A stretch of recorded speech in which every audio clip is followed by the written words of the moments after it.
no mai haere mai. Welcome everyone. Environment and Integrated Catchments Committee June meeting. Welcome councillors, staff, visitors from Mangaro Marae. Lovely to have you here. Welcome to everyone online. Councillor Foley, Councillor Van Beek and Councillor Thompson are joining us online. Correct, yes. Thompson will be here in person a bit late. Excellent, thank you. He's going to be joining us. So let's open with Akarakia. Councillor Williams, why don't you lead us off? Right. Huh? With pleasure. Whakataka tātou. Ki te uru, whakatako, ki te tona, kia mā, kina, ki uta, kia mā, tātata, ki tā, e hira, ki ana, te atakura, he tio, he huka, he horu, te Māori order. Thank you. Housekeeping. Put you on the spot. Okay. Thank you. Yes, we are live streaming. We're online now. For anyone watching and seeing everyone on their iPads, that's because our agendas are online, not because councillors are doing something else. And it'll be recorded, so you can watch it later. In an earthquake, drop, cover and hold. If the shaking is long and strong, leave the building through the nearest exit and proceed towards Napier Hill, this way, up as high as you can go. If the emergency alarm sounds, evacuate the building through the nearest exit and proceed to the assembly area on the grass corner over this way. And the toilets are straight down the corridor here and to the right. Apologies. Councillor Ormsby, Councillor Lambert, and Councillor Curtin. Councillor Curtin, and any other apologies? I think you might be leaving us early. Councillor Foley, is that right? See how it goes. Okay. Yeah. I think it's 10 o'clock in the evening there. Okay. Hours from now might be a bit of a push. Any other apologies? No? Thank you. Can we, yes, happy to move those apologies. Second, Councillor Harding, thank you. Conflicts of interest declaration, anyone? Councillor Roadley? Yes, I have perceived conflict with the Land for Life update, just given that we are one of the 12 pilot properties. Thank you. Only perceived, I understand. Any others? Thank you. Move there? Yes? No, you don't have to. Okay, thank you. Confirmation of the minutes from Environment Integrated Catchments Committee held on the 20th of March. That was down in Central Hawke's Bay. Oh, Comments? sorry, Chair, I have a small amendment. Sure. Item 5, I think it just didn't pick up my voting online. So if it could just be recorded. After due consideration, I supported the recommendation of 5. It was on dangerous dams. Couldn't see my name in there. Okay. That's my recollection anyway. Any other comments from that meeting? Yep. Someone who was I'm happy to move them? Yeah. I'm happy to move. Happy to second them? Second, yes. Thank you. Councillor Robley, all those in favour, please say aye. Aye. Aye. Thank you. Carried. Okay, so excitingly, I know you've all been waiting with bated breath. It's my pleasure to welcome Scott Wilson to join us from Lincoln Agritech. You all know Scott. He came and joined us last year, close to the end of the project. He's now wrapping up and interesting and exciting information to share with us. We have a whole hour and a quarter together for his presentation and questions and comments. And now we have Nayo and Shade have arrived from Ngāti Kahanunu. Nā mai haere mai. Lovely to see you. And we might have time for some comments from you at the end as well. So welcome. Welcome, Scott. Really lovely to have you back. We've been really looking forward to it. Thank you. Thank you. And I'm just going to double check online. Can you see the presentation? Is that coming up for you? Can you share that share the screen, please? Yep, I'll share it now. Thank you. Just make sure they can get up.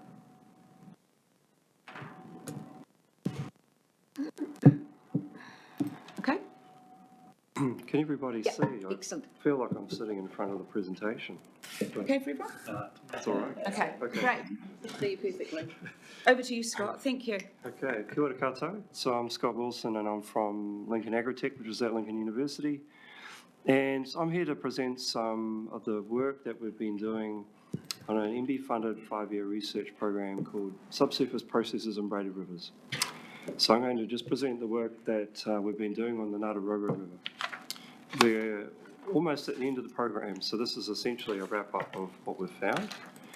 And everything that I'm going to talk about and more is covered in a report here, which is very brief, so it won't take very long to read, but it's got all the information that you need to know about our work here.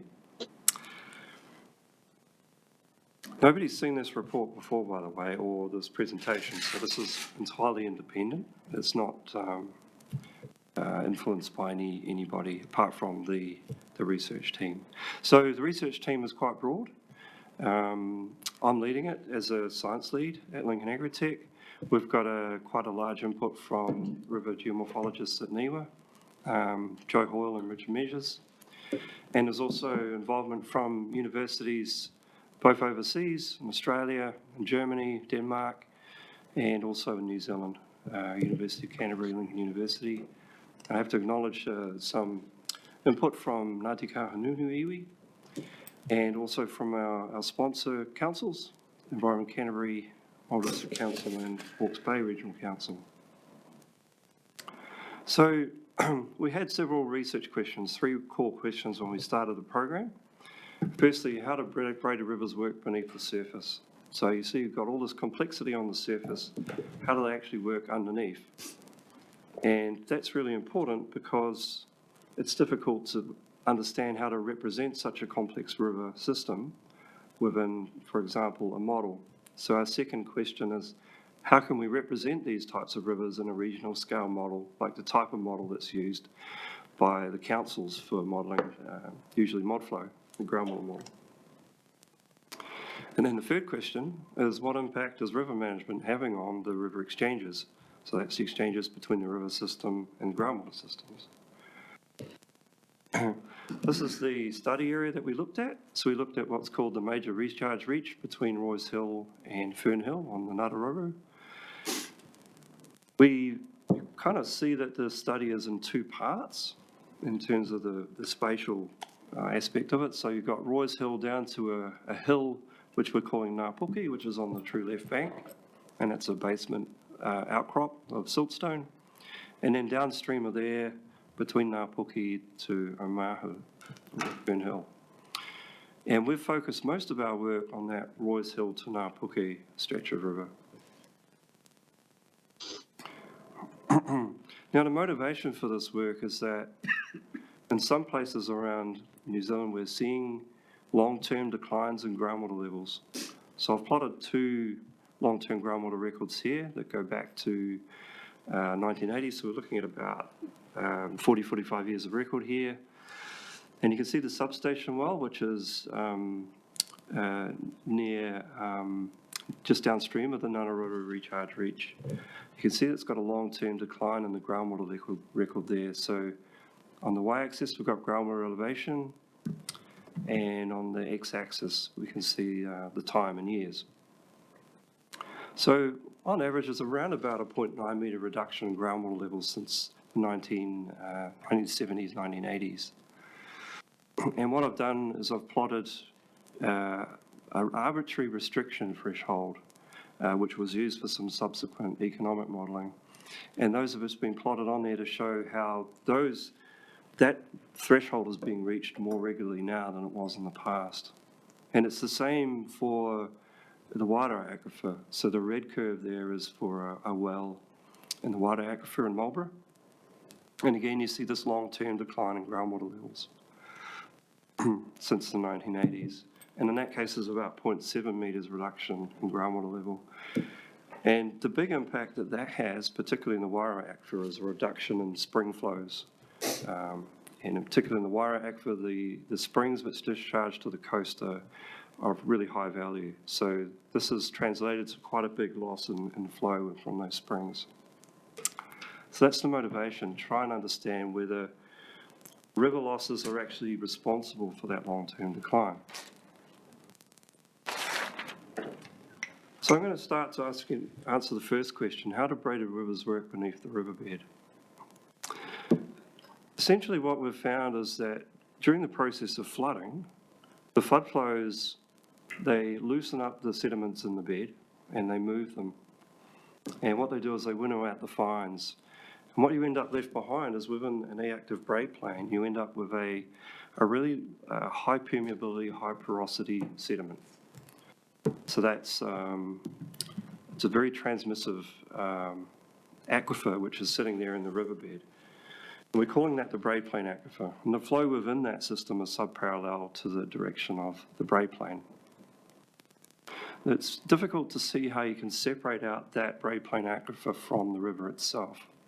You see channels emerging from that little reservoir and also losing back into them. So you can kind of think of the river not as a river, but as a river system, which consists of the river channels, which you can see on the surface, the gravel in the bed, and also the water that's stored within that gravel. Now, if you drill down through the bed, through that braid plane aquifer gravel, you can find that there's a horizon where the sediments get more compacted and more consolidated. And those are the older deposits that were laid down some time previously. It could have been thousands of years, it could have been tens of thousands of years ago, depending on the setting. But the key thing about those sediments is that they are more consolidated and they have a slightly lower transmissivity and also a lower porosity. So you've got this quite clear contrast between the gravels which are in the braid plane and those which are underneath and to the sides. So it's a little bit like a gravel trough. So I've drawn that as a cross-section there, and you can see you've got the channels in blue, individual river channels. It's just schematic. You can see the braid plane aquifer, and in this case, I've drawn the regional aquifer as being situated beneath that river system, and there's a unsaturated or variably saturated zone that sits between the regional water table and the braid plane aquifer. And this is quite key. The relationship between the braid plane aquifer and the regional aquifer makes a big difference to how recharge actually works. So in this case, we'd call this hydraulically disconnected. The river system is sitting above the regional aquifer and leaking down to it. And in a setting like this, the rate of leakage to the aquifer depends on the width of that river system. So if the river system's really wide, you get a lot of leakage vertically downwards. If it's really narrow, you get a lot less. So you can imagine that if you doubled the width of that braid plane aquifer in that setting, you would double the rate of recharge to the aquifer, and vice versa. Now the second setting, which is actually more common, is a little bit more complex, and that's where that river system, or that braid plane aquifer, is actually sitting within the regional water table. In this case, water flows from the regional aquifer into the braid plane aquifer. Some of it gets captured by the river system, and then it flows back out the other side again. So in this case, recharge is not vertical, but it's lateral through the sides of the braid plane aquifer system. And this is a setting which we call hydraulically connected. Now, the key thing here is that the recharge to the regional aquifer depends on the elevation of the river system. In particular, the elevation difference makes between the braid plane aquifer and the regional aquifer regulates the loss rate, but the absolute elevation also makes a big difference, as we'll see as I go on. So I'll just talk about what we see in the three study areas that we've looked at. So we've looked at three river systems. Firstly, the Ngātaroru. So what we find is that this river system is hydraulically disconnected in the upper section near Roy's Hill. So that means that the river is sitting above the regional aquifer and leaking vertically down to it. As you move downstream from Roy's Hill, the Brae Plain Aquifer starts to plunge into the water table, the regional water table, and so the two become hydraulically connected. And in that case, the loss is determined by the elevation of the riverbed. So we've got two things which control the recharge rate. In the upper section, you've got the width of the river system, and in the lower section, you've got the bed elevation. We see a long-term decline in groundwater levels in this system, and there's also been quite a lot of engineering in the Ngātaroa system. So it was bed narrowing that occurred in the early 80s, where a river flood scheme was put in place. And there was a drop in bed elevation since that time through gravel extraction. The Wairau system, this is entirely hydraulically connected across the Wairau plain. In this case, recharge is controlled by the river elevation. We're seeing a long-term decline in groundwater levels. Engineering within this river occurred during the 1960s, where they quite severely narrowed it. And we don't have any groundwater levels which record that change, unfortunately, because that predates groundwater level monitoring. But what we do see is quite a radical drop in bed elevation within the river since the late 1990s. And in some places, the riverbed has actually been lowered into some quite clay-bound sediments in the upper part of the Wairau plain. And what that essentially does is it stops recharge from the Brae Plain Aquifer from exiting the river system and going into the regional aquifer, except when there's high flow. So when there's high flow, the water level in the river can come up, it can spill out the sides.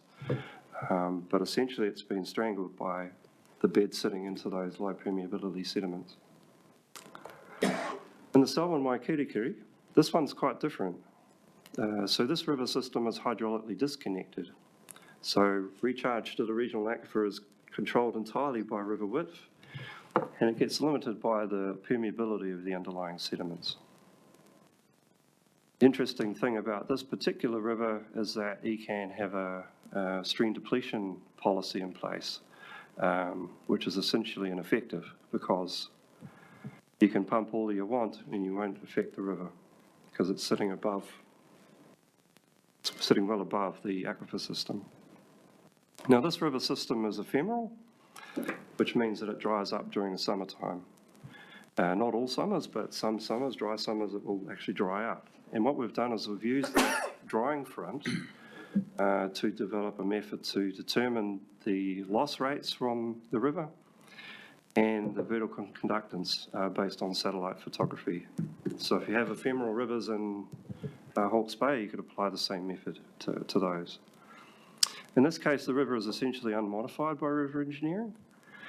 But one drawback of that is that the Brae Plain Reservoir is potentially being affected by bed incision due to a lot of weed growth. So there's a lot of weed growth in the bed, it's locked up the sediments. The river finds it very difficult to erode those sediments and mobilise them. And because of that, you actually get incision into the Brae Plain Aquifer, which compromises the size of the reservoir. Scott, are you happy to take questions as we go, or would you rather wait?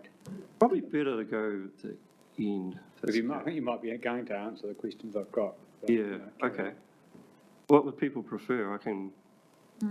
Actually, there's an aspect I'm not understanding. I just want to clarify. That's a good idea to do. Okay. Yeah. Okay, we can do a few if we end up in that situation where one question takes our whole time. Yep. We'll move on. But yes, if we're not understanding, it's a good idea, Councillor McIntosh. Are hydraulically disconnected. They're not actually disconnected. It just gets there more slowly, isn't that right? It's disconnected in that the two don't directly interact. So it's like you've got your river reservoir here, Yeah. but your aquifer's underneath. So some of it ends up vertically there. It does percolate down, but it can't go both ways.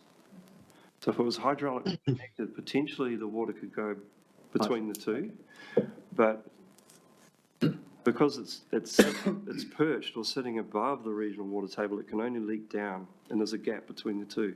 And if there's been a storm, it leaks more readily because of the flush of sediment. Is that right?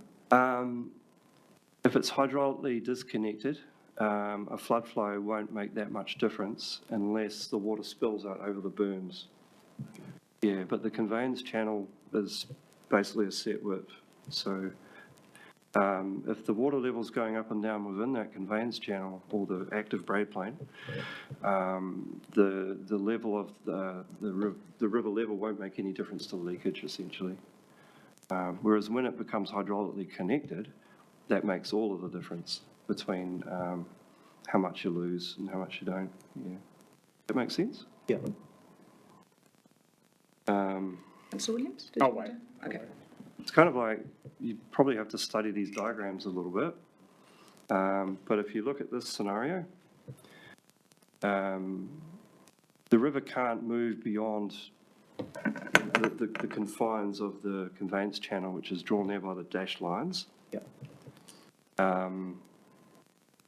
So if the river level goes up and down, it's not going to make much difference to the leakage rate, which is vertical. The saturated extent is set. It's not changing. Whereas in this situation, when the river goes up and down, it makes a big difference to the recharge rate. So in one setting, the reason why this is so important is that in that first setting, the river width is the main determinant of the leakage. Whereas in the second setting, the river width makes no difference whatsoever. It's the elevation which makes all the difference. I hope that answers the question. Yes, it does. Yep, thank you. And Scott, when you say elevation, you're talking about the level of gravel or the height of the riverbed in relationship to what? There's two things at play. One is essentially the bed level, and I'll talk about that a bit more. Okay. Thank you. The other thing is the water level and how much that fluctuates. So if the water level in the river system goes up relative to the groundwater system, you get more leakage. Whereas if it's similar to the groundwater system, you're not going to get much flow, much leakage. I'll talk about that a little bit more too. This has all been, the conceptualization has all been written up and submitted to HES, which is the Hydrological and Earth System Sciences Journal, which is an open access journal published in Europe by the EGU. Unfortunately, at this time, it's not actually in press. It's accepted, and for some reason, it's not in press yet, but it should be out hopefully next week. But there is a preprint available online, which I have here, and it's referenced to in the report. So I'll just move on to the second part, which is modelling this complex system. So when we first started looking at this, we thought it would be very difficult to model braided rivers in a regional scale system. It actually turns out that it's really easy, and that's because of the conceptualization. So historically, what people have done is they've used the river level or river stage, and they've implemented that in the model. That's actually not correct, because for the same physical parameters, that will tend to overestimate the leakage rate. So it's actually more correct to use the water level within the braid plane aquifer, or the mean water level. But essentially, we can represent these quite well, these complex systems. And that's also been written up as a paper which has been, it's currently being reviewed by Journal of Hydrology. We plan to do some more work on a more complex river implementation within ModFlow, but that's another research program. So what we have done is we've modelled the Ngātaroa recharge area, and this is some of the information that's gone into that model. So the orange dots there, there's 3 of them, those are regional council monitoring wells. And I'll point out the substation well, which is on the bottom right there. And that one's really valuable because it has a record which goes back to the late 1970s. So it's one of the few really long-term monitoring sites that are available in this area. So that's really valuable. There's 2 other sites which were put in when the artificial recharge scheme was operating since the 1980s. There's also a lot of other wells that I've shown on there. Some of them we've drilled just the core to capture the core and look at the sediment profile. And those are the red triangles. And all of the other wells that are shown on there, they've had temperature and pressure loggers put in, so we've got a monitoring record for those. And the reason why we're collecting temperature is that we can use the temperature difference between the river and those wells to calculate what the flow rate is between the river and the wells. So water level elevations don't tell you any information on flow rates, but the temperature does. It's essentially a tracer that's part of the water itself. So we put all this into a model, and this is sort of like a map of the results. So you can see the model domain there and shown in black. The grey areas are the basement rocks. And the white area there is the alluvial gravel or quaternary sediments. Those lines on there, they're what we call a piezometric surface or piezometric contours. And you can see that there's blue ones, and there's also some brown ones. And there's a blue strip down the middle, which is where the Braid Plain Aquifer sits. So the river's basically sitting within there. All of the dots on there are, the blue ones are monitoring sites for groundwater. So that's temperature and water level. And the red dots are where we have concurrent flow gaugings. So those pieces of information have gone into the model and help us to calibrate the model or condition the model. And that's a map of the water table, the shape of the water table as a result. Now, it's a little bit like looking at a topographic map where the contours are close together. That means that the surface is steep. And where the contours are far apart, that means the surface is really gently sloping. And what you can see here is that for the river system, the contours are pretty steady all the way down. But the groundwater system doesn't look like that at all. And you can see, particularly out towards Roy's Hill on the true right bank, there's a really steep gradient. And that's that area where we have that hydraulic connection between the river system and the regional aquifer. And if you look closely at those contours, you'll see that they're actually offset by a metre or more in that area.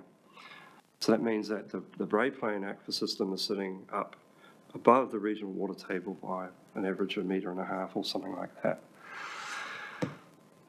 And as you go downstream, the two start to merge. Scott, can I just check my understanding, please? Piezometric, I mean, I look at that and I think like contour lines, it's essentially a height. Is that the right way to think about it, or is that a trap? Yeah, these are elevations. So it's just like looking at a topographic map. Okay, thank you. Instead of contouring the land, we're contouring the water. No. Yeah. With you now. Depth or height? These are elevation, so height. Yeah. Depth, I mean, depth is a little bit misleading because depth is relative to the land surface, whereas elevation is an absolute value. Relative to what? Sea level. It's a flat surface. It's like height, if you like. Yeah. So what this means in terms of flow, the flow is, look, if you think about a topographic map, if you cross the contours, you're either going uphill or downhill. And it's the same here. So the flow direction is perpendicular to those lines. So I've drawn some rough flow vectors there. And what we know from the work that we've done is there's around about 2.5 cubic of water that's lost between Roy's Hill and Puke, which is that hill halfway on the true left bank. And there's around about 2 cubic which is lost from there down to Omahu. Now some of that goes towards Fern Hill on the right bank, and some of it goes towards Omahu on the left bank. The actual split between these two flow directions is something that we don't have a good handle on, and it's maybe something for future work. But it looks like there's actually a considerable amount of water flowing beneath Omahu there.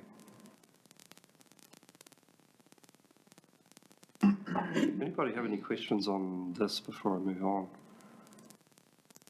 Yeah, just contextualise it. My understanding is that that constitutes about 80%, ends up 80% of our groundwater supplies, something like that. Is that most of our Heretaga Plains groundwater is from the Ngāruaoro as opposed to the Tutaikuri, and it's from that section there.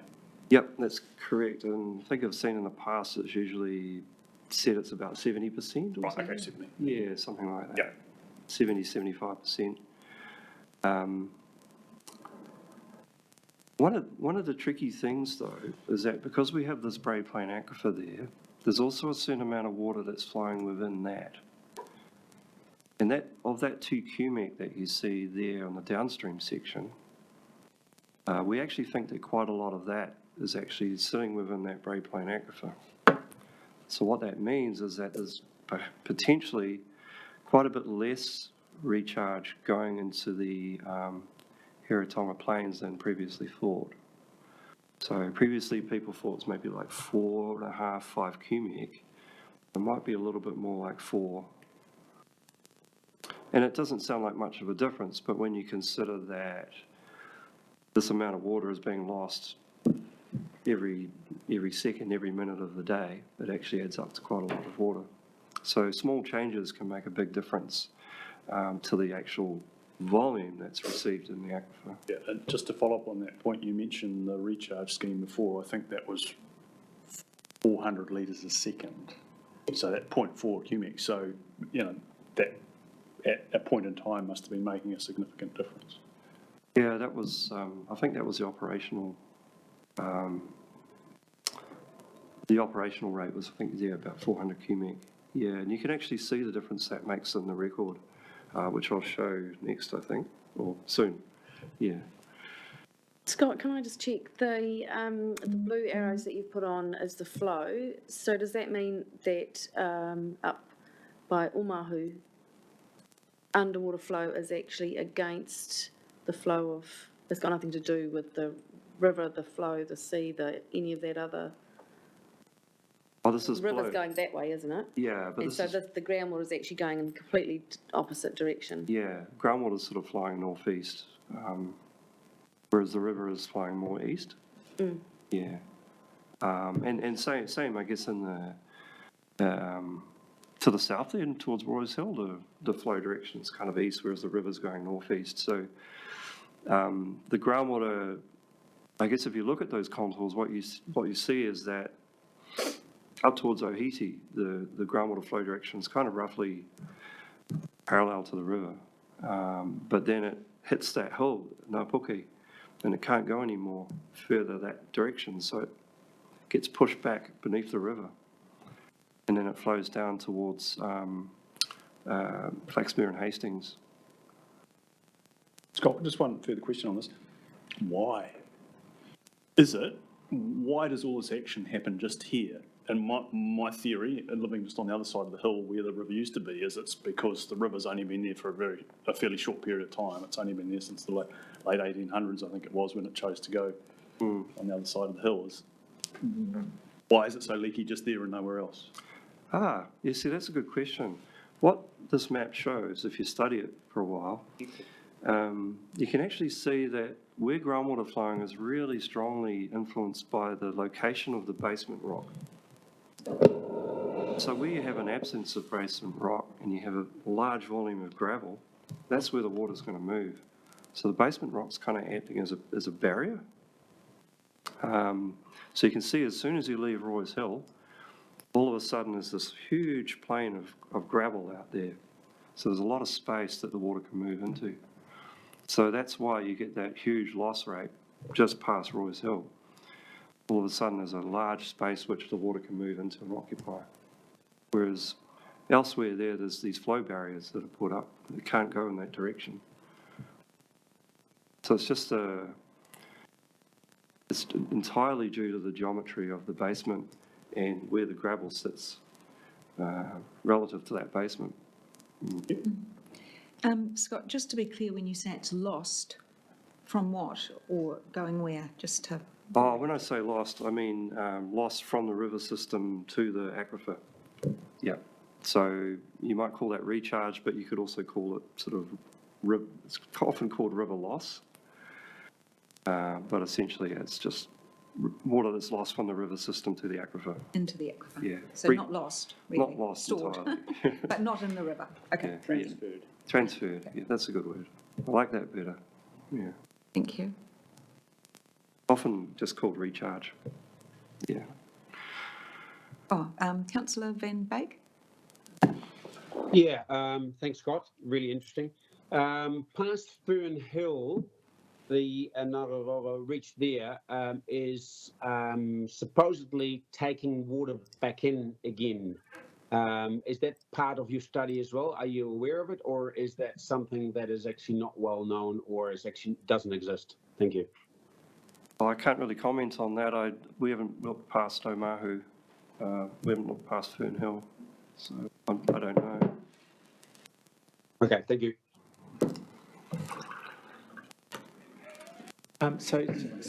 So especially near Roy's Hill where it's hydraulically disconnected, that flow into the aquifer is pretty constant, Yeah. whether it's high or low. Yeah, that's correct. Yeah, so you can think of that area towards Roy's Hill that's hydraulically disconnected. The loss rate is pretty steady. Conversely, at Ngāpuki, not necessarily because it's affected by river elevation. Yeah. So when the river comes up, you get more loss to the aquifer, more recharge, more transfer to the aquifer. And when the river level is low, you get less transfer. When we moved it. It's kind of dynamic in that setting. Yeah. But sorry, this is a clarification map. I've just got Google Maps out because I was trying to figure out where the sea was. And I've got Fern Hill on the true left bank on my Google Maps, along with Omahu. You've got Fern Hill on the true right bank. Is your Fern Hill feature a basement rock feature that you've just labelled Fern Hill, or is it the town, the township? I've called that basement rock Fern Hill. Okay, thank you. And that could be wrong, but that's what I Call think it of. Bob, it doesn't really matter. Yeah. I Yeah. understand. So that's not where you're suggesting Fern Hill actually is. No. You? I'm a bit recombobulated. I'm not exactly sure where Fern Hill is, It's to the north of the river. because that's Omahu. And maybe it's got two names. Well, it basically has. Oh, hang on. Omahu and Fern Hill are very Yeah, Fern Hill pub, and then you go across the river there. Yeah. It's on both sides. All right, Okay. fair enough. Yeah, I'm not local, you can not tell. actually Yep. on ground. There's a big lump there. So the third question, what impact is river management having on river losses? As you pointed out, the section of river is the primary recharge sector for the Heretaunga Plain. That's where most of the water's coming from. It's also a really, it's a major gravel extraction reach. And it kind of needs to be, because what happens is there's a change in slope in the river here. So quite a lot of bed load gets dropped once you get below Roy's Hill. And if that sediment was allowed to just keep building up, then you end up with potential flood risk. So there needs to be a certain amount of gravel extraction to try and maintain bed levels in this particular area. But what we're seeing is that there's been a lot of gravel extraction, and I'll show some information on that. Another thing that's really key here is that the river has been confined to approximately half of its natural width. So if you look at how it was in the 1950s, that photo on the right-hand side there, the current river corridor is quite a lot narrower, perhaps about 50% of the previous width. So that Bray Plain aquifer has been narrowed quite substantially.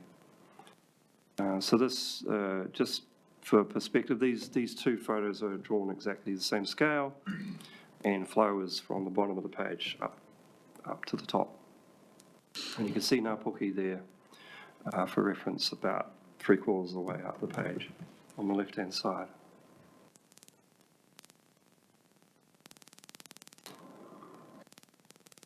So I've looked at the bed level information for the section of river from Roy's Hill to Fern Hill.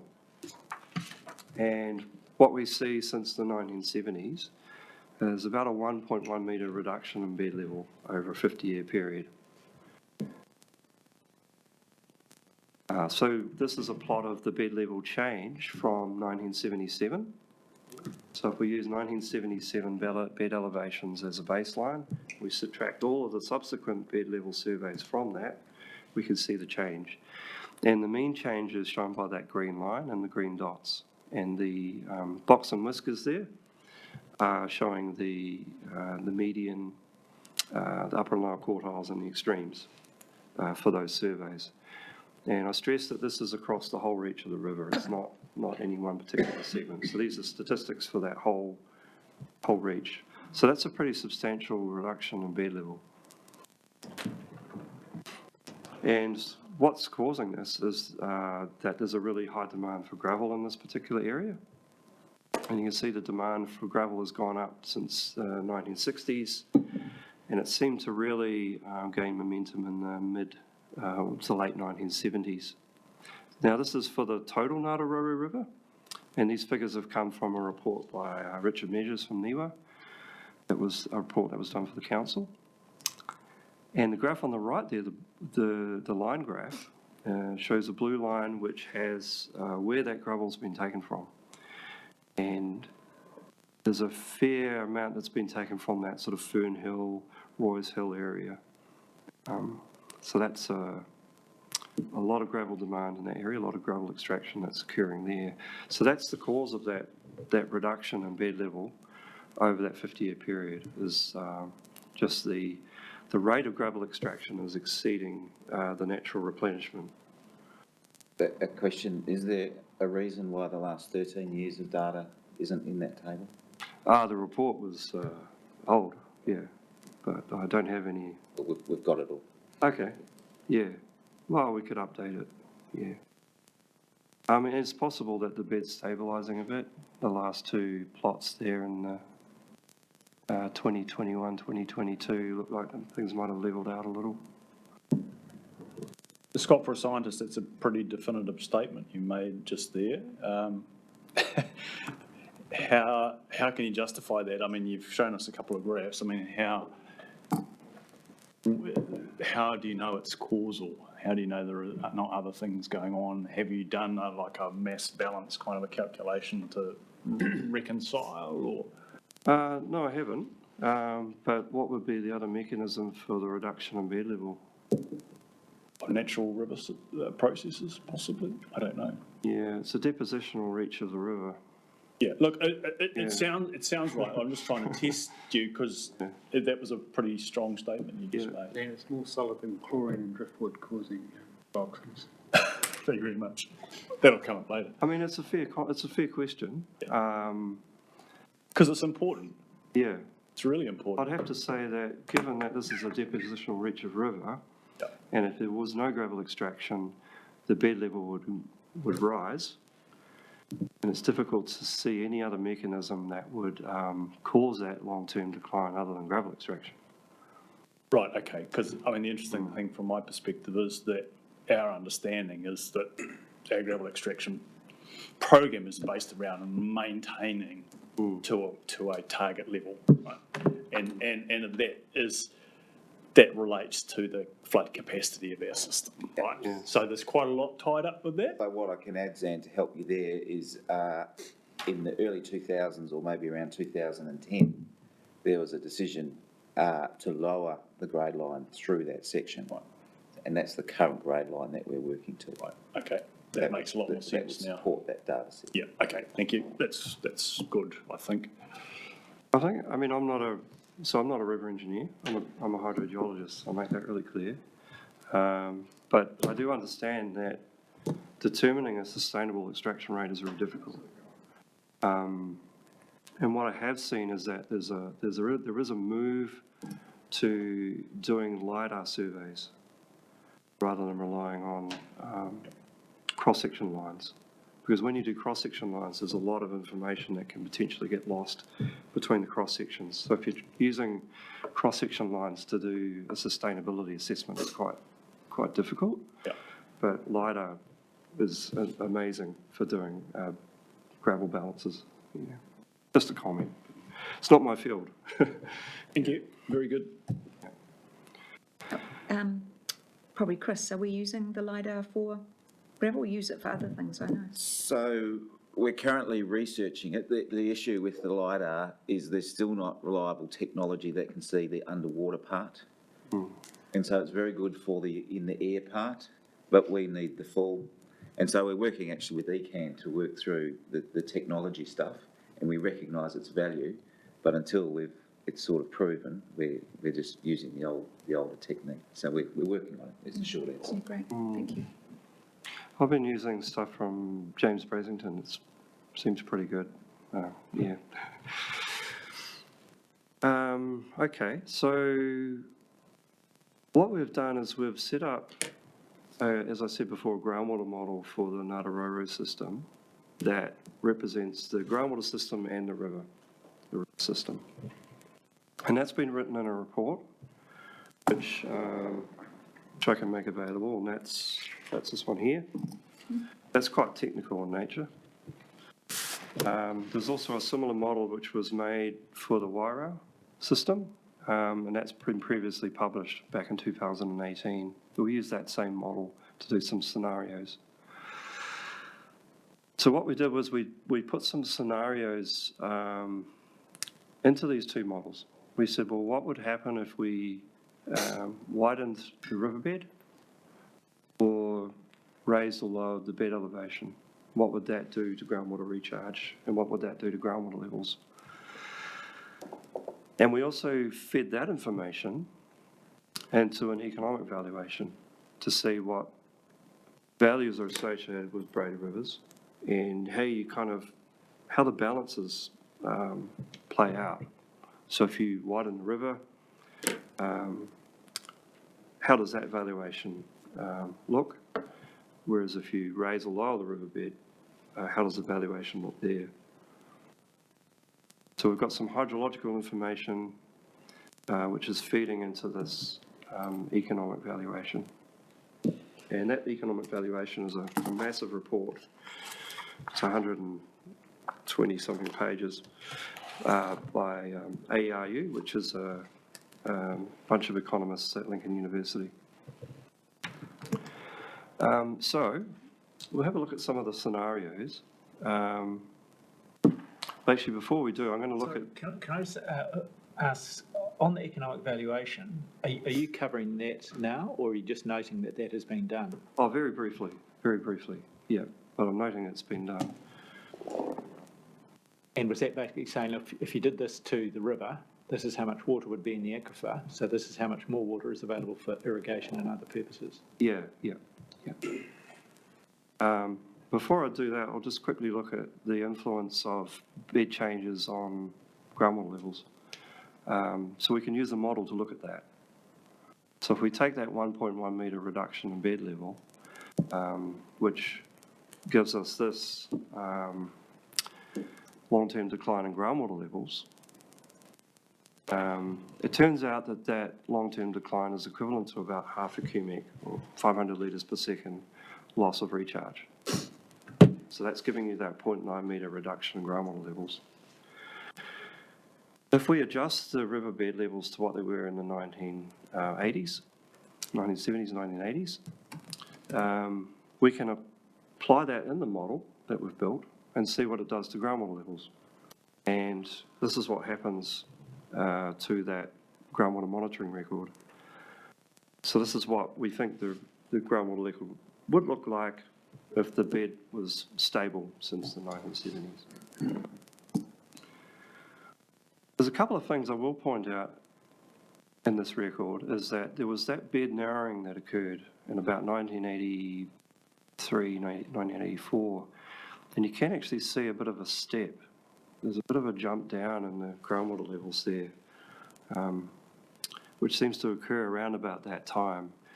And it's interesting, that's when the managed aquifer recharge scheme was put into place. That was around about the early mid-1980s, and that went for about 20 years. And it did seem to stabilise groundwater levels.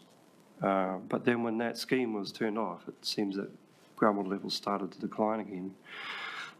But we can pretty much account for most of that decline by the drop in bed levels and, to some extent, the reduction in the RIP for the river system. There's certainly an impact of pumping there. So we're seeing much larger drawdowns in that substation record in more recent years. But there is another factor which I'll briefly cover about the river as well. And it's quite difficult to model. And it is the impact of bed scouring. Now, I'm not really sure how much of an issue this is in the Ngātaroto, but this is a big issue in the Wairau system. This is a photograph looking down the Wairau system. And what they've done is they've narrowed the rivers so much that they've had to put hard engineering along the margins to hold it in place. And what that hard engineering does is it intensifies the energy during a flood flow along the banks of the river, and you get scarring. The river can't use its energy to erode the bank. Instead, it erodes downwards because it's got a hard surface there. And to some extent, that's something that occurs when you hold a river in place for a long time. So even in a river system where you have, say, willow buffers on the berms, you still get a compaction of those sediments and a locking in of the sediments due to the roots in those trees. And so you get a large contrast and competency between the gravel in the beds of the river and that which is just immediately adjacent on the berms. And so that can promote scarring alone. The effect you can see there in that photograph is that you've got a trough, which is several kilometres long on the south bank of that river. And what that's doing is that's capturing a lot of the water from that Braid Plain aquifer. Instead of going into the regional aquifer system, it's actually being drawn back into the river. So the river is essentially draining that aquifer system more rapidly than it would if the river was more braided and wider. So it's quite difficult to capture this in modelling, but we can get a bit of an idea of how much the changes make, how much difference the changes make. I've drawn a graph there which has got river level or river stage on the y-axis and flow on the x-axis. And this is for several kilometres of river length. Because we don't have LiDAR, we have to use old data here, going back to the 1990s. So the early time data is shown in red, and the more recent data is shown in blue. And what you see is that the relationship between flow and stage is changing over time. And what that graph shows is that for the same amount of flow, we're getting a larger fluctuation in river level. And so that can also impart on the groundwater recharge, and to some degree can explain what we see here in these graphs, where the amplitude of the annual groundwater level fluctuation is increasing over time. So there's undoubtedly a pumping effect that's causing this, but it perhaps could also be partly explained by that increase in amplitude of the river stage caused by the change in the bed form of the river system. Essentially a more scoured river system, a more channelized river system than would previously have been a more braided one. But difficult to model this at this point, and it's something for future work. Perhaps just something to be aware of. So let's just look at the economics. The way this worked was we did scenarios where we workshopped what would be some reasonable changes in river width and bed elevation. We did those workshops here at Hawke's Bay Regional Council, with Hawke's Bay Regional Council staff and also people from Ngāti Kahungunu, and we did the same thing in Marlborough. And then we applied those scenarios into our models. So we had maps drawn with, say, hypothetical river widths, moderate river width, and a more aspirational river width. And then we also had changes in bed elevation. We said, what would happen if we raised or lowered the riverbed by, half a metre, or even raised it higher? So we modelled those in our models, in our hydrological models, and then we took that information and we did a market valuation and a non-market valuation. And the market valuation consisted of things like gravel supply, gravel use, irrigation, water supply for agricultural production. And then there was some sector level modelling and some farm level modelling carried out. And that fed into a cost-benefit analysis. The non-market valuation is all of the things that are outside of the monetary system. So this route acknowledges that ecosystem services and things like recreational value have some value, but it's outside of the monetary system. So we can look at things here like aquatic well-being, terrestrial habitat. And the way this was done was we looked at the changes that would be made to those river scenarios to the ecology of the system. And a survey was done, which is called a Delphi process, with ecologists, experts in these fields. And then this knowledge was fed into a choice experiment, which is essentially an online survey. And we had 500 or so respondents for the Marlborough study and about 500 or so respondents for the Ngātaroru study. So there was an online survey that was carried out. And then that was also put into a cost-benefit analysis. So the Delphi process, that consisted of interviews of ecologists. And they looked at impact on benthic ecology, freshwater bird habitat, sport fish habitat, native fish habitat. And then there was also an aspect of jet boating and, sort of like recreational amenity. What this modelling showed is that for river widening scenarios, there's positive benefits for both market and non-market values. And what happens is when you widen the river a little bit, you get a gravel windfall. Basically, there's a lot more gravel that's freed up on the berms for gravel extractors. So they get a whole lot of gravel that gets freed up to take.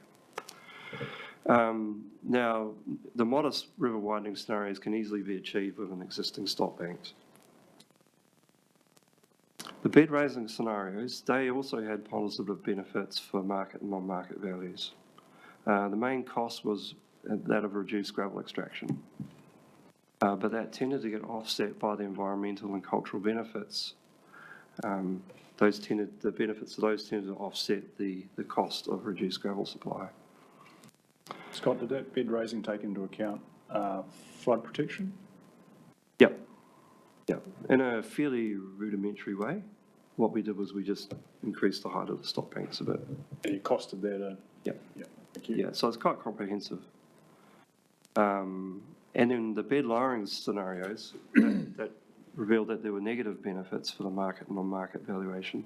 So the main issue here is that there's a loss of security of supply for irrigators, and then you get recession of spread and recession of the spring headwaters and lower flows. But this is a very, very brief summary of the huge amount of work which is in this 120-page report.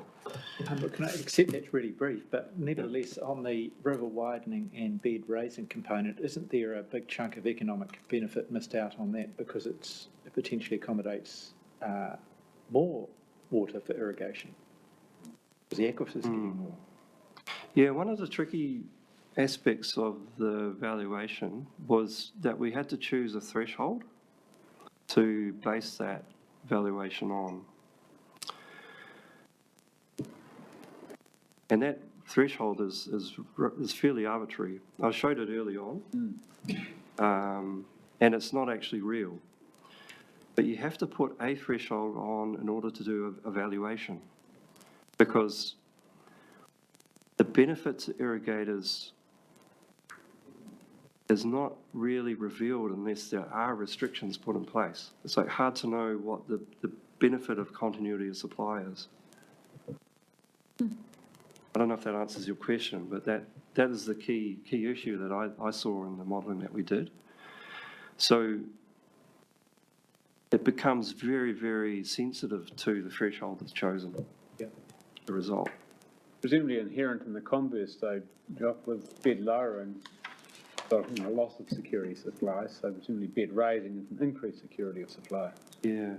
Fewer water bans in theory, all other things being. Yeah, I'll give you an example of what I mean. In the Wairau system, I consulted with the groundwater scientist there, and he said, well, we've been considering putting in a threshold at this level, and it's basically the lowest observed level that they had on their record. So, of course, under the status quo, with no bed level change, that didn't give any information for the market evaluation. Because there hadn't been any negative impacts on the irrigators. So the negative impacts on the irrigators were only felt when we dropped the bed. But last summer, groundwater levels went below that threshold for 50 days.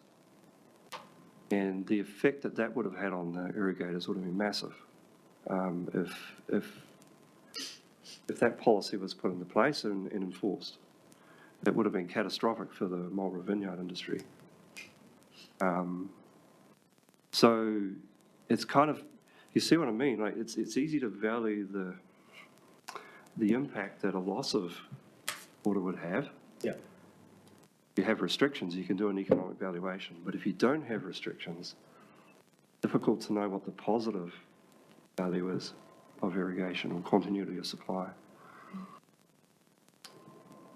I hope that makes sense.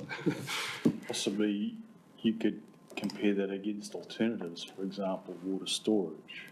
So this is, I see this as if you are storing water to essentially in the long run to offset groundwater losses or groundwater usage, then this is an alternative method of achieving the same result. You can compare the costings of above ground storage. So that's what they did for the Wairau study. For the bed lowering, they after consulting with the vineyard industry, they found that, okay, everybody would have to put in storage on their own properties, so there's a loss of production there and, the cost of all of that. So they included that in the evaluation. In the Ngātaroru scenario, the loss of continuity of supply under the threshold that we'd put in, which was a 95th percentile of the groundwater levels over the last, I think it was 10 years, it was so catastrophic that the industry would have to move towards another land use. So, I think you kind of have to look at both studies in parallel, because, like I say, the economic evaluation is really sensitive to the threshold that's chosen. Yeah, can I ask that question I was going to ask earlier now? Can I do that?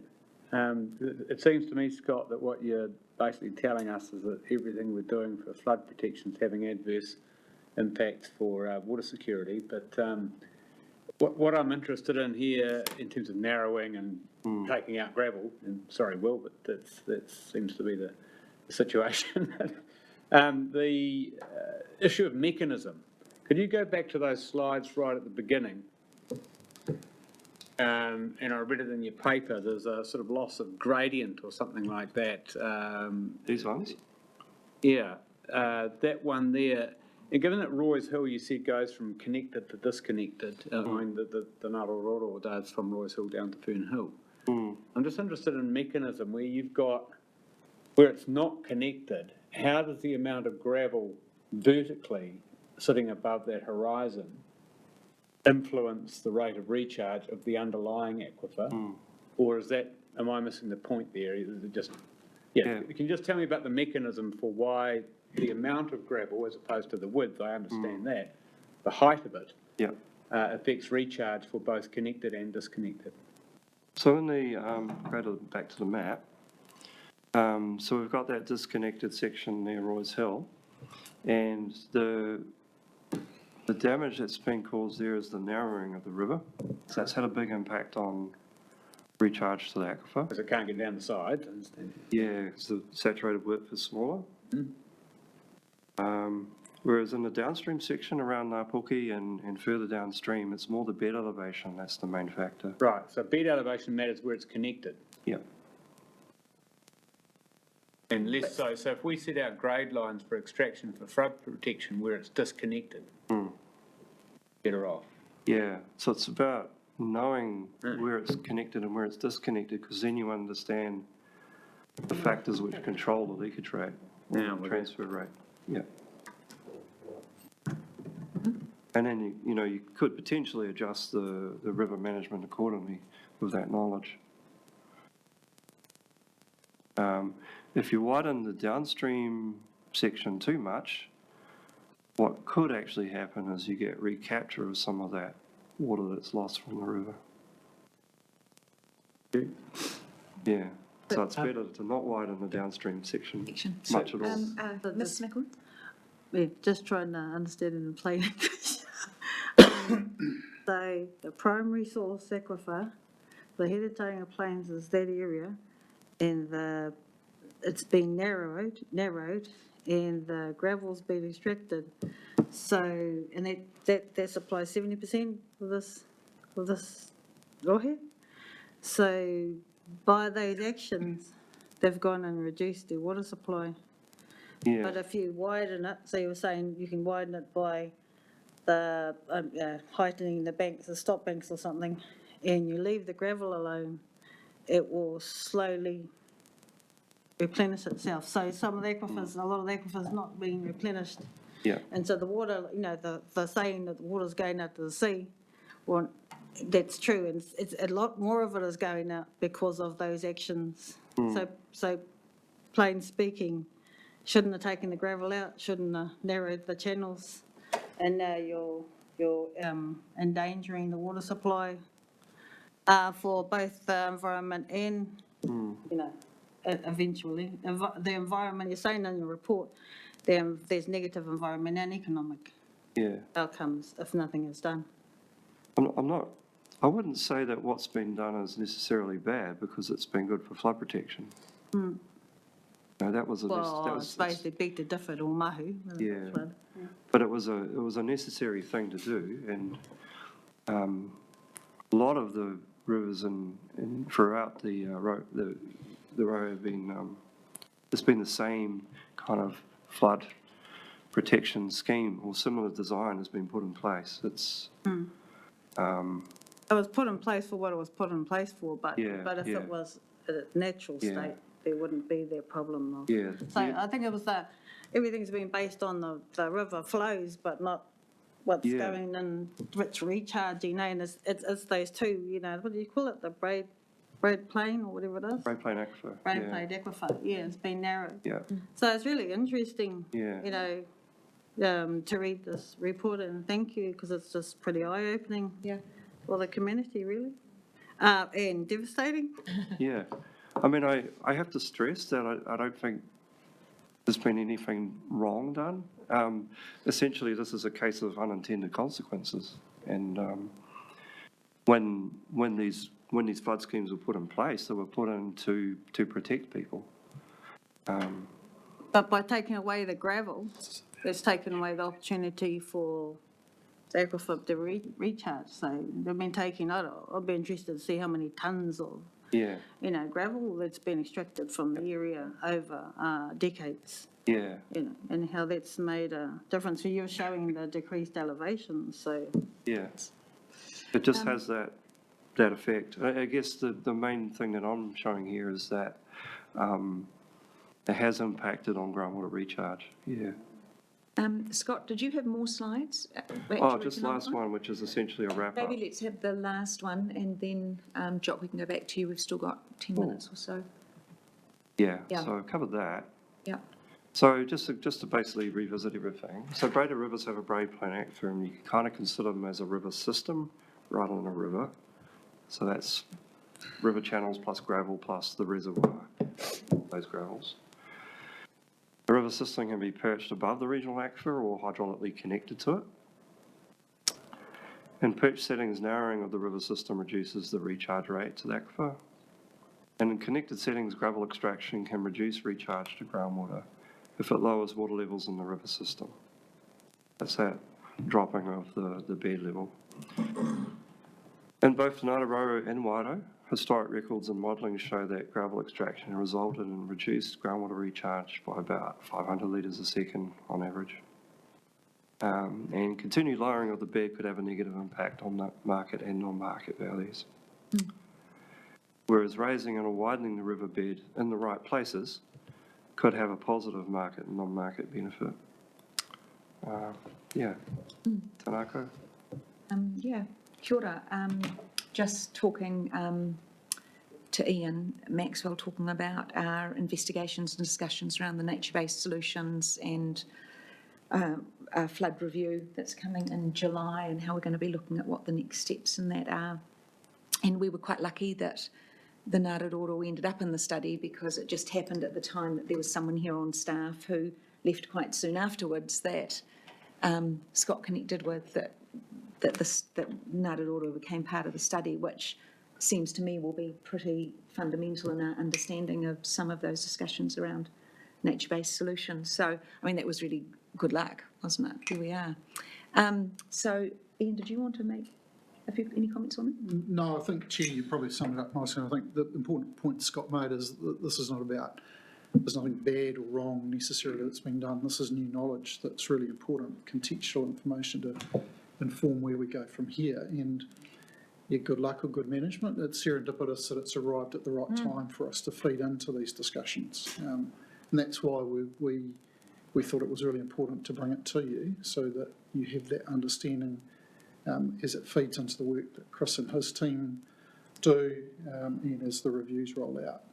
And ultimately, there's nothing we're proposing needs to be done today or tomorrow, but in the future, this stuff is important information to inform where we want to go with our channel management. So, Chair, just to highlight, this work is being fed into the big scheme review that Tompkins and Taylor are doing. So we're comprehensively looking at all options together so we can prioritise, etc. So that work will be continued. So the reason that I picked up on this work was when I was at Hastings District Council, I was on committee with Niall, and he brought Scott to Hastings District Council to understand some of this. So, and as you see, Ngāti Kahanunu were one of the partners at the very beginning that started this. So Niall, I wondered if you wanted to make a few comments or, yeah? Maybe go right up by Scott because you've got a microphone there for people online. Welcome. Kia ora. Kia ora, Sophie. Tēnā koe koutou. Didn't have any expectations to say anything, but first, I guess I would like to acknowledge Thomas Wilding. He connected me, Scott, about 5 years ago and used to work here and is still involved in the project to some extent. And yeah, and acknowledged Scott and his team, a bunch of hydrologists we've connected to, and we'll never let go of their contacts and expertise. And also the whānau, we have Jane Morrell and Robert Turner here, who and others who have been very involved in this project. I think Scott lays it out pretty calmly, but there is, I guess, it's quite a significant findings and very informative, and perhaps, not so calmly that I do think there is some opportunity to take wind of this right now.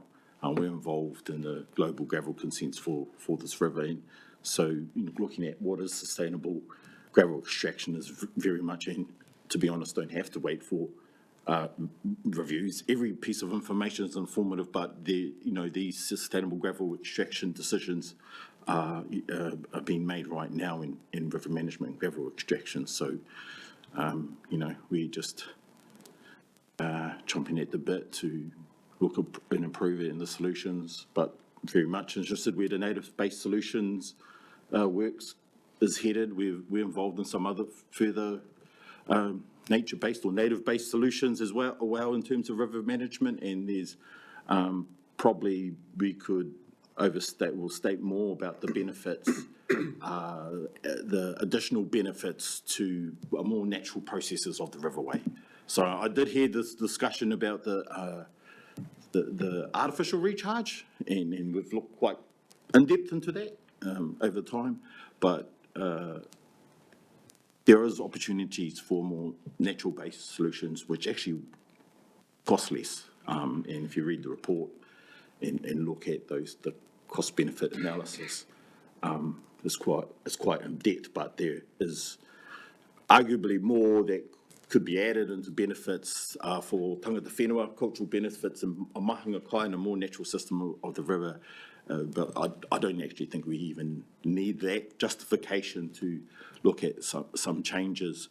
And I get a lot of the work is obviously flood control, but I mean, there is no intent to compromise the ability and the safety of people, if anything, but particularly focus on improving the situation for Omahu, where we see. So, no, just, yeah, thanks, Scott, for choosing Hawke's Bay and the Ngaruroro for part of the subject, and thanks to the committee for taking him on and listening to his kōrero. We've got time for a few more questions. Yep, Councillor McIntosh, I knew you were waiting. Actually, look, I'd echo Michelle's point. It's really valuable information, that, so thank you. My question related to low river flow in summer, and in fact, we making it a bit harder on ourselves by being more efficient in recharging the aquifer. So that's going to pull half a cubic of water out of the river from that point onwards. So that's it's just it's a good situation, but that's a cost to that good situation, I think. Is that right? Yeah, you're right. I mean, to some degree, also the reservoir, like if the river was more braided, and the braid plain aquifer was thicker and wider, then the reservoir would be larger, which would mean that your river flows would be more robust. I'm actually really keen to do a follow-up research program that looks at this exact issue, because we don't really know to what extent the changes in the reservoir and the changes in bed form, the way those two things interact to change river flow and temperature. So that's a big piece of missing information. I was just thinking more fundamentally of variability in rainfall and more extremes and less rainfall in summer, so therefore it's less available to the river, period. It's possible. I mean, it's possible, yeah. Yeah, but I think we need to do a follow-up bit of research on that. Hoping we can. Councillor Hokianga? Thanks, Scott. Thanks for the report. That's great information in there. I'm just wondering, and I know you said right at the beginning that this is a brand new presentation. Nobody else other than the researchers have seen this. And you've made some comparisons to the Waido River. Is it possible for you to allude now whether there are some solutions in the pipeline around the Waido River based on some of the similarities that you've presented today? Yep, so Marlborough District Council are currently, as of 1st of July, starting a whole scheme review for the Wairau. That's largely prompted by issues in the lower Wairau with sediment build-up and also sea level rise. So they had two really big floods in recent years, which really stretched the scheme. They almost failed, but not quite. So they've realised the need to review their flooding scheme, and they want to include this work as a part of that because they see there's a need to stabilise groundwater levels in order to set policy on water allocation. They've realised that if they don't stabilise groundwater levels, it's impossible to set water allocation policy because it's just going to keep on declining. So yeah, there's work that's going to be done, but I don't know the details because we haven't had those discussions yet. Thank you, Jed. Very quickly, would it be fair for me to take away from all of this the message, where perched, widen, where connected, deepen? We're perched, widen, we're connected, raise a bit. Yeah. The gist of it? Yeah.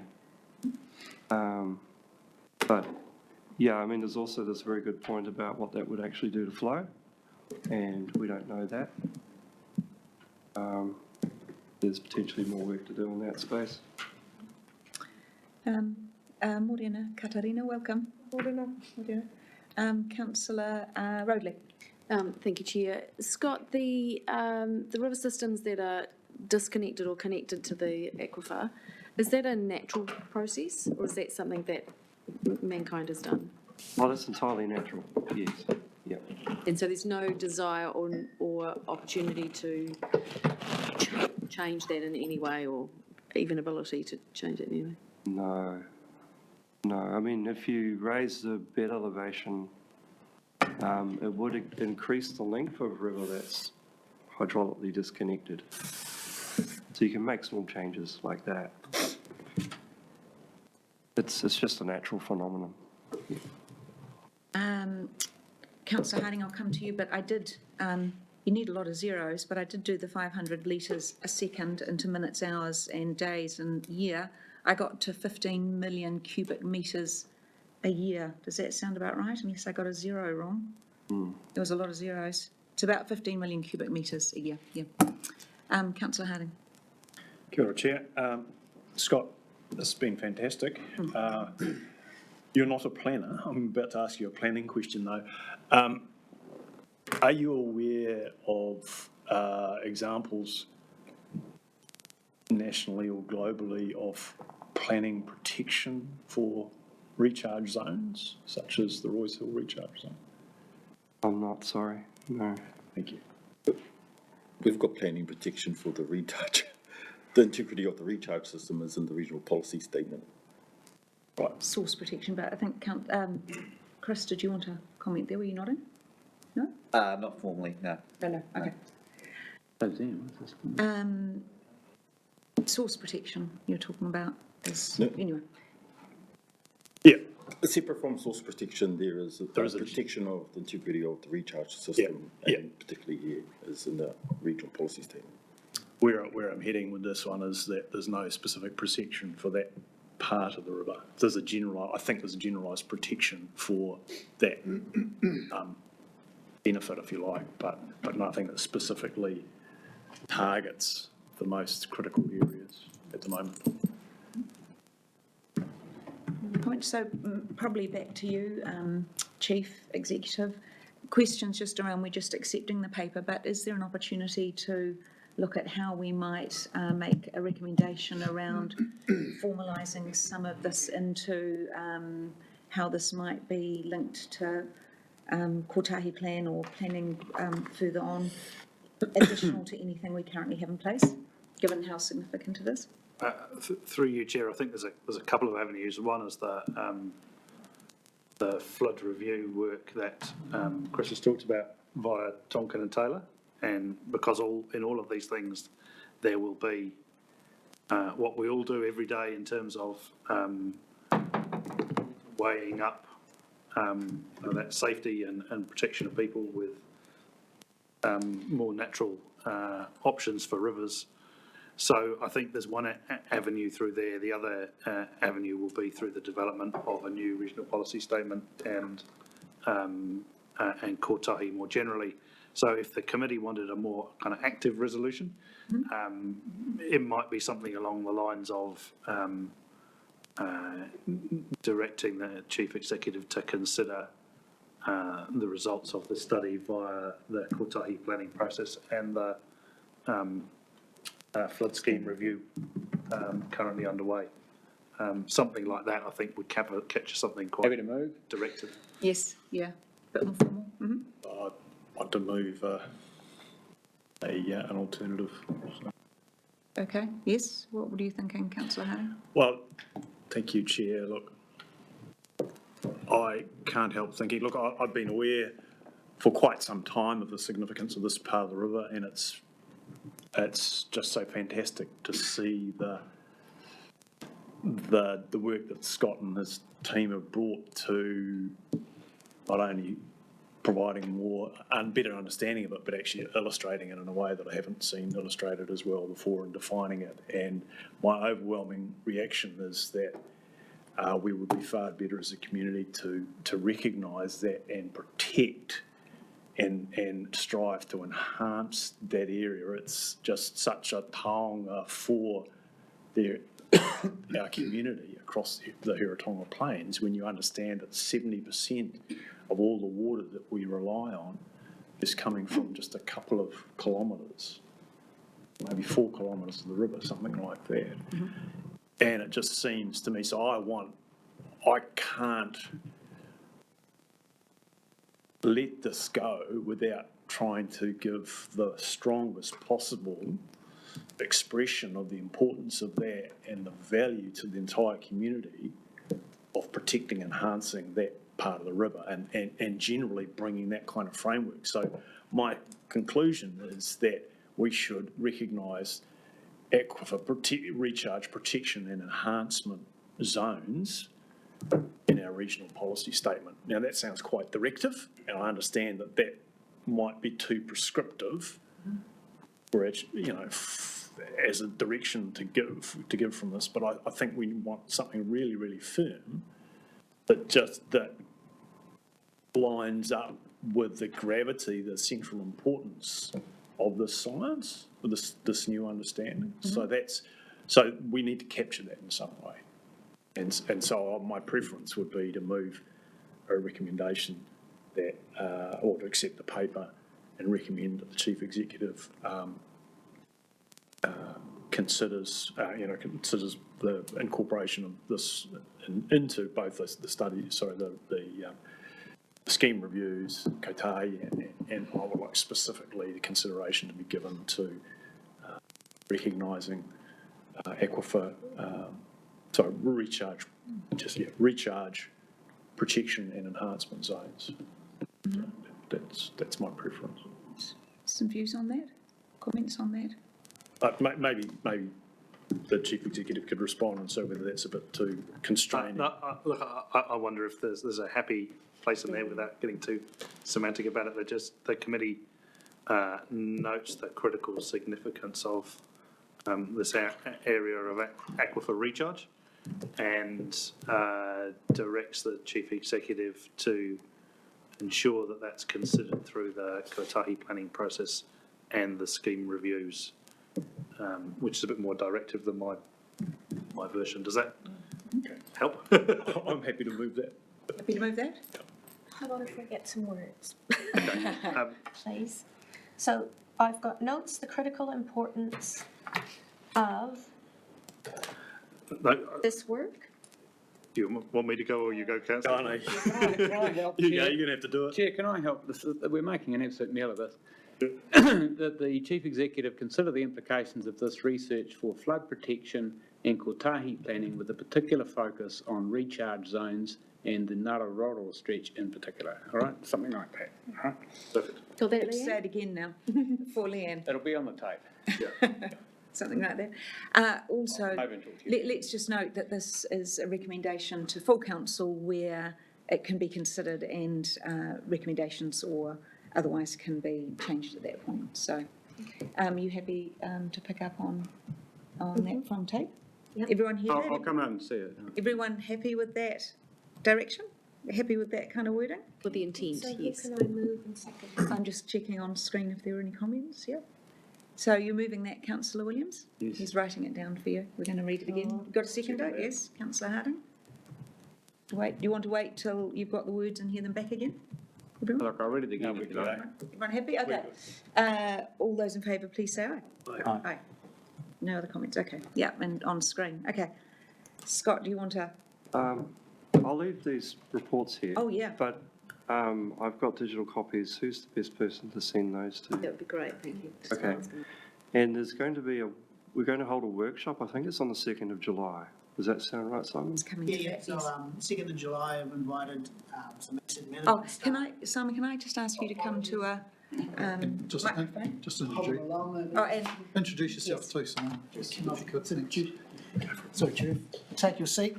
Kia ora, Simon Harper, team leader of the hydrology and groundwater team. So I've invited Scott back on the 2nd of July to talk with, because so far, the work that's been done has been limited to a number of staff on our team that have been involved in helping with data collection and supply information. But the new information that Scott's come up with has wider implications on how we consider the system to be conceptualised. So in my mind, that needs to be disseminated quite widely, so that's understood among more than just myself, but also staff that are going to be doing work in this area and the things that they need to do with these results. So as part of that, I've organised a wider meeting with Scott and the likes of GNS. So GNS play a big part and they do a lot of work in our area, creating groundwater models as well. So it's an opportunity for them to come and ask questions of the conceptualisation and also consider how can they modify their future work to incorporate this information, but also the staff and my team in the surface water area, but also in the groundwater area, just to be aware that this work's out there, so when we come to rebuilding our models, we can take this information into account. And also Chris's team, I've got the likes of David Okros and Rob Waldron coming along as well. So the objective at this stage was essentially just for those in the technical space to be aware of it and an opportunity to understand and learn, and then maybe ask some questions of it. That was the intent. so we can open up the invites to that, councillors who want to come and listen or others, would that be? I think so, yeah, definitely there's space, so it's in here, so whatever the capacity is, I think I've got about 15 coming maybe at the moment, but some might be coming virtually later because it's only set up for about a 2-hour meeting, so I think we can make it wider, yeah. So, Leanne, can you put that, you'll make a note to invite to that, okay. Get a better morning tea. Excellent. Okay, thanks so much. So really lovely to have you, Scott. You can see how much interest there is. It's morning, we've moved it, haven't we? Yes, it's morning tea time, obviously, hoping you'll stay and join us. And we're going to just have 15 minutes. Let's come back at 10 to. Yes.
To item 6, our Land for Life update. Michael's here. Ian, did you want to make any opening comments on that? No, Chair, really just other than to say this is, we promised to bring regular updates. This is one of those, and Michael's got a presentation we'll run through and happy to take questions after that.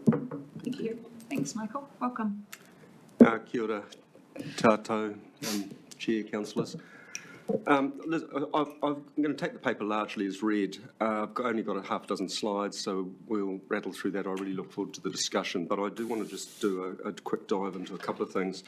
Before we head off, just by way of context, you know, the challenges in front of us are large. The current tools that we've got at our disposal and are using just don't deal with the problem at the scale needed to, you know, make any headway and progress, whilst they're good tools. The technical paper on the outcomes for nature that we did at the end of last year shows that this isn't just an erosion deal, it's a deal around biodiversity outcomes and a vehicle on which to drive long-term, sustainable, resilient land use change to, you know, to assist with our climate change ambitions. Totally. Having a partner like the Nature Conservancy brings global street cred and validation to the project. They wouldn't be walking alongside us if they didn't see the potential in it. And likewise, having government co-sign the business case, and a very substantial business case at that, that sort of validates where the project's got to. So, you know, when you put it in that sort of context, alongside the potential to bring in private sector funding to drive the scale, it is unique in what we're seeing. It's been proof of concept, you know, has been worked through and invested in. And so the next step is around validating the proof to scale. So that's just my sort of take on it by way of introduction. The topics in the paper, I won't and don't intend to talk to the business case itself. The project plan, I'll just give you a quick synopsis for what stage 3 actually aims to do, which so we're in between stage 2 and we're planning stage 3 at the moment. I'll just do a slight deep dive into the funding required for the next stage, because that's pertinent, and we need to talk that through. And lastly, just talk about some of the preparation work we're doing for stage 3 in order to drive the momentum. So stage 3, as I've talked about, it aims to validate that we can scale this project from the proof of concept with the 12 pilot farmers. It will build the project team and drive the partnerships, particularly around the financing entity and the model to actually provide financing on farm for those landowners that want them. And secondly, the implementation entity, which is actually the people going out to do the planting, the fencing, and the other measures that are identified in the business case. It aims to roll out to 90 farms, which is quite significant in its own case. It'll do that by leveraging the work with Catchments, absolutely. And as part of that, to actually offer the financing to those pilot farmers that require it. And the last component of that is to ensure that we don't sort of get into a sluggish spot after phase 3, and we can keep driving with the momentum into the next stage, which is to identify the pipeline of landowners across Hawke's Bay and keep scaling, move the project into a sustainable funding phase, and look to scale outside the region and other parts of New Zealand, which is why the Nature Conservancy and government are interested in this work. Funding for the next stage, let's just spend some time here. I presented a paper in March, and you'll remember that HBRC's contribution is in kind.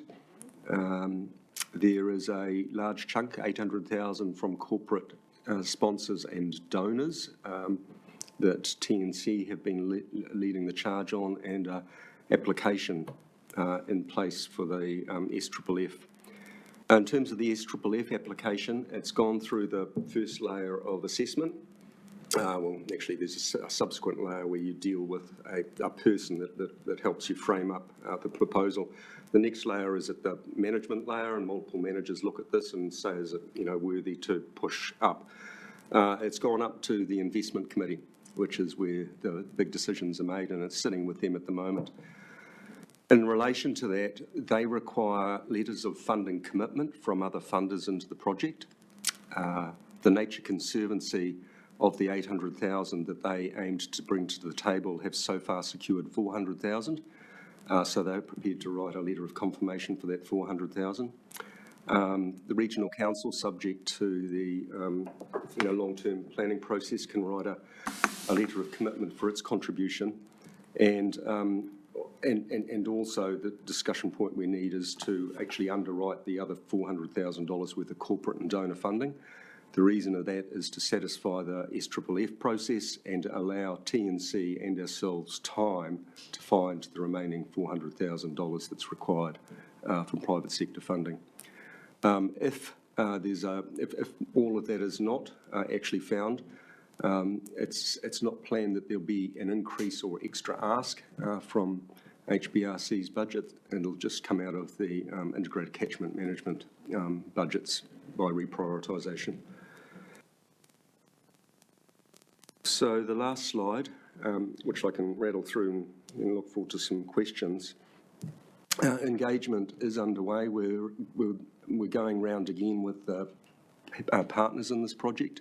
The priority is with the financing partners, and questions like, are they willing to participate in a financing solution for the first 12 pilot farmers is on the table.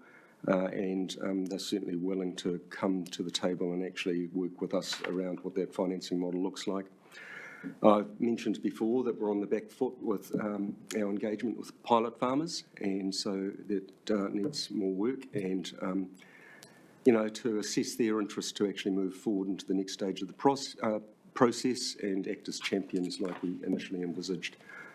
And lastly is working with, our networks and other networks across the region with the project to let them know where we're up to and as we build momentum. And just yesterday, there was confirmation by Minister Hoggard to visit the region on the 5th of July. So that's only a few weeks away. The plan is to go out into Evan and Linda Potter's farm, which they look forward to hosting, and actually do an on-farm discussion, sort of standing on the farm race, looking at multiple use land, and they were our first pilot farmer as well, so they can provide their perspectives. So that's my slides, and that will obviously be hosted by Chair Ormsby, and the invite letter also went to Minister Macleay, who is focusing on his trade portfolios right at the moment, and we're still waiting on feedback from the Climate Change Minister, Minister Watts. Thanks, Michael. The whole business case is on Stella, but of course we've been through that a number of times. So probably to focus in on the funding and where we're at with that. I mean, it's an update primarily on that. So questions? Councillor Williams? Yeah, thanks, Michael. It's very encouraging. I mean, I'll come back to it in comments about how this interfaces with our LTP, but just wanted to understand 15.2. It says philanthropic and corporate donors, 800,000 for the first 2 financial years, but the briefing paper the minister had that sort of line item at $1.2 million, 1.275 from philanthropic donors, HBRC and landowner contributions. Are they the same figure presented in a different way, or do we need 800 from TNC and we've got 4, so we're underwriting the other 4? Or does our underwrite 4 add to the 8 to make 1.2? What's this? Yeah, the 1.2 includes a little bit of cash from HBRC from this financial year's. Yep, and anticipates getting a small contribution from landowners to participate in the farm planning process. All right. So in essence, subject to the MPI SFFF application being approved, which is in turn, you have to have that sort of co-funding locked in. Absolutely. We could be good to go for phase 3. Yep. And that's what the meeting with the minister is all about in July. Yeah, and part of actually inviting the minister means that the minister requires a briefing So that process will be going on anyway, even if they don't visit, but in this case, they get to visit and actually, touch the mud and feel the real opportunity with us. Does the minister decide or the ministry? At this level, it would be ministry, wouldn't it? It typically is the ministry, but sort of our feeling is that with the change of government and a change in government's priorities, that this may end up with the minister. But it's unknown. Through you, Chair. So I guess that's the kind of logic around the engagement processes. We want as much visibility in Wellington of the project and its importance, and everybody speaking positively about it. So wherever the decision-making lies, they see a strongly supportive community wanting this to happen. Flagship stuff, isn't it? Correct, and it could be, we're just under $1 million, the old J4N, Jobs for Nature process that stood up during COVID, anything over $1 million required ministerial sign-off, so we might escape that. Nonetheless, it would be nice to have the minister asking his ministry about progress on this project. Thank you. That's me, and I'll come back to the comments if I can. So Harding? Kia ora, Chair. Thanks, Michael. Just a couple of questions on numbers, finance. One is TNC, just curious to know whether any component of that is money from TNC itself or whether it's all kind of third-party money that they wrangle. So just trying to understand that aspect of it. That's the first question.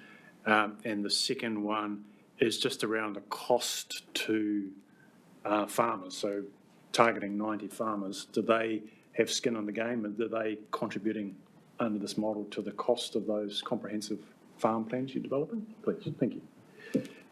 Yeah, and in relation to the Nature Conservancy, the Nature Conservancy will put in some real cash to this as well, but their fundraising comes from donors anyway, so it's just another mechanism to get donors. They're still working with donors that will are very interested in contributing directly to the project. So it's a little bit of both, but it's easy. In relation to farmer contributions, I picked up your point, having farmers having a little bit of skin in the game sort of makes sense. So that's been built into the model, but that's around the farm planning process, which is really just a business plan for the landowners. But in time, this aims to get sort of self-sustaining when it can actually drive its scale. Do you have a figure at this stage for what that means for these 90 farmers? Yeah, I think the figure in the business case is 250,000. Is it 330,000? No, for the plantings on farm? No, just for actually developing the plan. Yep, 2,500. Right, okay, thank you. Yeah, sounds reasonable. Thank you. Councillor Rodley? No, that was my question. Oh, okay. Just one related to that, and actually refers to our discussion before. So 85% of farmers are quite keen to take it up, and there's a capital cost of $337,000 per farmer. And so, now that's quite hard because of the way things are generally with farming. Do you see a potential situation where you do the plan, but you've got no ability to implement the plan because you haven't got the money you haven't got the 337,000? Yeah, but yes, through you, Chair, obviously, that's a real component of the Land for Life model is to provide access to financing solutions that will allow landowners to actually drive this forward. But they get the preference about how much or how little they want to take of that. The other option the landowners have is just to spread the planting or the implementation program over a longer period of time, and they just chip away. But the business plan, the farm plan, will give them the information they need to make the decisions they need for their own implementation on farm. The 300-odd thousand you referred to, we feel is actually a conservative number, and that as landowners get the confidence with planting that they'll actually end up planting more land, and indeed we've set sort of higher targets in the updated business case to achieve the outcomes that we all require. And probably the other point worth noting is that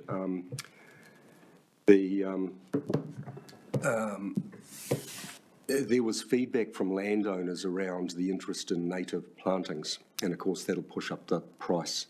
So, we need to work on the supply side, the supply chain, and actually try and drive down that price, or influence government around policy settings that can support uptake of natives. Chair, perhaps if I can just add to that we don't envisage that access to capital will be too much of a block. In fact, the engagement that the team has had with the banking sector has been incredibly positive. So green lending and access to capital is probably less of our roadblock, we think. The banks are saying that on the back of the plans that have come out of the pilot farms, they're very, very comfortable to provide access to capital for farmers. It's really going to be the point Michael made, which is, well, do you want to do it all now this year, or do you want to spread it over a longer period? And what's your final mix and preference of native versus non-native versus other things?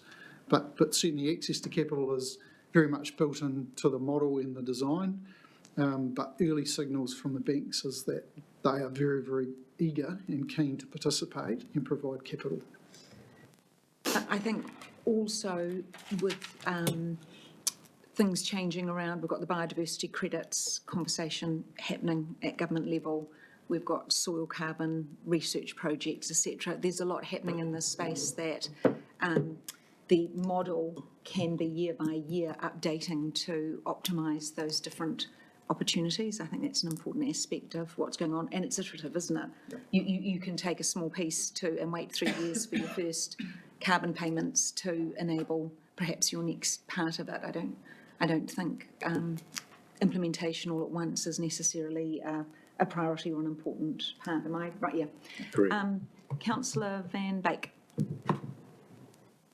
Yeah, just two questions, many comments. If you look at the Fed Farmers survey that they've done on rural landing, and hearing anecdotal from farmers, it's actually pretty difficult working with lenders at the moment, and especially for something that actually doesn't add to the bottom line.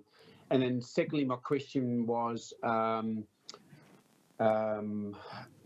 we've moved from existing erosion control type planting more towards natives. Is it true that natives are A, more expensive, B, slower to grow, and C, possibly not as good in erosion control, at least in the first part of their life? Thank you. Do you want me to comment? Yeah, no. So I'll come to the natives piece secondly, but look, just to be really clear, this proposal does add to the bottom line of these farm businesses. That is absolutely its intent.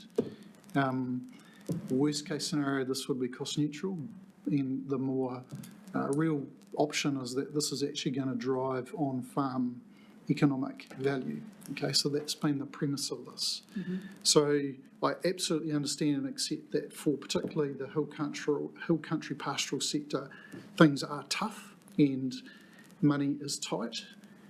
This doesn't propose that this is going to add more to the balance sheet of the farm that is non-returning. It's completely the opposite. It gives them an opportunity to reimagine the farm system and create a resilient system going forward that generates wealth for the business. That's the underlying principle. In terms of natives, no, it's really about the right tree, right place, councillor, to put it simply. There is absolutely a place for native planting in the project, and the feedback from the pilot farms is very clear that they want to see more native planting. It is expensive relative to non-native planting. Those costs have been factored into the modelling and the financials so that landowners are able to make those choices around how much they have of native revegetation or reversion versus space poles versus radiata forest, for example. Mm-hmm. Ultimately, it will be the landowner's choice, informed significantly by, the right tree, right place information and the financial modelling that exists. There's a heck of a lot of work that's also being done across the nation to work out how you can reduce the cost of native revegetation, things like the tomato method, forestry grade native planting, so you're moving away from potted plants, closely spaced, expensive to establish and manage to wider spaced forestry grade plants that are achieving just as good an outcome. And in regards to the erosion control potential, absolutely native plants have an option and a place. And in fact, relatively recent research that's coming out of an independent research space is showing that, natives in the particularly steep, gnarly country is more effective than non-native species. So all of that feeds into the process. So natives are very much part of the view in the mix. Michael, anything I've missed? No. Thank you. Comments or? Are we up to comments? Please, yes, any other questions? Yep.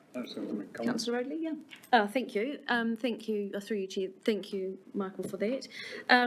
Given I know a few farmers, and we are inherently a difficult bunch to connect with and understand.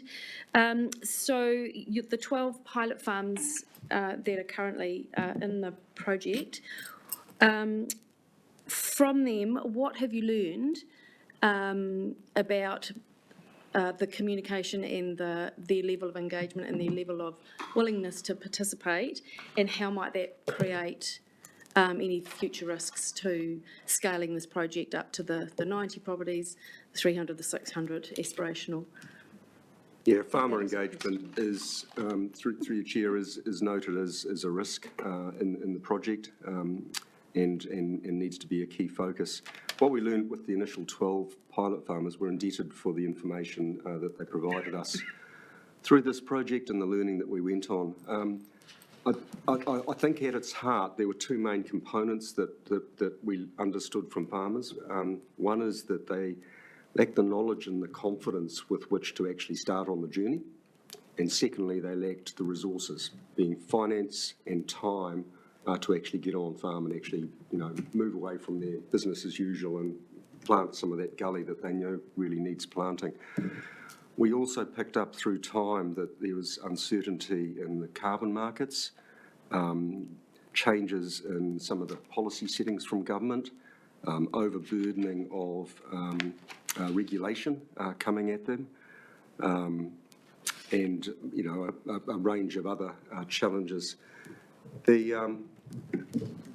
One of the issues we've had with the project is that we haven't had a solution for them, a product, if you like, actual financing to start on the journey. And so this next stage of the process is to develop the financing package that will actually allow the farmers to implement. And so it's been a challenge also for the project to actually, continue the engagement with farmers without any certainty of what the project is able to provide them. And Chair, just one other comment would be, that's the intent of phase 3, it's validation to scale. The step will validate our ability to scale up to the 300 or 600, whatever your picture might be. And if at the end of the fully funded phase 3 process, we get to the point where we say we can't scale, it may end there. Another same question, thank you. Thank you. I'm not actually sure if that answers that question, but it's probably something we just need to unpack a little bit more, maybe with you too, Ian. There's a bit of chat around, there's a lot of chat actually around ensuring that there's a lot of people out in this discussion, out providers, people with advice, coming in on farm about trees on farms, around efficiencies of your land and land use and potential land use change. And so just wondering, or inviting you, Michael, to talk about how you are interfacing with those different organisations, be it Beef and Lamb New Zealand, Farm Foresters, Hawke's Bay and nationally, and how is there any overlap? How are you avoiding any duplicity, and how are you maximising so that as the farmer, as the recipient, you're getting a nice clear-cut approach to how we move this whenua forward into more sustainable practice? Yeah, Chair, we've had a lot of discussions with other programs that aim to do similar things. I think Toha, Rata, ECOS, New Zealand Carbon Farming, even the likes of P.F. Olsen, recloaking Papatuanuku through Pure Advantage. There is nothing out there like Land for Life. Many of those programs have similar aspirations and pick up components, but there's nothing that brings in the private sector funding to drive the scale, nothing that drives efficiency through sort of a business farm planning process and the tools that's required, to do that spatially. Not a lot that we're seeing that is actually driven by the farmers, the landowners' vision,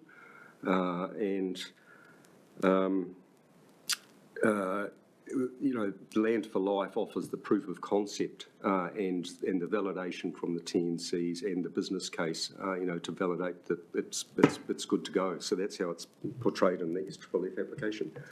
And maybe, Chair, sorry, just to add to that, take on board your point around the many vehicles up the drive, farmers being inundated with information. An aspect of the program that we can build into the engagement is across primary sector bodies and across industry, so visibility and awareness of this, something we haven't necessarily spent a lot of time doing, engaging Beef and Lamb and others in this, in the validation to scale component. That's an aspect that we can and will cover off to ensure that, because from my perspective, if somebody else's brand gets them on farm and they can talk about our product in relation to theirs and it opens up an opportunity, we're right into it. Yeah, and just to back that up, one of the work streams in the project plan for phase 3 is absolutely to gain alignment and leverage and benefit those other programs. Okay. You with that? Okay.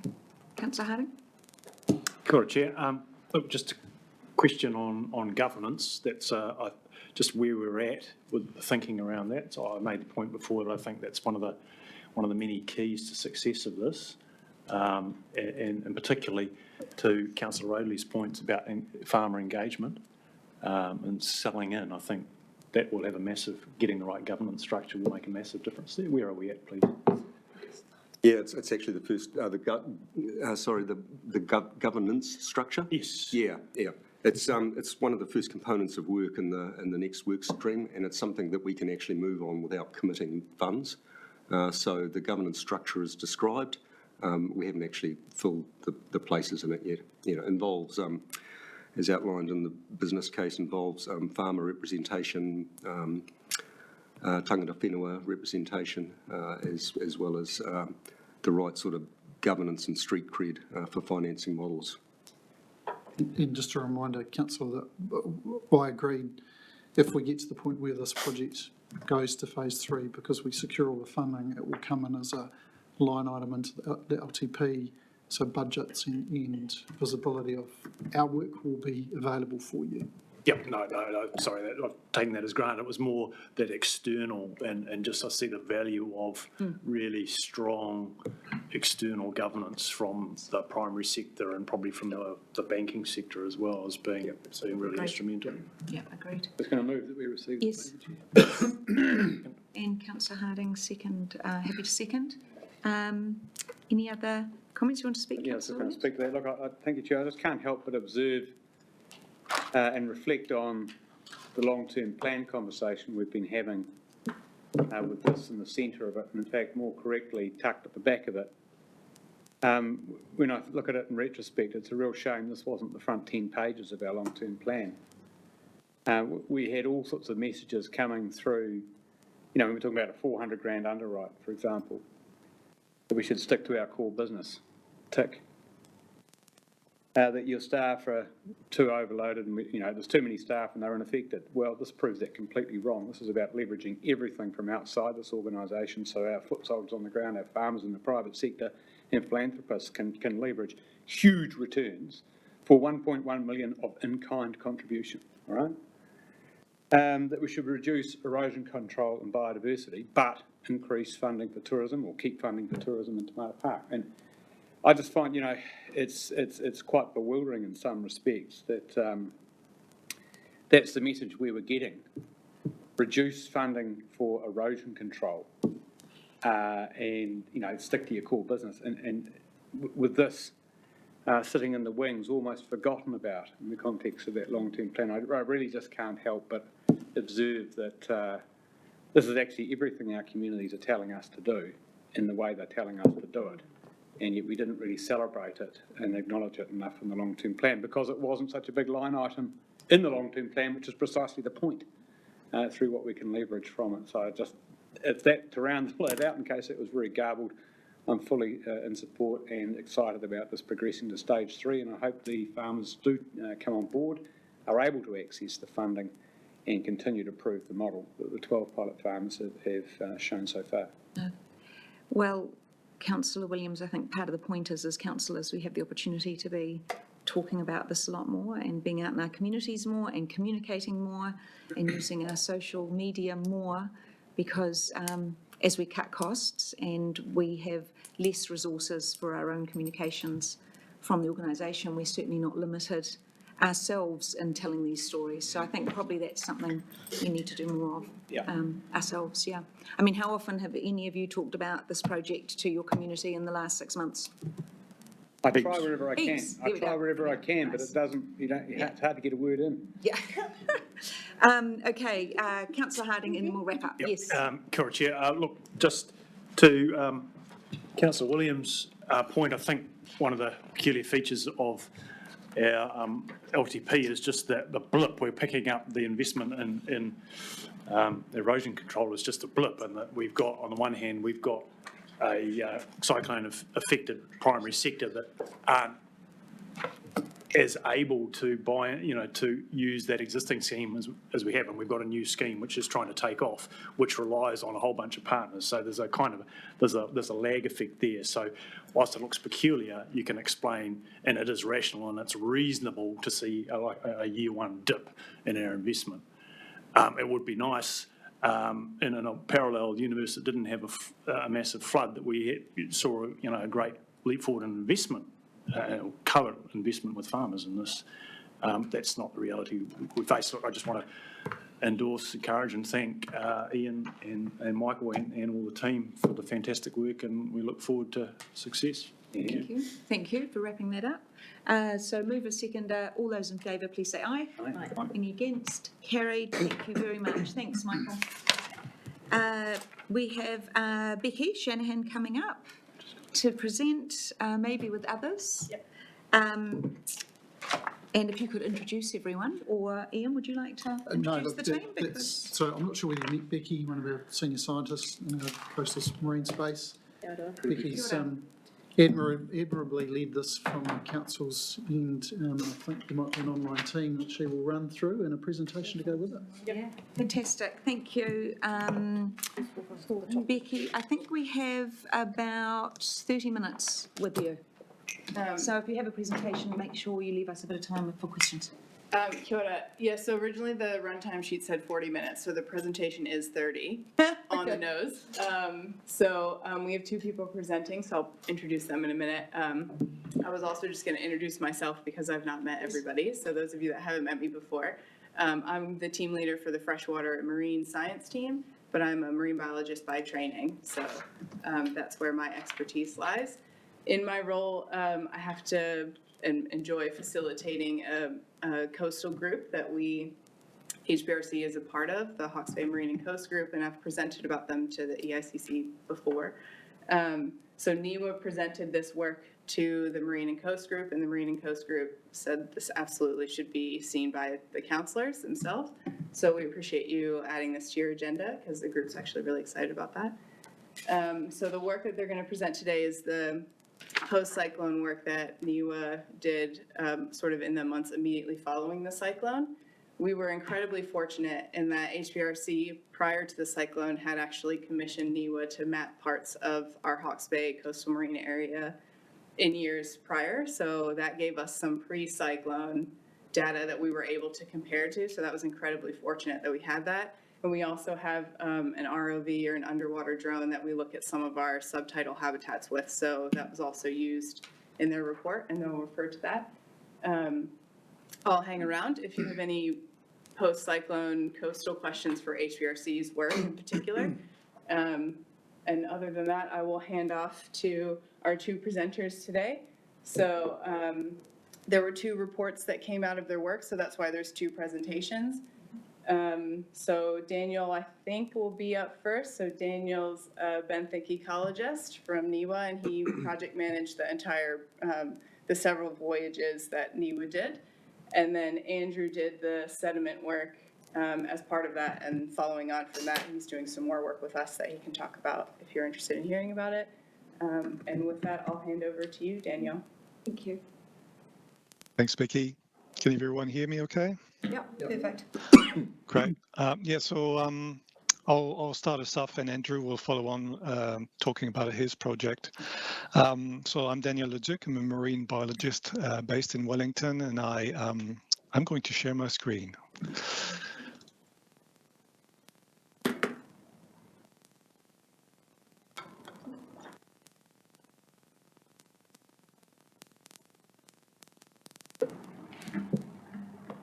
Is that the right one?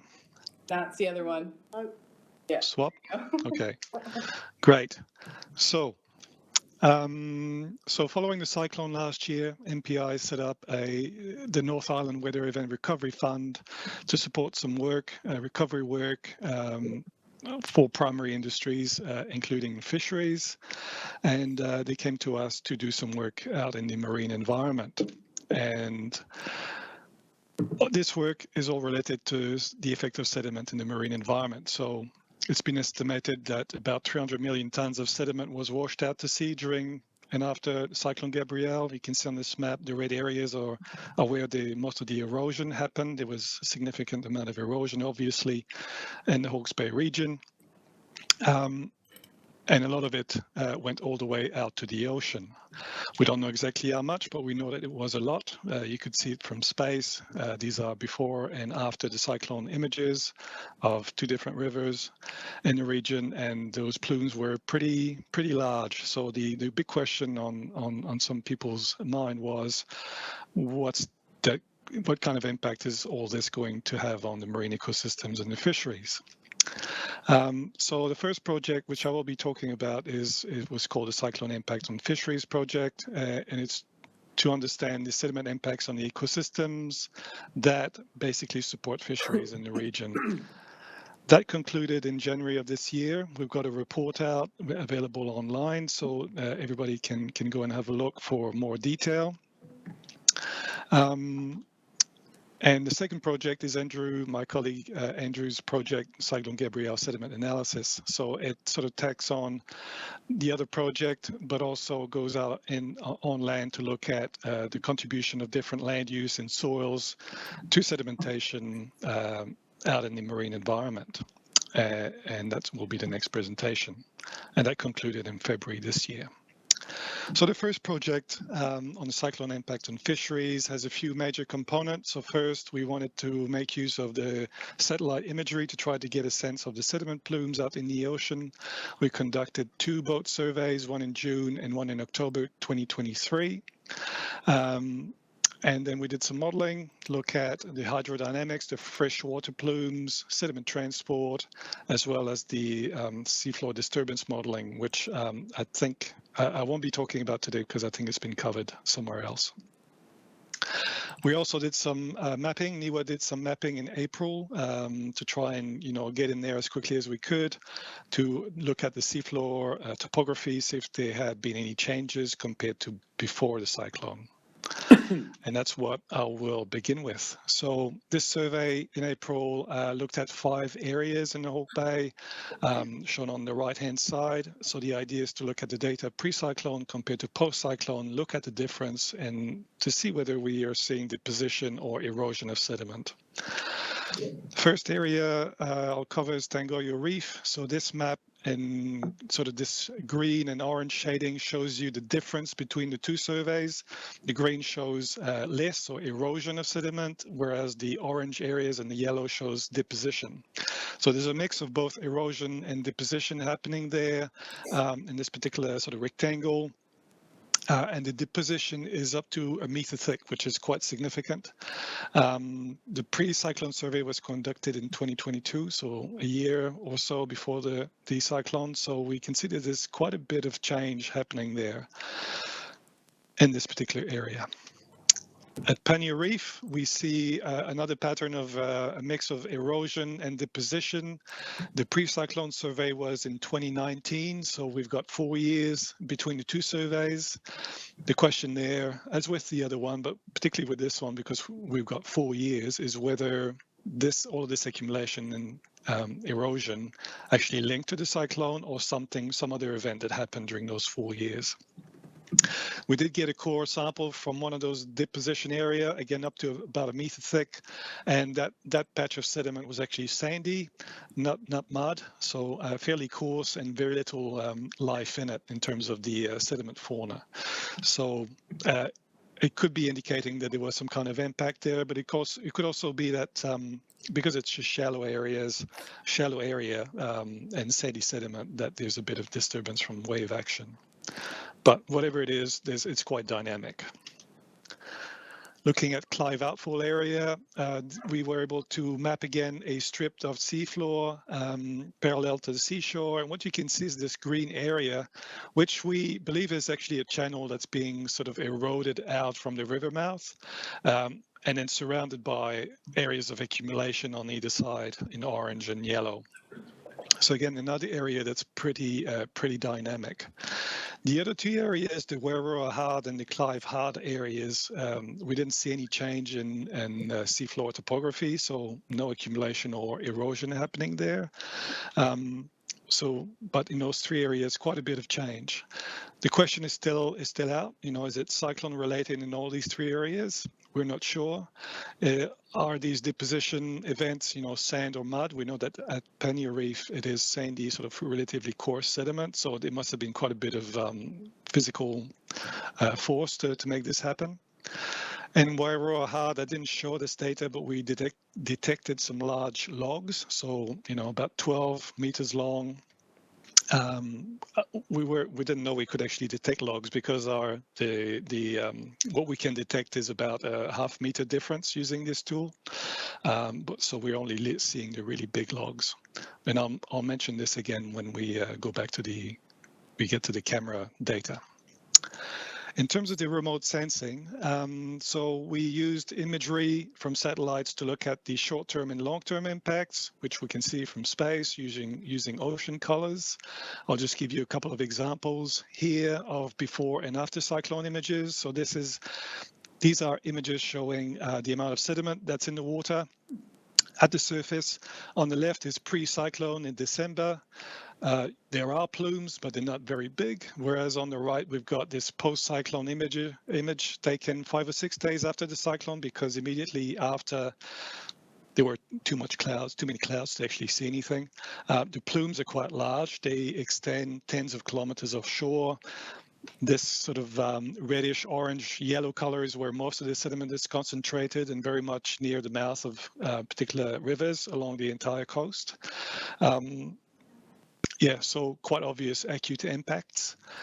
In terms of how do I change? There we go, chronic impacts.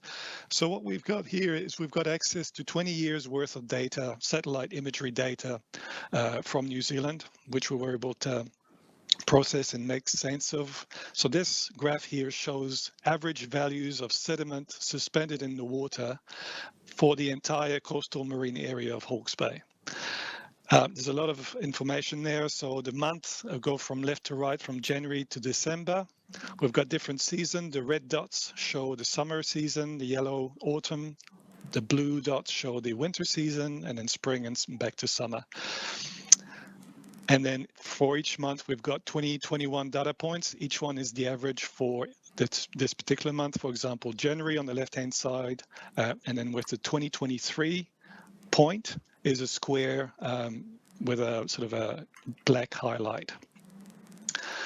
So what we can see in January, looking at the left-hand side of this graph, is that the 2023 square is actually quite high already compared to the previous Januaries, going back to 2002, and that's because of Cyclone Hale. So this cyclone is actually priming the whole region for Cyclone Gabrielle in February.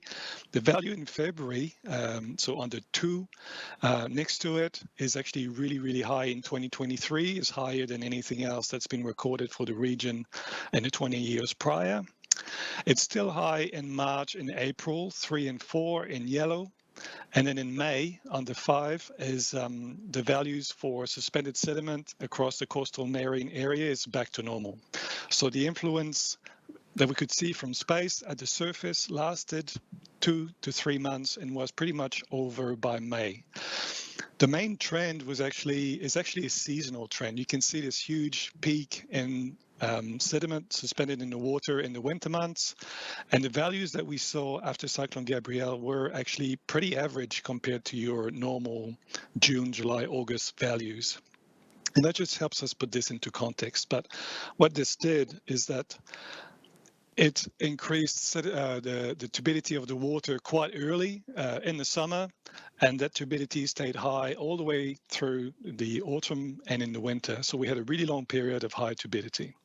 And I'm sure a lot of locals could have told me that because you've all seen it with your own eyes, but that's what the satellite data is actually telling us. In terms of the Kaharoa surveys, so we did one in a survey in June and October. We focused on areas 15 meters or deeper because that's where we can operate with the research vessel. We did the mapping, which I've already mentioned. We did a suite of video transects to look at the seafloor and a lot of coring as well. In June, we had really bad weather, which didn't help, but this map shows you where we went. We'd still managed to do quite a bit of sampling.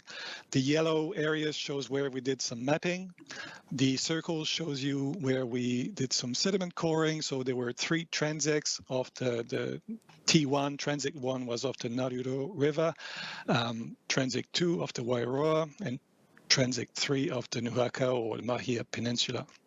And Andrew we'll talk about more about the coring in his talk. The triangles shows you where we did the camera surveys. In October, we did something pretty similar, same kind of sampling. We had much better weather, so we were able to actually see what was happening at the seafloor much better, and we revisited some of the coring sites that I just mentioned.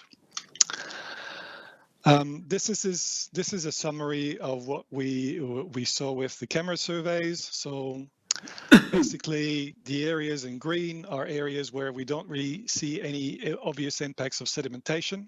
In yellow, we see some limited effects of sedimentation, and in red are where we saw some medium to high sort of likelihood of sedimentation impacts. So there's a real spatial pattern happening here. So most of the impacts appear to be limited to the western side of the bay, whereas further north, out, and to the east, sedimentation impacts don't seem to be that pronounced.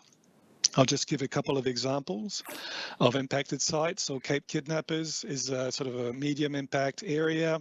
So we have all of this data from the council prior to the cyclone shown on this map by X's, where the camera was put down and no sponges were seen.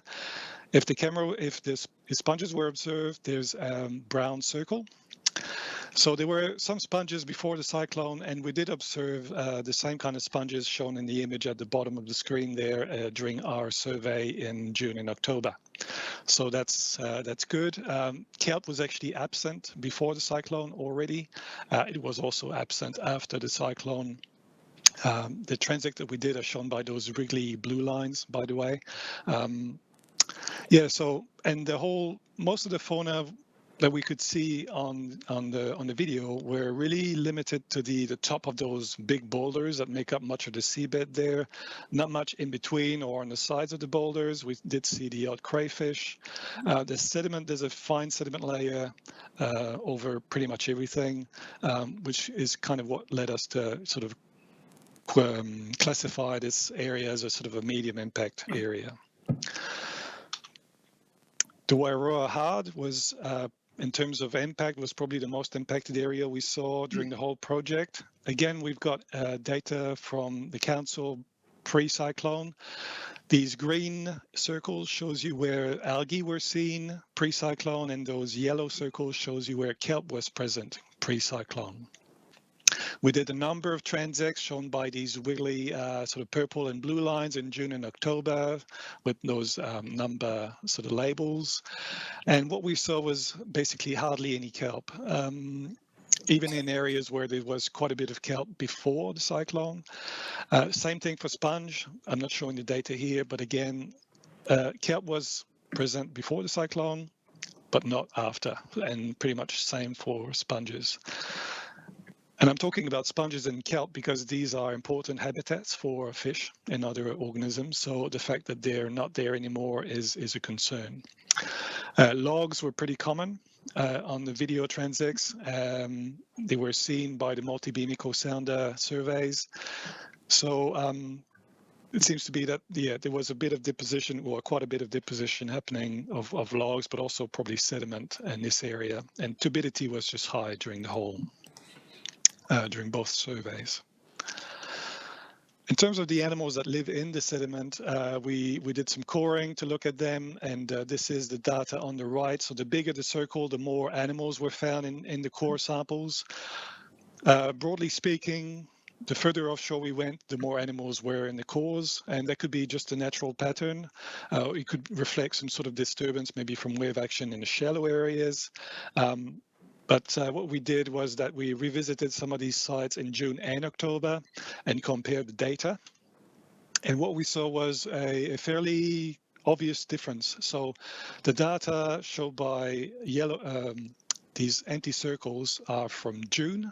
So we've got water depth on this axis there. So the deeper we go, the more animals we get in each core. And that's true in June and also in October. But in October, those green circles show much higher abundance of animals in the core samples. So what we are seeing when we do a bit of stats with these data is that there was an increase in the abundance of animals living in the sediment in October compared to June. And it could be that what we're seeing is an impacted seafloor ecosystem in June, and then followed by a recovery in October a few months later. I'll just briefly mention some of the modeling work that we did.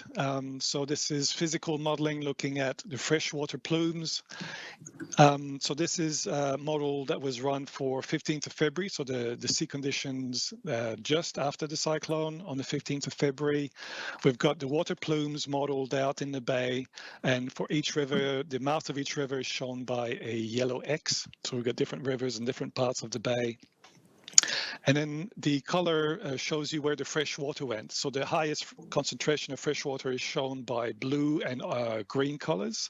And then the yellow and the red is sort of low concentrations of fresh water.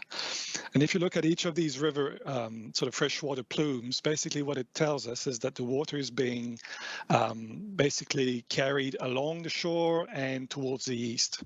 And in some cases, that water actually goes around Mahia Peninsula towards Gisborne. So this is where freshwater tended to be transported immediately after the cyclone. So we used this modeling, and we used other data on sediment input from the rivers to come up with a sediment transport model.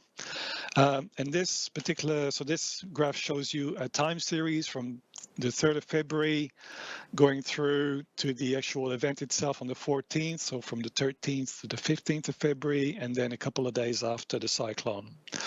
The green areas shows areas where sediment is accumulating at the seafloor, so it's starting to make an accumulation of sediment, whereas those blue areas are areas where the sediment is being eroded away. So what we're seeing immediately after the cyclone is sediment accumulating in a couple of areas, so off the Mohuaca River, as well as along the western side, of Hawke Bay. And these accumulations are fairly sizable, so about 10 to 20 centimeters thick, which sort of lines up with what we saw in the cores. But also what we see, which is interesting, is these blue areas where erosion is predicted to occur. Basically, this reflects the action of waves and currents in those areas that are a bit more exposed. And what this means is not necessarily that seabed will be eroded in a massive way, but rather that sediment is being resuspended into the water column. So sediment obviously comes from rivers immediately after the cyclone, but there's already quite a bit of fine sediment sitting on the seafloor, which is being resuspended and transported away during the weather event. So that adds to the load of sediment in the whole region, and I think it's a really important sort of key home take-home message there. In terms of quick conclusions, so. And broadly speaking, sedimentation has increased about tenfold over the last century along the coast of New Zealand, and it's a major threat to ecosystems and the fisheries that they support. Extreme weather events will obviously compound this impact of increased sedimentation. It will accelerate the erosion, transport a whole lot more sediment to the coast, and create this resuspension of existing sediments that's already on the seafloor. The model and the observations that we've made indicate that sediment impacts are likely most pronounced inshore and along the western and central parts of Hawke Bay, where Rahad is quite likely to have been impacted by the cyclone in particular. And solving the problem of sedimentation is obviously something that needs to happen, take into consideration what happens in the river catchments. Just highlights the really strong link that there is between, what happens with land use and the ocean and coastal ecosystems.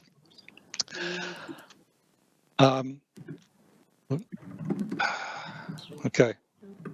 I can't switch for some reason, but yeah, just a reminder, the report is there. I'm happy to answer questions today or to be emailed afterwards, but do have a look at the report online where there's quite a bit more detail, and I'll hand over to Andrew. Kia ora, thank you, Daniel. I think we will go on and have Andrews as well because they fit together, and then we can pick up questions for at the end. Yeah, welcome, Andrew. You can hear me okay? Yep, perfect. Okay, great. I'll just share my screen.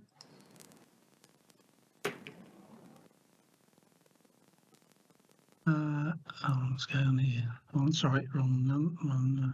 Okay, can you see that okay? No. No. Have another go. Okay, just let me, beg your pardon, share. Okay, here we go. Yes. There you go. Mm-hmm.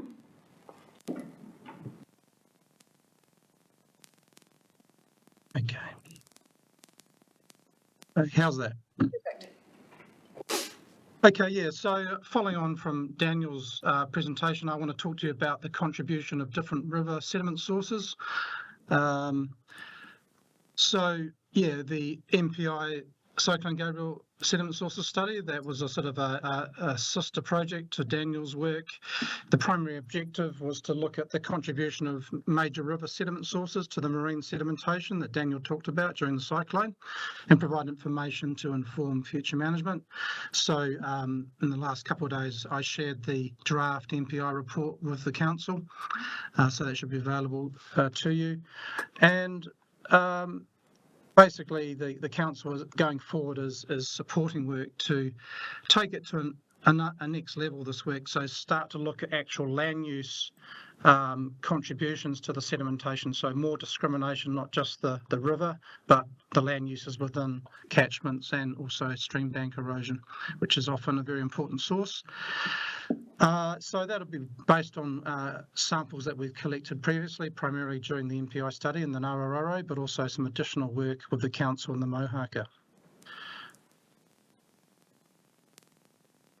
Right, so the key tasks in the MPI study, we sampled sediments at river mouths, so sediment deposits from Taurāwhiti up at the Waipu near East Cape down to Ngararoro, so 13 sites. We ended up analysing samples from 7 river mouths. We also sampled, as Daniel mentioned, the transects, the Kaharai transect, so transect T1 down near the Ngararoro, which you can see in the map to the left, up to transect T6 at the Waipu. So there were the 3 transects in the Hawke Bay. And we also included some marine M-member samples, so to get a signature for the sort of the pure marine kind of sediments as opposed to the land-based sediments. And we have these samples that we collected in the Nararoro and Uawa catchments to look at the land use, stream bank and subsoil erosion kind of influences. Those samples have not been analysed as part of the MPI study. Okay, I just want to give you a very brief description of the CSSI method. So we've undertaken some 20-odd studies in New Zealand, and it's used internationally now, developed by NIWA in the 2000s. So pretty simple concept. Land use is defined by the plant community growing on the land, and plants secrete these organic compounds that label the soil, so biomarkers. We primarily use fatty acid biomarkers. They're very useful and reliable soil traces. We've undertaken a lot of supporting research which shows this. So these fatty acids are bound to topsoils in particular, and they persist in soils and sediments for hundreds and thousands of years. We're using the stable isotopic signatures of the fatty acids, so that's the ratio between carbon-13 and carbon-12. It's sort of the different flavours of carbon, and that defines the signature for each fatty acid. There's about a dozen fatty acids that we typically use, so we have a whole suite of fatty acids we can use for traces. So even though the fatty acid concentrations can fall over time, over years, decades, etc., we're not looking at the concentrations, we're looking at the stable isotopic signatures which are fixed at the time the plants produce them. And so what we're doing here is we go out and we sample the catchments, different land uses, etc. We use that to develop the source library, and then we go down to the sea or the rivers or the lakes or the estuaries and we sample the sediment mixtures. So they're mixtures of the sources, the upstream sources, and we use a mathematical model to unmix the mixtures so we can get the proportion of different sources in the receiving environment. So just coming back to Cyclone Gabriel, the river plumes, some interesting patterns there. So, at the peak of the event, we're seeing these plumes in the Tairāwhiti. They're kind of essentially indicating transport from north to south. And as Daniel mentioned, including with the hydrodynamic sediment transport modelling, a strong indication that sediment was bypassing around the Mahia Peninsula from Hawke Bay into Poverty Bay. And about 4 days after the event, there wasn't much left in suspension, or certainly not the high concentrations indicated by the red and orange colouring. So a lot of deposition and dispersal in that period. Just a quick view of what we were seeing in some of the cores. So Alan Orpin's work. So you can see in the centre there's an image, a CT image of one of the cores, and that's from Transect 1, 48 metres water depth off the Nararoro. You can see about 12 centimetres of pure mud deposited on the pre-existing sand layer. So that thick, very fine mud layer represents the deposition from the cyclone at its peak and over the following days. Elsewhere, as Daniel mentioned, we were seeing nearshore, resuspension of sediment by waves. So in deeper water, we tend to see thicker deposits and better preservation of the cyclone, months after the event. Okay, excuse me.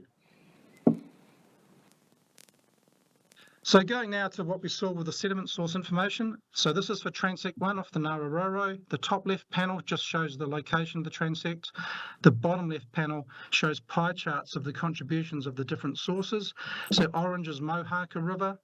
Grey is a combined Wairoa Nuhaka, because we couldn't distinguish between those two river sources. And the Nararoro, which is the nice lime green. So looking at the right-hand panel now, these show, beg your pardon, these show the cores going offshore from left to right, and the from top to bottom is the distance below the sediment surface at each core site. So what you can see is that the Mohaka River made a substantial contribution to sedimentation, particularly in the inshore, but everywhere really. And the Wairoa Nuhaka and Nararoro, their contributions tend to increase offshore. And at the most offshore side, it's really interesting where we've got that kind of deep kind of profile. You can see there seems to be this shift in the near the bottom of the mud deposit. You can see that the Wairoa Nuhaka and the Nararoro were the big players, and the Mohaka less so. But as you move towards the surface, towards the top of the core, you can see that the contribution from the Mohaka increased. So it's indicating that this change in time and the contributions of the different sources. Very interesting. Moving to Transect 2 now off the Wairoa, what we can see again is the Mohaka having a major impact on sedimentation, as well as the Wairoa Nuhaka.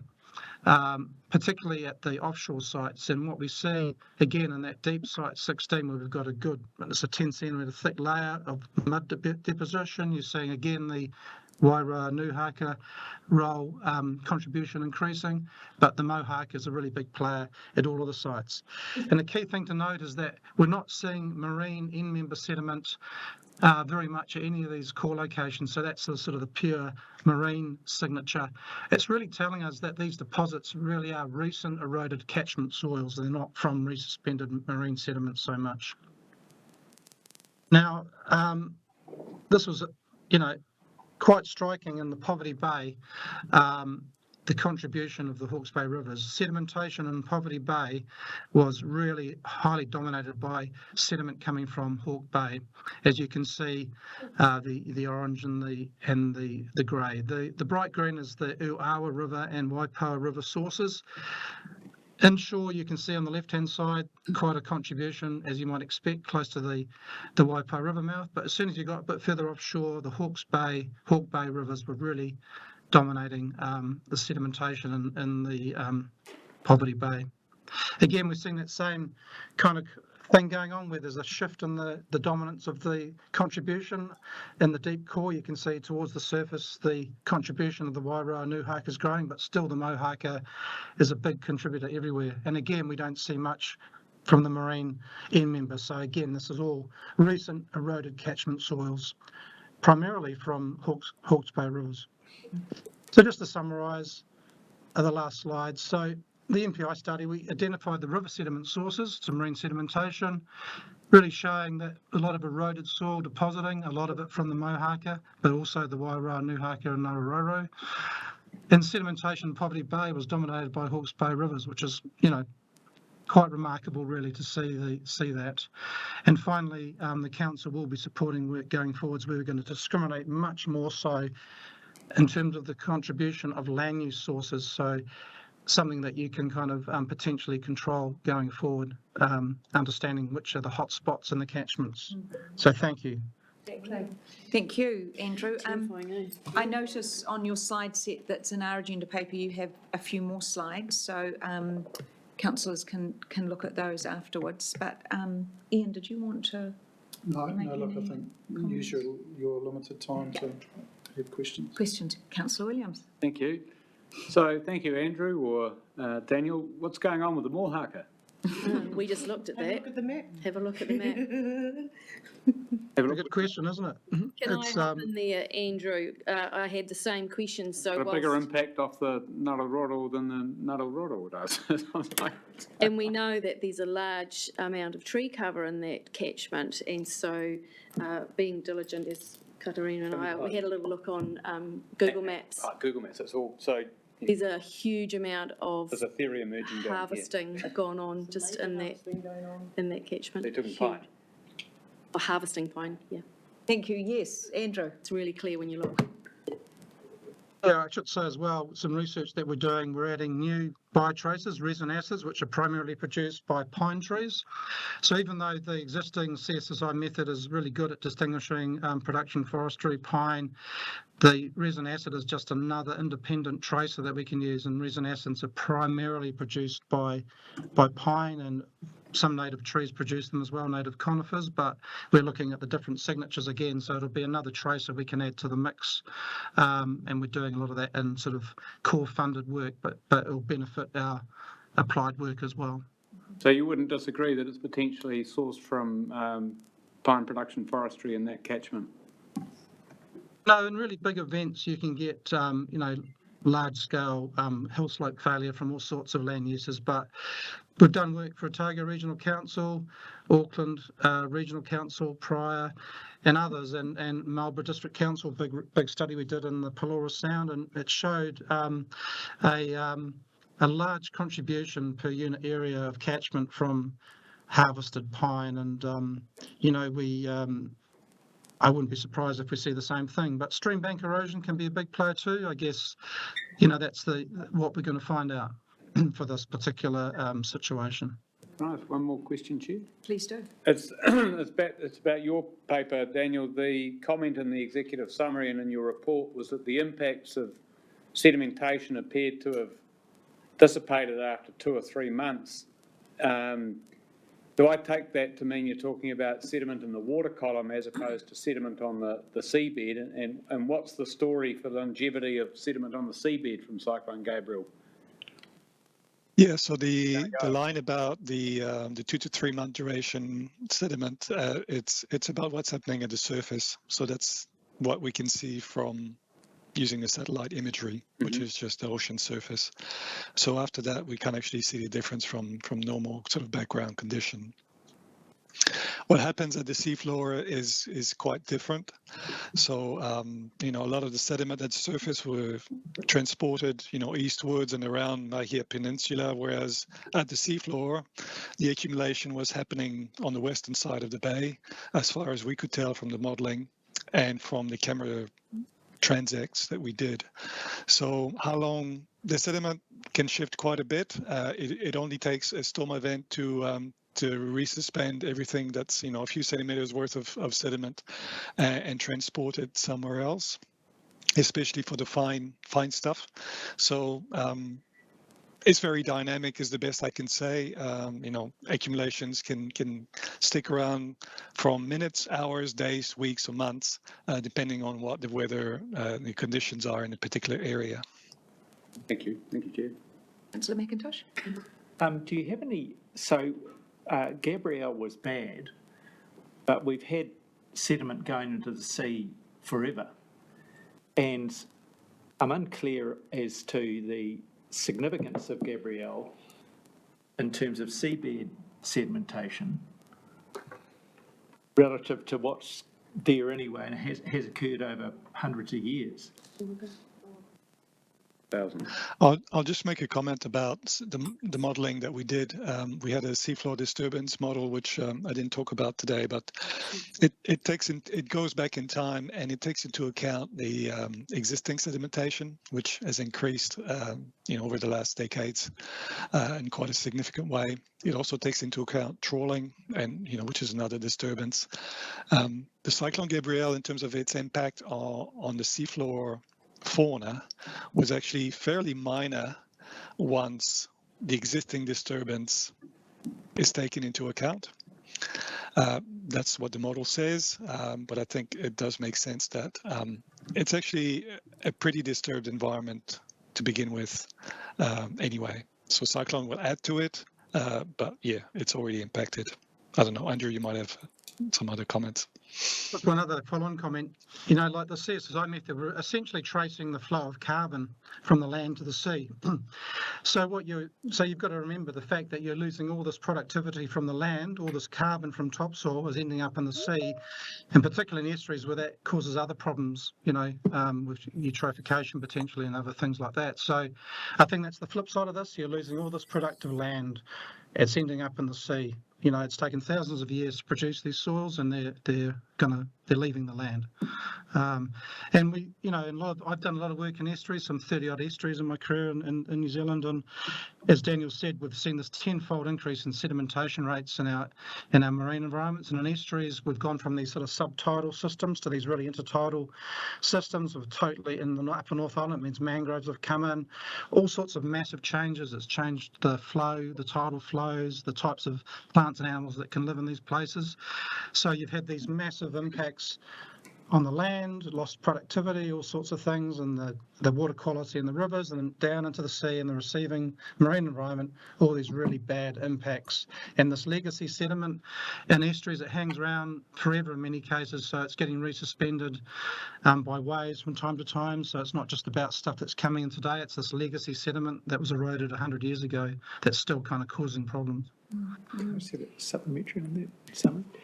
So if I understand it correctly, whilst this has been happening for a long time, is your point that stuff that has occurred over the last 50 years is, relatively speaking, a hell of a lot, or maybe even 20 years, is substantially more significantly damaging than what occurred in periods prior? Is that a summary? There may be a longer time scale than that, but that's the right idea. And I guess these extreme events are going to likely to happen more frequently, so you're going to be losing more soil over time unless there's some sort of, reorganisation of how we manage land, I guess. And some of it can be mitigated, and, maybe in some really large events, it's not so easy. But yeah, I think land use is something that we can potentially manage as opposed to these extreme events. So I guess that's the lever that you can pull. I'll remind you of the 1941 Soil Conservation Act, where they talked about the fact that we needed to manage our soils a little better, so we've been talking about it for a while. Councillor Roadley? Well, thank you, Chair. Just a very quick one. Ian, do you recall off the top of your head the rainfall over Cyclone Gabriel in the Mohaka catchment? Sorry, that's putting you on the spot. Well, look, the Mohaka wasn't as heavily impacted as the East, Kamangani and Tutaikuri. The actual figures I couldn't tell off the top of my head. I can get you that information though if you want. It's kind of interesting when you look at what we're seeing with this disparity between the catchment outputs by way of sediment output, what we know about the water that fell and what we know about the land use in those areas. Those three ideas are quite deeply connected, but they actually don't really make sense from a gut response. Yes, thank you, love that. In our State of the Environment reporting for the coastal water quality historically, when we have time series for, 15 or so years, the Mohaka has always been above the sort of national average in terms of turbidity historically over the entire time we've been measuring that. So it's a bit of a thinker for sure, because we've noticed it, each sort of SOE, we've gone back to the last one to say, wow, that's still the same. Why is that not changed? So yeah, it's definitely on our radar. Do you have any answers to that question? Not necessarily, no, because we have the same questions in terms of the rainfall that lands there and the land use that's the dominating land use in that catchment. So it's something that because most of it is under tree cover, isn't it? Yeah, so it is worth investigating further, because it's a bit confusing unless it comes from certain parts of the river. Certain parts of the catchment dominate more than other bits, and that's something we've not really investigated. I noticed the stream edges are quite different in different stretches of that river. Just looking from a Google Map perspective, it's quite an interesting shaped river. Because the paper before you, where we were talking about, a lot of our solutions about sediment runoff is around creating this tree cover. Here we've got a catchment with significant tree cover, and we're not actually seeing what we would expect to see. Yeah, I think Becky's right that we'll dig deeper in, and this stuff is really helpful to point us to where to look. If you think about the catchment though, it's a very long catchment. It goes through many different geological kind of types from its source in the Kawikas through to the coast. It is a very mixed land use. It has a high dominance of production forests, but there is significant areas of pastoral farming in there as well as native. It's a bit of a whodunit, and it's going to be great for the team to dig into it and to try and answer these questions. We're going to wrap up with the last comment and question from Zand, but I'm sorry we have to cut it a wee bit short. But I had my hand up. Oh, you got your hand up as well. I think, it's so interesting and so informs a lot of the work that we're talking about in other parts. It would be great if after this, if there's some emails with particular questions and things, I'll come to you too as well. We could ask Becky to come back at our next meeting for an update on some of those things as well. So, yeah, Councillor Harding and then Ms McElroy. This one might fall into that bucket as well. But a question for Daniel. Where's all our kelp and how do we get it back? Good question. That's a good question. We noticed, a number of areas where it's quite shallow, but we don't see any kelp, and the reasons aren't clear. And the kelp has been absent for a number of years, well predating Cyclone Gabrielle. How do you get it back? Well, it could be there's transplanting work happening in Wellington Harbour at the moment, for example, but that's assuming that the environment will be suitable for the kelp to grow and survive. Yeah, there's no easy answer to this one, I'm afraid. Thank you. One for Becky. Yeah, we do. We've tossed around the idea of restoration projects, but we have to do some trialing and see what happens. Yeah. Peter Daniels, probably the same thing. It's about the kelp and the Wairua hard and how there was a forest there prior and then it's disappeared. And what we know of that area is a snapper nursery. So it definitely will decimate the fisheries. And I'm just noting recently there's been a lot of articles around up the east coast with the snapper they've been catching there, and they're calling them zombies snapper. So there could be starvation because the kelp forests are gone, and as we know, they feed on that. So that's sort of all with our kōrero mātauranga, of centuries. The Wairua hard was known for that, and now the kelp's gone. There was a forest when you compare to some of the others. You weren't talking about kelp forests. So, yeah, makes you wonder. And just a note with the Mohaka forestry, let's just sort of try and analyse it myself. I know they've got the biggest forestry of in comparison to Wairoa, I think about 12,000 hectares. And my brother worked in that forestry, and they couldn't go back there for months, so it was pretty much turned upside down. So all these sort of things. And when you look at the Mohaka forestry, the Mohaka River, it's like a canyon, and so the height it was up to the bridge. So it was up to the bridge, and that's a fair height. So that's shooting out that way. Whereas the Wairoa had the alluvial floodplains, and it all ended up in our place, so a lot of that sediment ended up in my backyard, and took months to dig it out all over North Clyde. So there's a different way that it comes out to the ocean, whereas ours was distributed as it does into the plains, into the flats.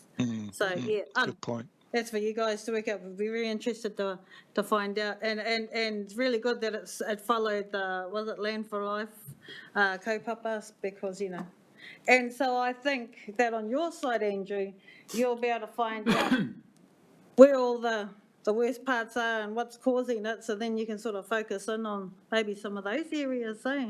Anyway, up to you. Thank you. That's a Thank fantastic you. point. That's a fantastic point you made about that canyoning versus the floodplain. I think you might have hit the nail on the head, or it could be a large factor. Yeah. Would you like to move the paper, Michelle? Oh, yes, please. I'll move it. And seconder? Happy to. Yes, thank you, Councillor Williams. Yeah, really interesting. Thank you, Becky. Any other comments from here? No? All those in favour, please say aye. Aye. Aye. Any against? Carried. Thank you, Daniel. Thank you, Andrew. And thank you for making what's clearly months of complicated work so accessible through the slides. We all have these in our pack, so we're going to feed back to Becky with any other specific questions that come up for our next meeting. Really appreciate your time. Thank you. Thank you. Sounds good. Thank you. Thanks, everyone. We have got alligator weed. Is it Mark? Is Mark? Yes. Yeah, I think Mark, I'm not sure whether it was Matt going to join. Mark and Matt. So you've met, I think you've met both. We have, but introduce yourselves again and your there you go, get some gifts coming around the table as well. Gift, it doesn't look like chocolate. It's an alligator weed, is it? So I don't think It's good I can see it, but I'm really excited much. Keeps it with Stop. It's like one of those Watson bags with a cut in it that's going to sort of come under my blanket. Alligator weed. Alligator weed. So, Okay. Chair. Too much excitement in the room, Chair. Yeah, too much. Lots of excitement getting free gifts. I don't think there's a presentation. The team are going to talk to the paper. Really just giving you a bit of insight, reminder that I informed you, I think it was in December last year, that we'd found this plant pest. The team have been busy taking action over the intervening period, asked them to go away and develop a plan to ideally eradicate it over a period of time, which they'll talk you through. And it's just giving you a bit of insight into the internal shuffling we're having to do to manage these sorts of incursions. And we're going to have to equally do a similar thing now that we have Senegal tea in the region as well, that I notified you about last week. Yeah. So I'll leave the team to talk to you and answer any questions. Thanks, Ian. Yeah, kia ora koutou. So Mark Mitchell, I'm the Principal Advisor for Biosecurity and Biodiversity. and Matt Short here to my left is the team lead for biosecurity. So it delivers the operational arm, and him and his team have been responding to it to date and have done a really good job given it was short notice. So we just handed out a couple of examples of alligator weed. They're pretty poor examples. That's because these guys have killed most of it, which is good. So they really struggled to find some. Normally it'd be much healthier looking and a lot more leaf to it, but we thought it was still a good chance to get you guys to have a wee look at it because they had some in the office there when they were analysing it. So another reason why that doesn't look very good. It's been sitting in a larger plastic bag for about 12 days, just on one of our desks, just sitting there. So you can see it's still alive. Still viable. Yeah. So look, we just wanted to provide a quick update on the alligator weed response to date and run our planned approach moving forward in front of you as well, just to make sure you're aware of where we're at and how we're going to manage it moving forward. I'll take the paper as read, but really wanted just to touch on a few key points. So the first one is that alligator weed is a really nasty pest. So slightly different to the papers this morning where we're trying to establish stuff, we're wanting this to, our aim is to prevent it from establishing. If it was to establish in our region, it would spread quite rapidly and it would spread to many of our other precious locations such as Peka Peka or Whakake at many locations. So that's the last thing we want due to its impacts. The good news is it looks to be restricted at this point just to Lake Whatuma and the stream, the Mangatarata stream that comes out. So all going well, that's the only place it is established in Hawke's Bay, and that gives us a real opportunity to do something about it. Although the infestation at Lake Whatuma is large, the team have spent the last year throwing the kitchen sink at it and have absolutely hammered it. So we feel as though right now it's in a position where spread from Lake Whatuma is very low, which is good. So hopefully with further delimitations and surveys, alongside what we've already done, we've prevented the spread further in our region. That's one of the key points. However, it is a challenging weed to control, and that's primarily due to its deep root systems, and when you apply herbicide, it can go, I don't like that, drop its foliage and whatnot, and then regrow from those deep roots. So it will take time to eradicate. That's why we've called it a management plan, not eradication plan, because it's all about timeframes. We think it'll take at least 10 years to nail this at Lake Whatuma, but we're still going to take an eradication approach. What else would I like to add to this? I guess the alternative approach to this would be do nothing. There's sort of no real middle ground to this. We want to try and get rid of it, or we're going to have to let it go. And if we did let it go, we'll invariably end up just doing site management in some of our key sites. And long term, that cost would probably be significantly more than trying to eradicate it. So that's why we're really strongly focusing on eradicating this pest plant. The reason that's important is obviously with the challenges of the long-term plan and having to work within existing budgets, we've had to shuffle stuff around and reprioritise. That will have an impact on our business. However, we feel as though this really does deserve an eradication approach, and that's why we want to put that money across to focusing on alligator weed. And I guess finally is I do personally believe we can eradicate alligator weed from our region because of the reasons we put in that paper. And the only caveat around that is if we do find more of it in the region, we will be coming back to you to update you and re-looking at how we approach this. But other than that, it's really over to questions to you guys. Thank you. And I think the early notice of it has given the opportunity. So congratulations on that. Questions, we're going on to some budget questions, etc., but specific questions to the team on that, on the eradication plan, on budget, but then in terms of debate or discussion on where that funding's coming from, let's leave that till afterwards. So, Councillor Harding. Kia ora, Chair. Thanks for the report, Mark. I'm looking at page 5 of the management plan, and all those yellow dots around Lake Whatuma are quite sobering. Look, I'm just interested, and it's great that this was picked up through eDNA testing, and so that probably gives us a reasonable amount of confidence that there are not other water bodies that are compromised. Interested to know how much confidence we have about how far this goes down the Mangatarata stream is one question. Another question is whether there's any anecdotal information from landowners or otherwise about how long we've had the plant in that lake.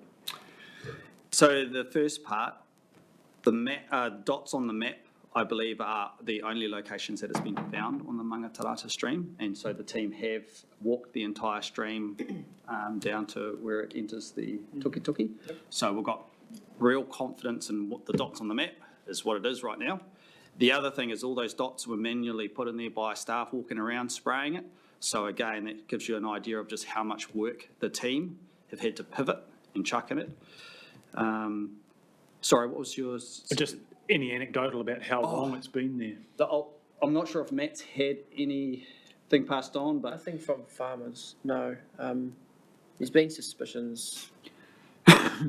It would just be speculating, but I'd say 3+ years, But it would be, there hasn't been any landowner that's come up to me and sort of said, I think this has been here a while.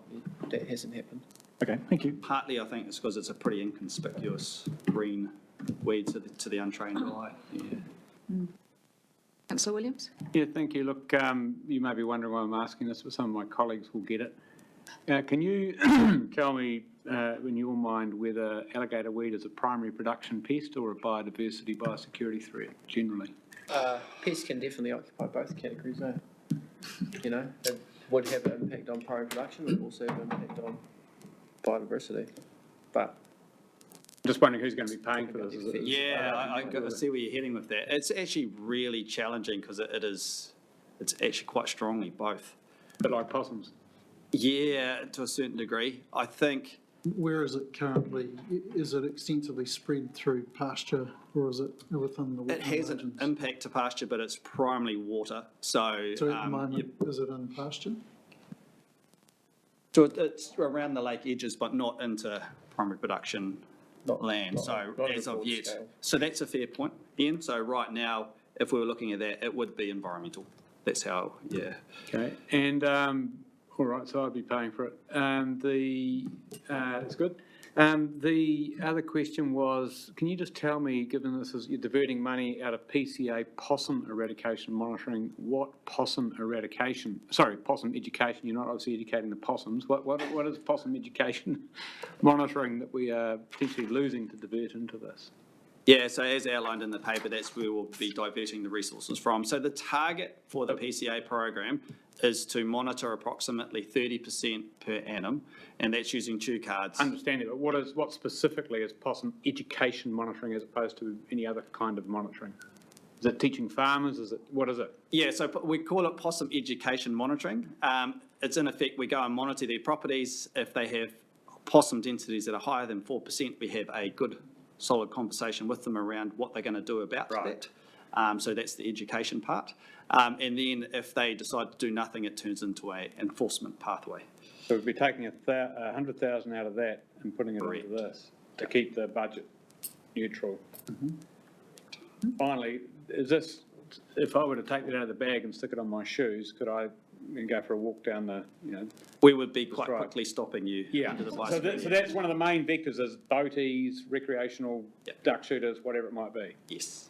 So they're the real focus of your education campaign, right? Yep. Thank you. And done a lot of work with them, correct. Ms McAvoy? I'm just noting that if it made its way onto the land, it's going to be toxic to some of the animal life. So, it could be like how possums can cause, what's the name? Bovine tuberculosis. TB. Councillor Foley and then Councillor Hokianga.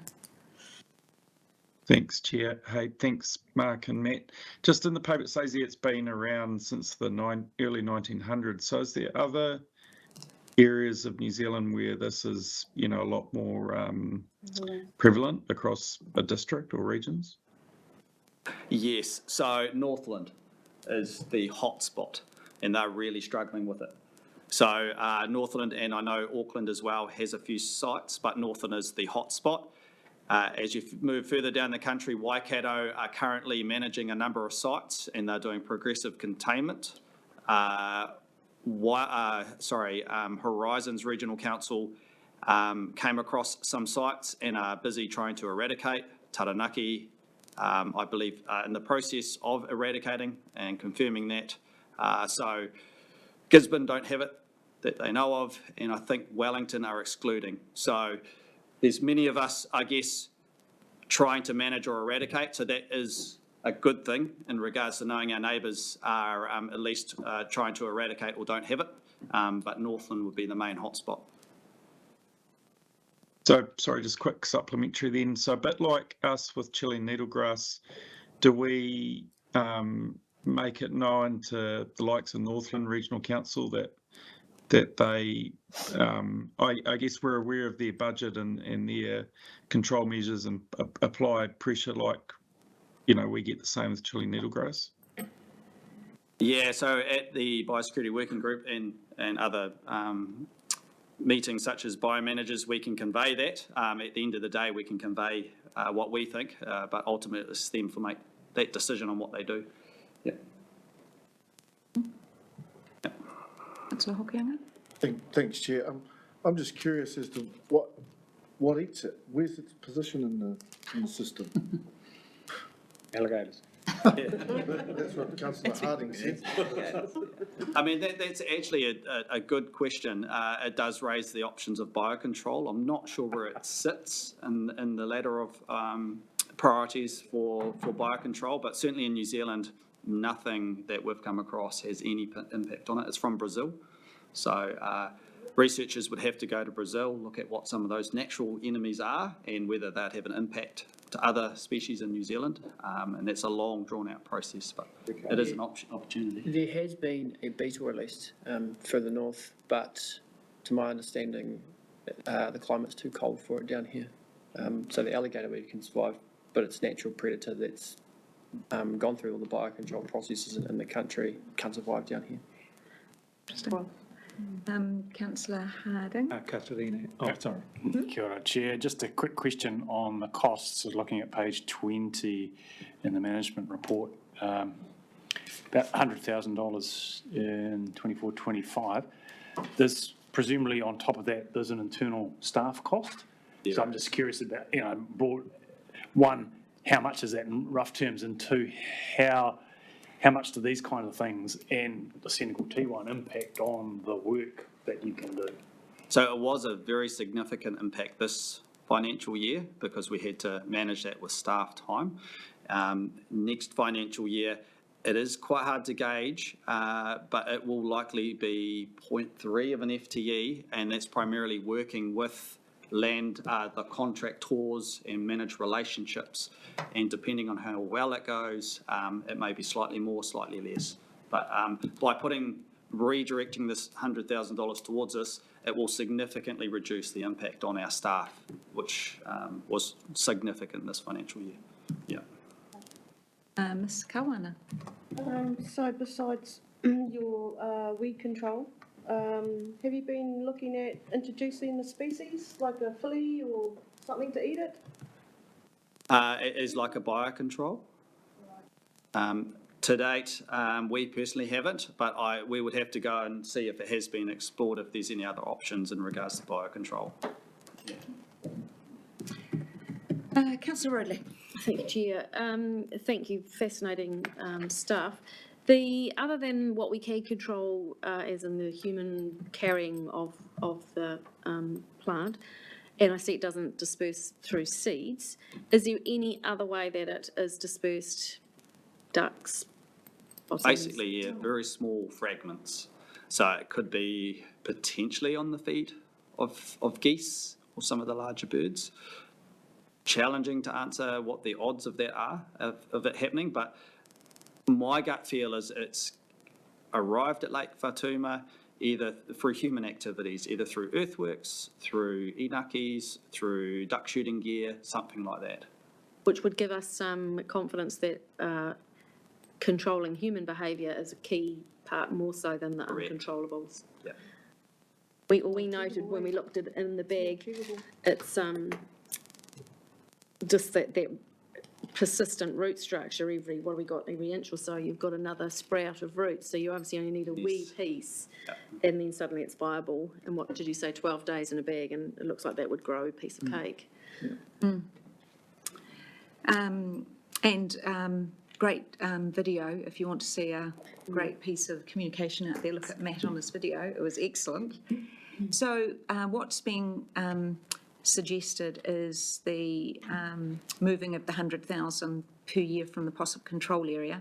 You note that under our levels of service, we are monitoring 30% of our area, and we won't be falling below that by taking that budget. I suppose the question is, you've looked within the budgets within integrated catchment. We're all aware of the possum hotspots, and clearly we're monitoring higher levels of hectares because of the hotspots. So I suppose the question back to Ian and then to Chief Executive is, were there other parts of the organisation where money could be taken from rather than compromising one pest for another, possibly? So the approach taken was to say it's a biosecurity issue, so we manage it from within our biosecurity budgets. As Mark has indicated, our level of service measure in the long-term plan says 30% of our 800,000 odd hectares of the PCA monitored every year. With a reduced budget, we still will achieve that level of service measure. We had increased significantly the monitoring budget post the large TB outbreak in the Mohaka catchment.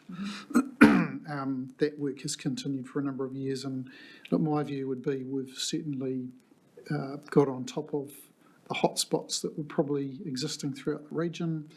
The budget, even as it stands, or is proposed to stand in a reduced sense, is higher than we had prior to the TB outbreak. So I think, whilst not sort of necessarily the ideal situation, I think is a good compromise for us to have reached, still achieving the target level of monitoring and managing this pest. What I would say, though, is that Senegal tea obviously throws a curveball into that, because we've got to figure out now how to manage that, and the team are now working on a plan for that.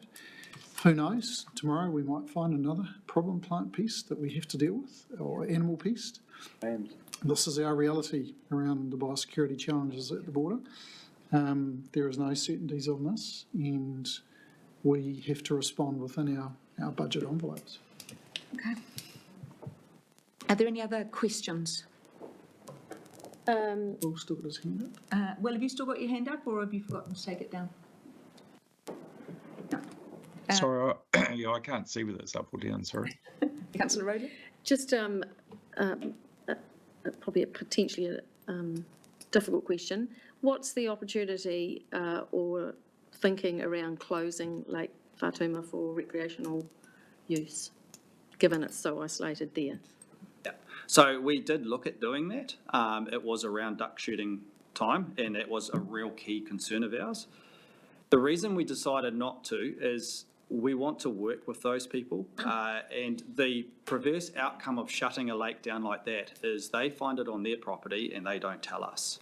And that can drive these pests underground. It's the last thing we want. We want to actually work with them. We were down there at the boat ramps first thing in the morning, making sure they are clean gear, clean boats. The team did an awesome job, really dedicated. And in turn, we're hoping these people become our allies and help find more sites, educate them, and work with them. So that is the reason we decided not to take the heavy-handed approach. Good answer. I'm happy to move the paper. Is seconder? Councillor McIntosh. Only to say that I feel comfortable with the explanation around the possum monitoring. Might be other views, but Councillor McIntosh, would you like to make any comments? No, nothing to add, Chair. Right, so comments from anyone? I don't feel that comfortable about it. I think we should be doing both, but that's a matter for us to own as the people who seem to be so obsessed about levels of rates.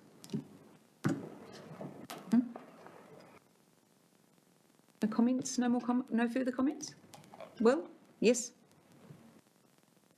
I really just say thanks heaps to the team. Like, you know, you're doing core business work, and it's probably work that 99.9% of our ratepayers won't sort of see or acknowledge or recognise the benefits. But to get onto it this early and hopefully eradicate it is, ideal outcome. So thank you.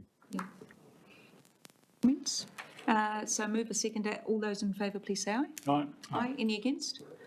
Carried. Thank you, Mark. Thanks, Matt. Thank you for the management plan too. It's it gives a lot of confidence that the job can be done. So we appreciate that. Thank you. We are a bit over time. Would you like to, councillors? Would you like to push on with Chain of custody. education update, or would you like to break for lunch and push that to after lunch? Well, they're here waiting, aren't they?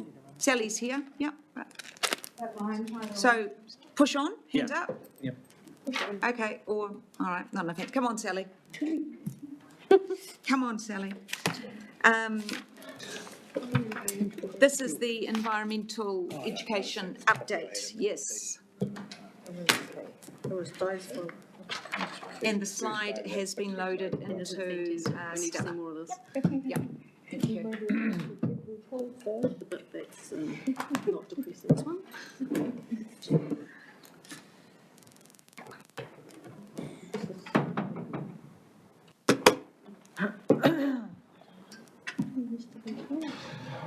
Welcome, Sally. Oh, thank you.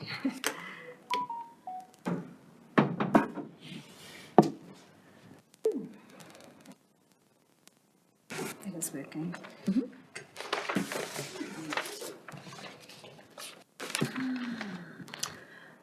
Kia ora koutou, everybody. It's nice to be here. Thank you for having me and allowing me to give you this update on where we are with environmental education. You've seen the report, and I've just got a few slides here just to give you a bit of a, just to touch on a few things and highlight a few things for you. So environmental education, as it says there on the screen, has been part of Hawke's Bay Regional Council for over 20 years. And a big focus of that, we took on board the EnviroSchools program, Kaupapa, back in 2003. So that had started back in actually 1993 in Kirikiriroa in Hamilton, and now it is right throughout the country. It is funded by the Regional Council and also by some of our other council TLAs, Central Hawke's Bay, Napier City and Hastings District Council. We also have a national team based up in Hamilton, and they are funded through MFE. And just a few photos from the past. So we interact with hundreds and hundreds of tamariki over this time, and just sharing a few pictures for you.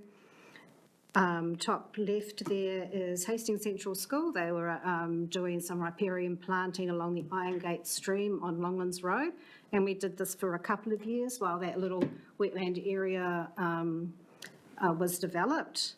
At the showgrounds with Mahora School, we've did a few planting years there behind the nature shed on one side, and then at the other end of that stream where it comes out at Kenilworth Road, the school also undertook planting there. One of our wonderful green gold EnviroSchools, Eskdale, quite a few years ago now, they did a production at the theatre in Napier, and it was called No Planet B, which was totally written by the students. Yeah, that was awesome.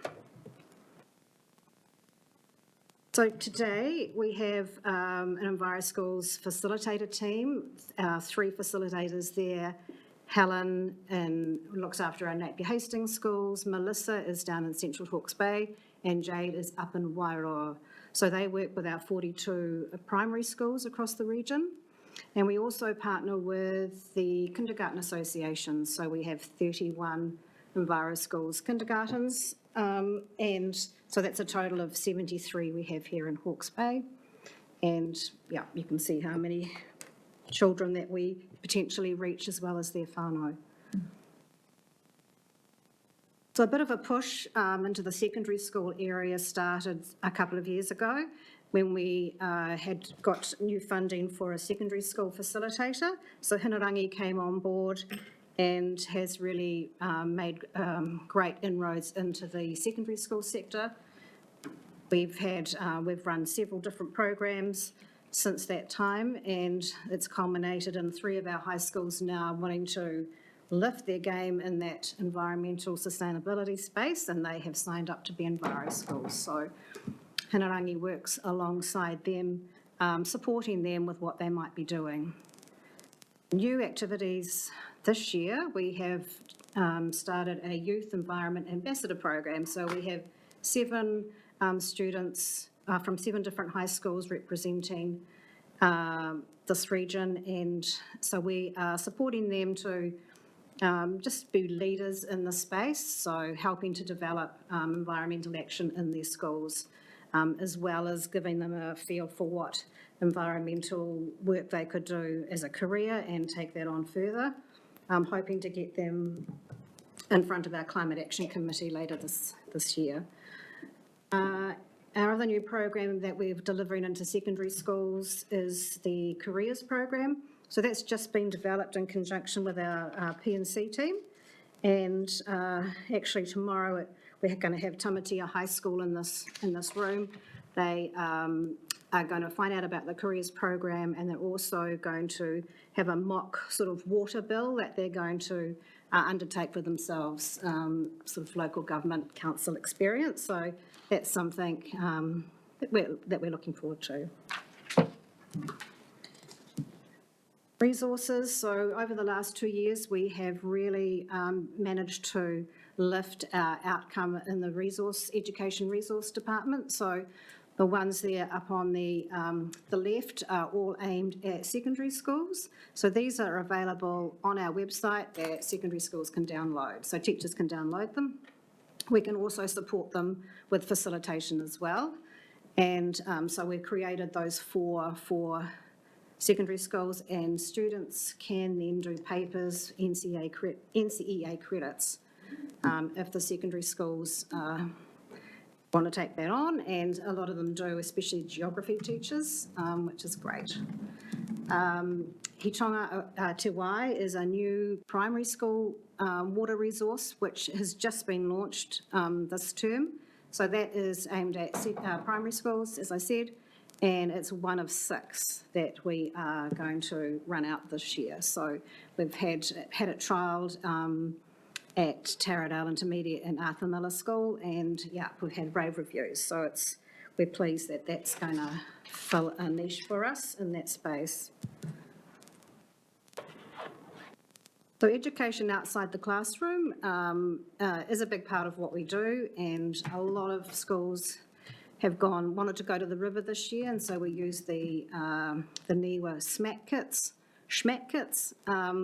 that kids can get a taste of what water studies we can do, and, love looking at the macroinvertebrates, and, we love to share that this could be a full-time job if they so wanted to. It's a great career to get into, that people actually get paid to do this sort of thing, so they love to hear that. Our collaborations, so as I said, we get some funding from 3 of our TLAs in the region, and so we like to support them whenever we can. Currently, there is a joint consent with HBRC and Napier City Council around the stormwater entering the Ahuriri estuary, and part of that consent is education. So we're looking at ways to share our stormwater education resources with the schools or other groups if they're interested, because 70% of our stormwater ends up in the Ahuriri estuary. So it's really important that people understand what's going out there. The recycling, that's the rural recycling truck from Central Hawke's Bay. So that is taken around to rural schools in Central Hawke's Bay, and just gives an opportunity for those rural communities who don't get any recycling to have that on their doorstep, parked up by the school, so it's easy for people to use. Down on the left there, that new education space is actually up at the Omaranui landfill. So that's a joint venture with Hastings District Council and Napier City Council. And that's all about educating people about diverting, stopping the waste before it gets to landfill. So it has I think it's 96% made from recycled and saved materials to create the space. Up in the middle of the dump, and it has big windows that look out so people can look down into the landfill and see what's happening there. So anyone can use that as an education space or as a meeting space, and they're taking groups up there as well. Down on the right-hand side there is the Waiaraha Discovery Centre in the middle of Hastings now. So that's been open for a few months. And we were part of a project that looked at environmental water resources and education and just helped them with some of their resources to get that up and running. So that was a really nice project to be part of, a great place to visit if you haven't already. We're having a Matariki event there later this month, so that would be fun, yeah. So finally, I've just got a little video that I can share with you that from the lovely Wombles group from Napier Central School. And I'll just hopefully get this to play.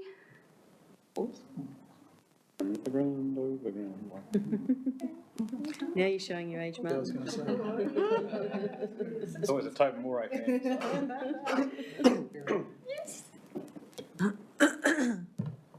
Okay, it's not working on your screen. We do Enviro School, 'cause it's super cool. Enviro School is cool, yeah! We use co-heat and milk because the bottles are always reused and always refilled. So we're never putting any rubbish into the environment. Enviro School.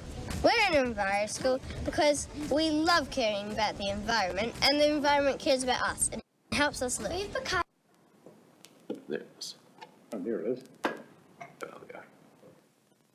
Thank you. School, 'cause it's super cool.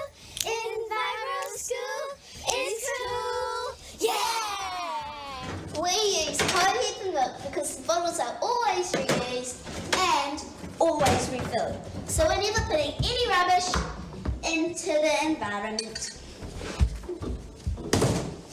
Enviro School.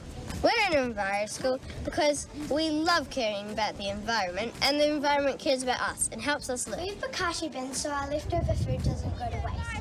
Because it helps our world to be a better place. We have a marakai at our school so that we can use the veggies for garden to table. We are an Enviro School so we keep our school clean, and when people walk by our school they think it's the right thing to do. We are an Enviro School because we are a small step in a big process to rid the world of pollution. We collect food scraps at our school so then we can put them into the worm farm and make the soil richer. And we also collect them to have a better garden. We support the environment because it is wonderful and we love it. We trap rats at our school because we don't want pests in our kuta and killing native plants. We are an Enviro School because we don't want litter in our community. We compost because it is a good way to reuse your food and help plants grow. We are an Enviro School because it is important to look after nature and inspire new generations. We recycle specialist items because we don't want everything thrown into the landfill. We are an Enviro School because we want to keep our community clean and tidy. Litter at our kuta so that it doesn't kill or harm animals. We recycle paper and cardboard so that there's less waste in the landfill. We are an Enviro School because we need to keep the land green. We're an Enviro School because we want to help the environment have a better future and life.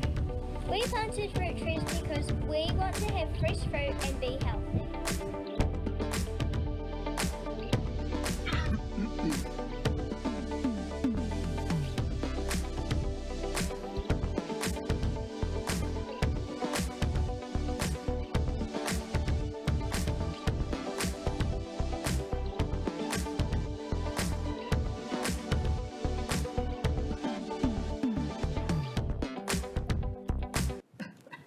Excellent. Couldn't have said it better myself. Thank you, Sally. No That's worries. that's the end of the That's the end, presentation. yeah. Thank you. Councillor Roadley, you were the one that asked for this update, so would you like to make a few comments? Fantastic. And I'll just go with some comments first. It's I've had the little privilege of doing some time in Sally's team, so I've got a first-hand understanding of the resources and the way that they interact with the teaching staff and the tamariki in those schools. So great to see new ones coming on board. Such a fantastic kaupapa that's driven over a long period of time, and the outputs. And I just really am excited about the move into the secondary school area, where we've got this nurturing of younger minds, then actual developing right through into career paths and right into council. What a fantastic stream that you've created there. A couple of questions, Sally. In the paper it says we've got 42 schools plus the 31 kindergartens. Any ability or aspirations to grow that number to a wider number of schools? Yep. And secondly, I think this was driven out of one of our might have been risk and audit committees, that we only measure this incredible kaupapa through bums on seats, and it seems to me that that's such a disservice to the quality and the ability for this work stream to influence our whole rohi. So question back to you is, how else could we show this incredible work that's being done? Well, as it said, I got feedback from schools, and I think that's the best indicator of how well it's been received, and how the children are empowered, and in a lot of our schools it's driven by the students. So I think that's great. Obviously we try to promote it as well through our social media and through newsletters. And yeah, growing the program. I'm actually visiting Taradale Primary this afternoon. They're interested in being in Enviro School. So I mentioned in the report that we recently had an introduction to Enviro Schools for schools that hadn't been part of the program. Were invited to come along and find out. And so we've got 2 good leads on that. So, it is up to the school to want to join, and there is a commitment from the school that they have to, they need to show leadership and support their students as well. And we all know that teachers are really busy, and it's for some schools it might be a step too far to take on more work, that's how they see it. But it's we're continually looking for ways. Yeah, thank you. Be nice to see the video up on our Facebook page, perhaps too. Are you happy to move the paper, Councillor Rowe? Love to move the paper. Yeah, I'm happy to second it. Ho mai o whakaro, Councillor Hokianga. And just picking up from Councillor Roadley, what are kura Māori or kohanga reo involved in? So this, the Toi Mata is our national program, and so they run 2. So they run a Te Aho Tūroa, which is a full immersion program, kaupapa, that runs alongside Enviro School. So we don't have the capability to do that here, but any schools we can link them, kura kaupapa, into our Te Aho Tūroa leaders up in Kirikiriroa, or they have got leaders in other parts of the country. So, yeah, the door's not closed. Takatimu actually was an early Enviro school before we had an immersion option. So, yeah. You okay? Ms McElroy. So there isn't actually anybody for the full immersion schools. Because I was going to ask the same thing. What percentage of the 42 schools are kura kaupapa Māori? No. None. Okay. Well, Takatimu, but they that we can only deliver it in English. So It's, doesn't really fit their kaupapa.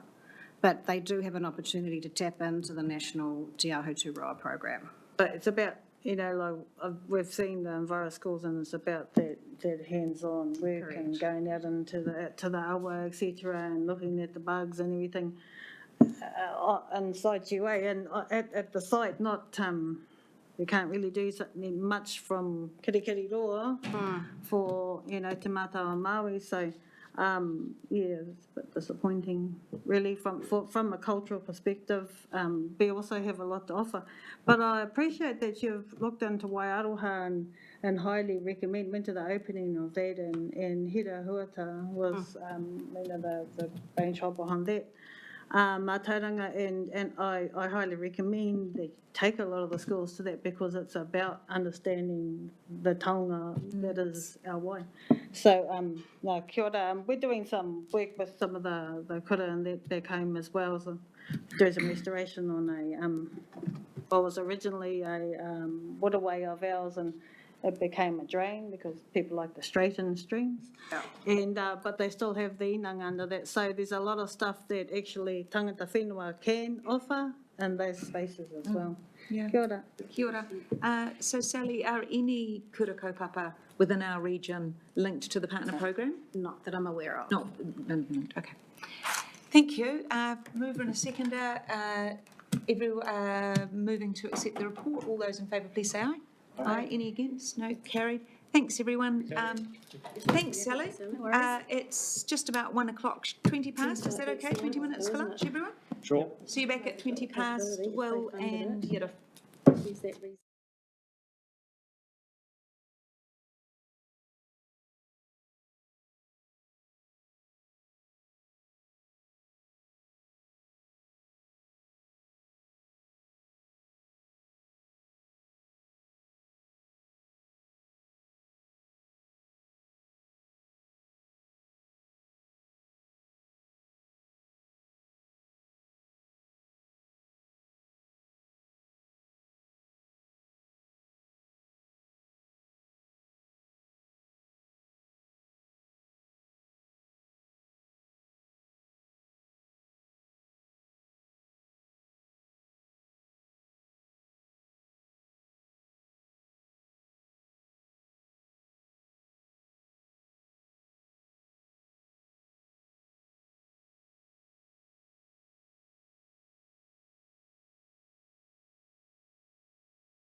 We're going on to item 10, which is the update on the IRG flood control and drainage program. And John or Chris, do you want to open with anything before we pass to John? Thank you, Chair. Just to introduce John and Jess. Jess is here more for the second paper, the NIWA paper, but John will just lead off with a few highlights, and really then it's just a question and answer type session, I think, and we're happy to walk you through the issues of interest.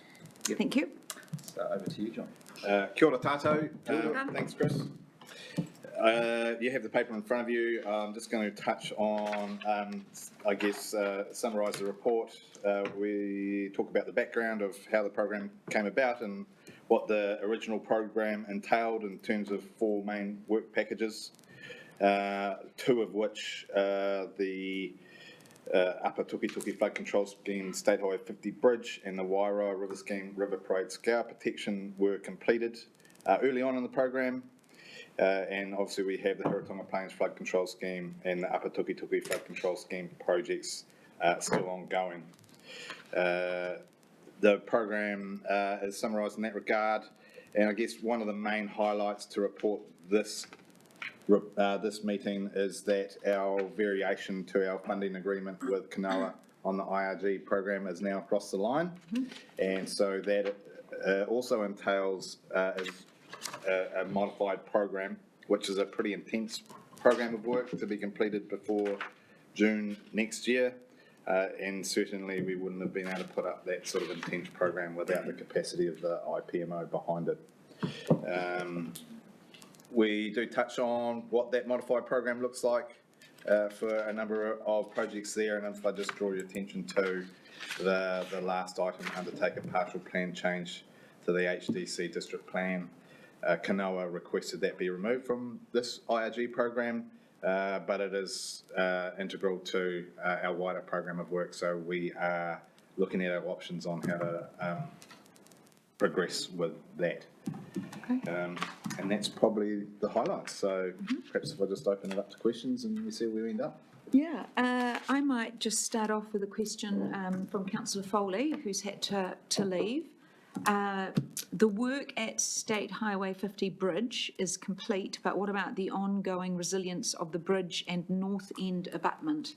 Some of the limestone rocks placed there after heavy rain events of 2023 to protect the abutment were dislodged in the latest 150mm event, and so another large rain event of 400mm plus is a concern for this area. It seems for some years now the answer has been upstream work is required to take pressure off the bridge area. What is the likelihood of this happening as preventive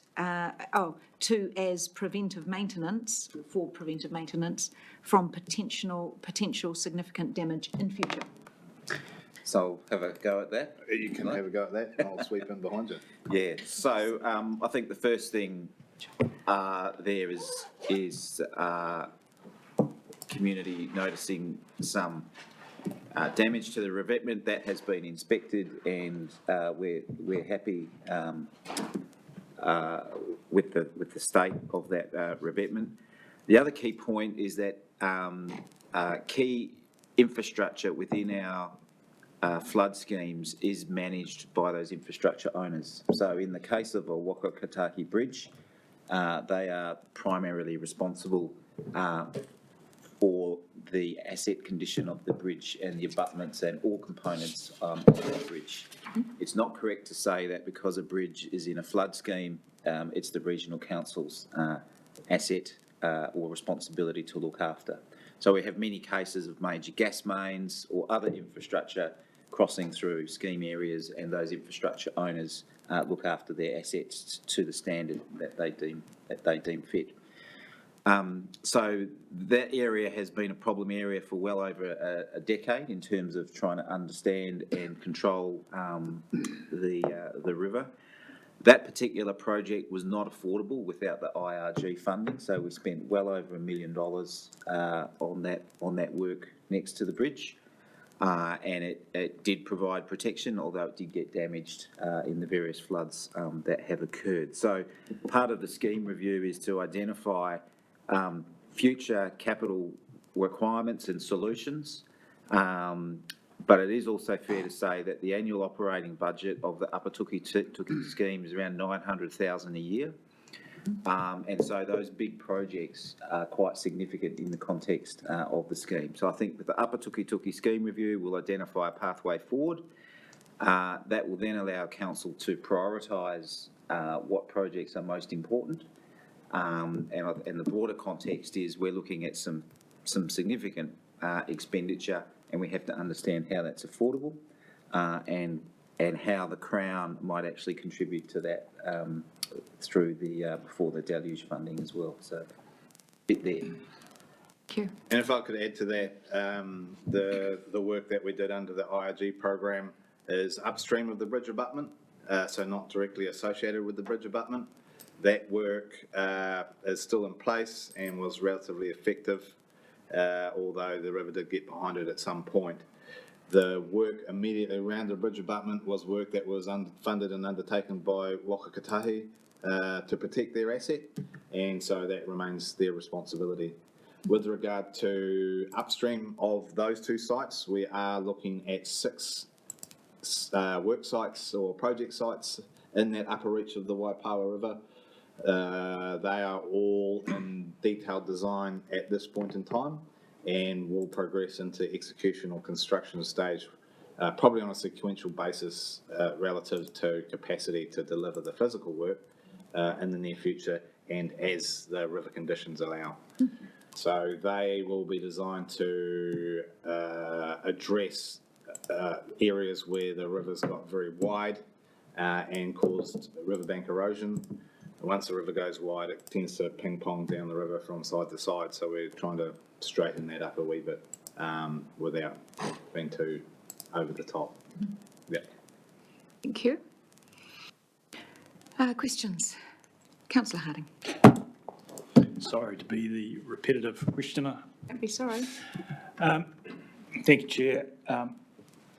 Thank you, John. Look, just looking at around 55 through 60 in your paper catalogue of available borrow materials. Now, and I'm just trying to understand whether that's a very limited kind of an investigation that's sort of just concentrated around existing or proposed stop banks, or whether that's a broader thing, whether there's any connection between the gravel supply program and then, so that's the first bit of the question. To there, yeah, that can, yeah. Do you want me to answer those now? Yeah, please, please. So it is a broad review of what our borrowed material availability is. So when we go and investigate a specific reach for work of any nature, for example, the IRG upgrade program, then we do a lot of geotech down there specifically for that reach, including borrowed material and its suitability. This program of work is going to cherry pick all of the previous geotech that's been done in the Heretaunga Plains in association with that work or other work. We are aware of similar geotech investigations being undertaken for the Omaranui landfill for their purposes. So that'll populate our borrow catalogue to some degree, and then we'll look where the gaps are and basically look at all of our reaches up each of the rivers to identify what the quality and quantity or availability of borrow material is for our future work. So this is an initiative that we identified pre-cyclone, given the, at that time, lack of suitable material in some of our project sites, particularly Motio. We were looking at importing into that space. We're having to do quite a bit of work in short timeframes to identify where material might come from and its suitability. So this is really looking at a catalogue that's going to inform our program for years to come. Okay, so supplementary question, if I can, please. We heard this morning from the Lincoln Agritech study that there's an opportunity to manage that section, or particularly the Roy's Hill to Fernhill section, in a different way to get better outcomes for groundwater. And one of the really interesting points that Scott, the presenter, made was that in giving more room for rivers, even with the constraints around gravel management, we're now starting to think about that there's an opportunity for gravel supply as you widen the river. And so the thing that struck me about that is that's an opportunity to self-fund, that is a funding mechanism, that gravel supply for making room for rivers. And Chris is going, maybe not. But anyway, so that's what was we were hearing, that actually that making room for rivers may create an opportunity for gravel supply, right? And so I just wondered, in the context, and this is really valuable information we had this morning, in the context of your biomaterial study, is there any potential to look at areas such as that particular one and go wider than you normally would do otherwise, to go into land that might become part of a future room for rivers? Okay, just collecting my thoughts on that one, and I'll ramble on until I've got it sorted. Yeah, sorry, that was a rambling question. It's like, I go wide. I did attend that presentation this morning. I found it quite interesting. And if I put my delivery hat on and look at the implications of those suggestions for delivery, widening out the gravel bed of a river will reduce the amount of biomaterial available in the booms, because you no longer have those booms. You would need to remove quite a bit of edge protection in order to achieve that. And so potentially, if you're removing edge protection and planting new edge protection, you're increasing the risk to your flood control schemes in the period of the lack of maturity around that edge protection.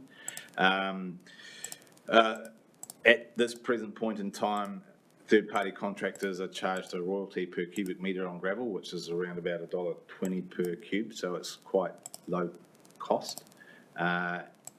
At this present point in time, and around our gravel allocation for the coming year, that gravel availability has been prioritised for our land category program, because if we can't get it out of our rivers, we're paying $50 a cube, and the ergo supplementing other third-party program using that gravel.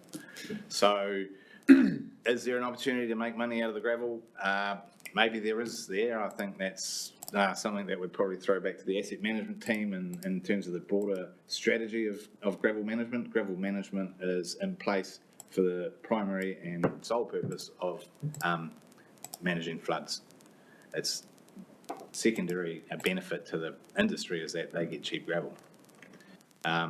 I guess the other part of the presentation this morning from a delivery perspective is that you can't just go higher on a stop bank, you have to go wider. And generally they're sitting right up against a private property boundary, so the only way you go wider is to go into the boom.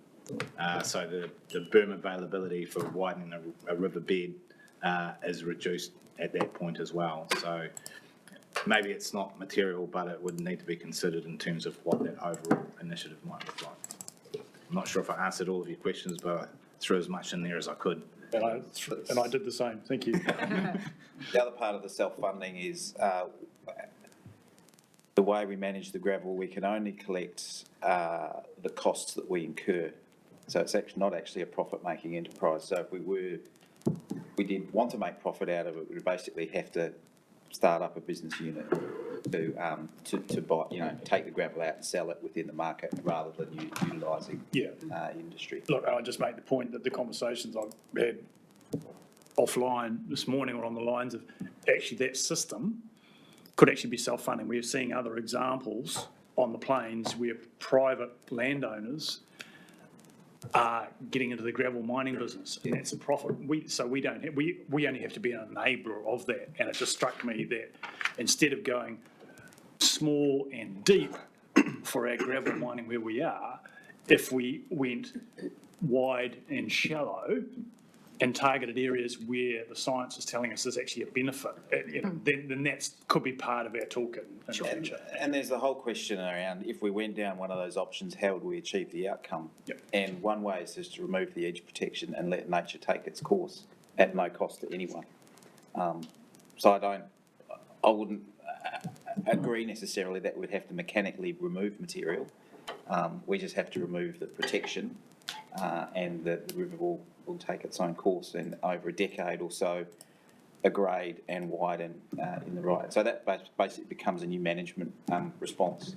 But I'll also say there's a whole lot of work we need to do to understand relative priorities and funding mechanisms for any transition. Yes. Councillor Van Beek, did you have your hand up? Oh, has it gone down? it's gone down, okay. Councillor Williams. Yeah, thank you. Look, I'm particularly, thanks for the paper. I've been trying to understand the interface between all of this and what's to come and what's in train. Well done on getting the extension, but I'm worried that it's going to suddenly be in 12 months' time.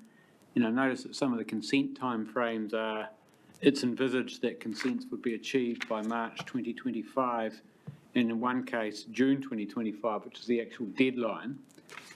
Are we going to meet the deadline is my first question, and I've got two to follow, if that's all right, Chair. Great question. So where we are looking to achieve consents for these projects, it relates to an earthworks consent under the Hastings District Plan rules for earthworks. Which is the plan change you're no longer allowed to...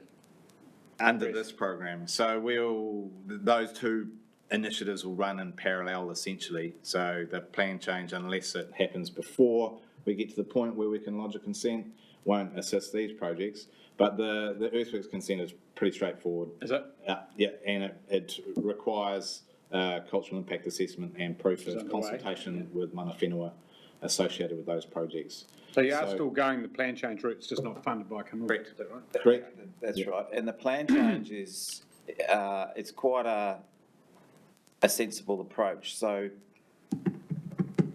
what is tripping us up is that high-value horticultural land under their zoning has been taken to the middle of a river.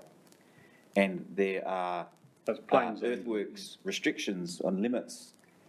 And so we're having to deal with the area, the hazard area between the stock banks, as if it was plain zone.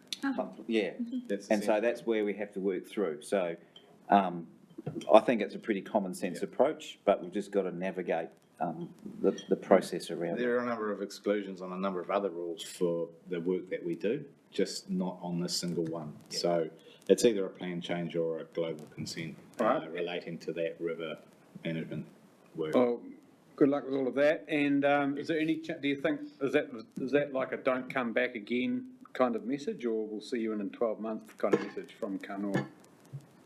Why didn't they give you a 2-year extension, you know? Our original deadline was for November 23, and obviously we were in negotiations from that time until we dial it in.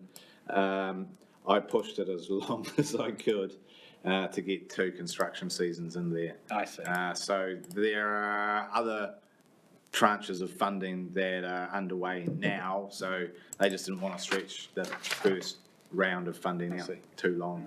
And so how much of the 20 was spent on the Taradale, and how much is still left for these other 4 or 5? Taradale cost 4.2 million. Right. And so there's about 15.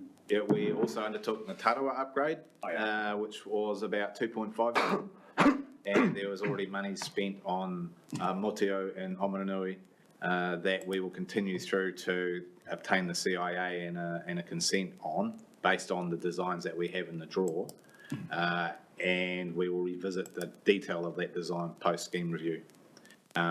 Basically, depending on the scheme review, we'll either have a project ready to go, or it will need minor modification to reflect where the scheme review might direct us. But from an infrastructure manager's point of view, the utopia of being able to deliver work is having consented, fully designed drawings and contracts in the draw. Nothing that the OIC can do to help you with the consenting thing? You can't say this is a cyclone? No, it's not. No, because that's all associated with the Swirler Act and the severely affected land issue. Kanoa have suggested that we look at the fast track process for some of our consents, but for these small ones, I don't really think it's necessary. Where we might consider that is on the East Clive Stock Bank, which is a very, very involved consenting process with 6 major triggers, probably the hardest consenting process that I've been involved with. So that one will be interesting. Need a good resource management lawyer, you'll be fine. All right, thank you. Might just get a comment from the chief as well. Just a broad question, just a broad comment kind of outside this immediate work. Elected members may be aware that before the deluge, which has been a regional council initiative across the country, is now in the funding pathways. We're not part of the first round of that because we've got all this work going on now. What's really clear is that if the current government is in place for a few more years, they will look to fund things which are essentially consented. So the more we can progress any projects over the next few years to the point of consent, the more chance they have of getting funded. That comes with some challenges because those upfront costs can be quite significant. That's right. We could call them shovel-ready at the point we've got a consent. Could you? Any other questions, staff? No? Happy to move the paper, Councillor Williams? Yes. Thank you. Keep up the good work. Councillor McIntosh? Yes. Any other comments from you? Any other? No? All those in favour, please say aye. Aye. Any against? Thank you. Carried. Thanks, John. It was really useful, particularly the answers to those questions. Okay, you're staying, John, for update on the North Island Weather Event Resilience Programme, item 11. Chris, did you want to make some opening comments?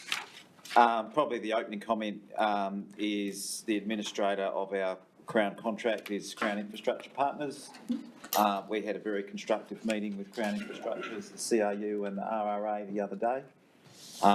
So it's good to know that Crown Infrastructure Partners have confidence with us going forward. So that was the key takeaway.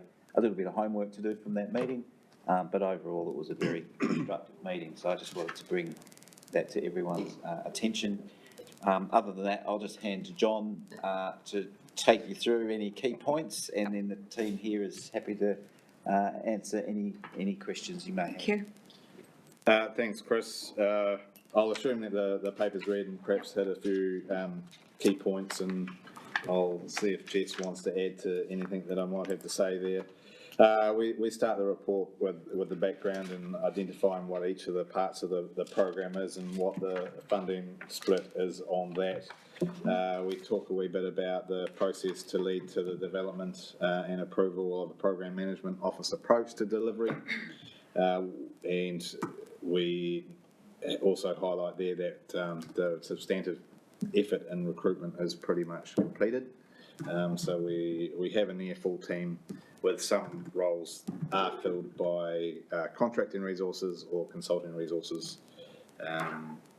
And we've got 8 more roles that are actively in recruitment. But we've broken the back of that, and we've got a pretty capable team there now. There's a piece there on program assurance. It's probably a summary of what's previously been presented to previous committees. That is in pretty much full swing now. We've got a few monthly meetings under our belt where we've looked at the formative parts of their assurance process, and now we're getting into the pattern of our monthly reports with more detail on projects. We talk a wee bit about the tools that we have in place and our management plans that we have in place to control our program delivery. And there's also updates on each of the projects there that I'm not intending to get into detail on. That's complemented by a one-page risk summary and some schedules for each of the projects and the attachments. If I was to summarise up the highlights for the since the last meeting, Chris has already touched on our positive quarterly program meeting with Crown Infrastructure Partners and CRU.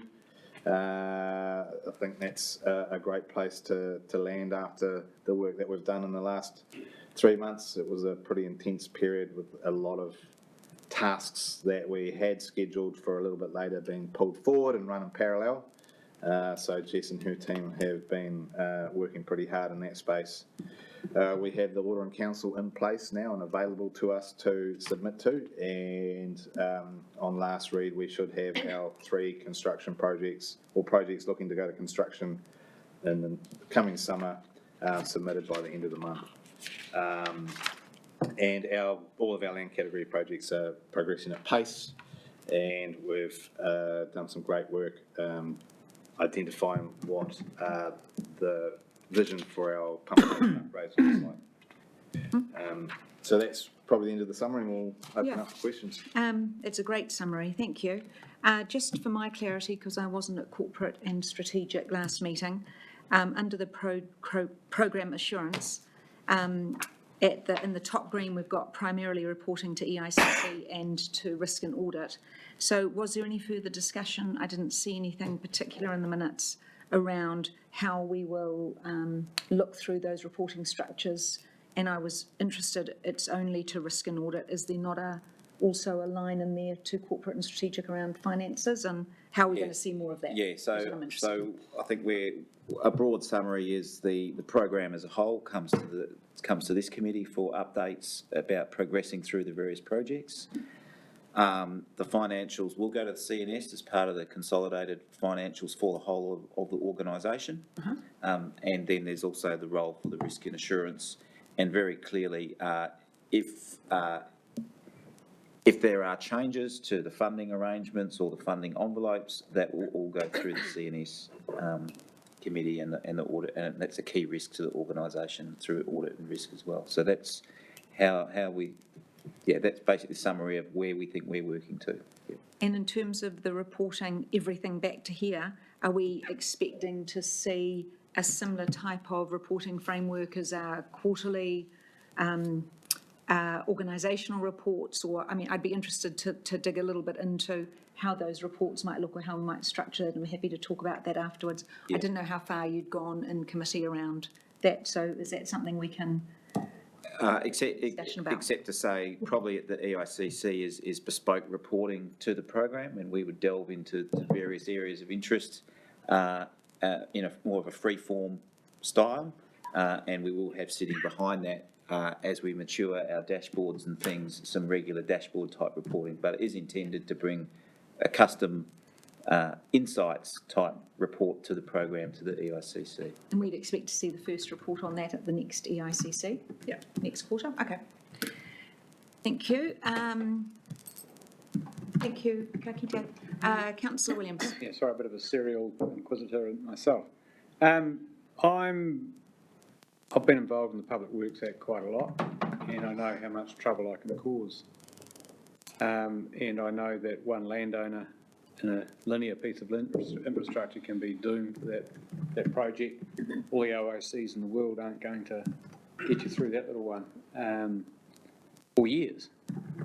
So I know that that's a yellow risk, a sort of down in your risk matrix, it's at the yellow, it's not at the extreme. How confident are you from your engagement to date that landowners who may not benefit from the scheme, I don't know who they are going to be on board and yielding their land and, you know, within the compensation available? Has this been tested? That's a good one. I'll bring that a bit closer. So that is a very good question. I've had involvement in the Public Works Act as well, and agree with your comments to the point where a single or multiple landowners can have a significant impact on the timing of a project. And if you stick with it, then you can get there, but obviously it's a pretty involved process and takes a lot of time. In the nature of our program, we don't have a lot of time for that sort of a process. We have had discussions with MFE, DOC, LINZ around potential OIC for the Public Works Act, and the OIC is about need, not want. At the point where we might need an OIC on the Public Works Act, it's too late. We might as well go through the Public Works Act process. Not that that's where we want to go. Our primary objective is to have negotiated settlements on land access. We currently have the property group looking at, developing up a land access strategy for the program, recognising that there's a multitude of landowners and different natures of title that we may need to gain access over, either for access to do the work or to permanently place an asset on that land. Our primary driver is to purchase land, other than multi-land where we may fall back to an easement. So that means that we don't acquire part of the title for that land, but we have rights to do work and leave assets on that land. and depending on the imposition on that title and the potential use for the substantive landowner will drive what sort of compensation might be available for that. So it's without having a strategy document that I can put in front of you right now, that's where we're leaning to. We also have powers under the Soil Conservation and River Controls Act that allow access for maintenance and other works. However, when it reads to construction, that does refer to the Public Works Act. So the property group are also looking into what our options are there potentially for an OIC to modify that to improve access. So it'd be fair to say your engagement really so far has been with the communities as to the scheme they want, then with the landowners that will be needing to yield the land to deliver that scheme. Would that be? In the 3 projects that we are progressing towards construction in the coming summer, those are progressing well. For the Maki, I think the landowner's pretty on board, isn't he? We're talking with that landowner and we're in negotiations at this point in time, and there's probably a little bit of a gap there that we need to close. But there's no real alarm bells ringing in those there. With the other 3 land category projects, we're simply not at the stage where we can talk to potential landowners, given we haven't landed those options yet, with the exception to Pakawhai, where we are starting to talk to landowners directly. Thank you, Chair. Could I have one other question? Yes, It's you to may. do with Joel Road, and we were rather taken by surprise, I think, as councillors, although we'd had some mention that there was a discussion with the council about how that interfaces with the government agreement and the term sheet, which has got Joel Road in it. It's their scheme. We had a very, for a council to say that they were disappointed to another council's council language for something quite a lot stronger.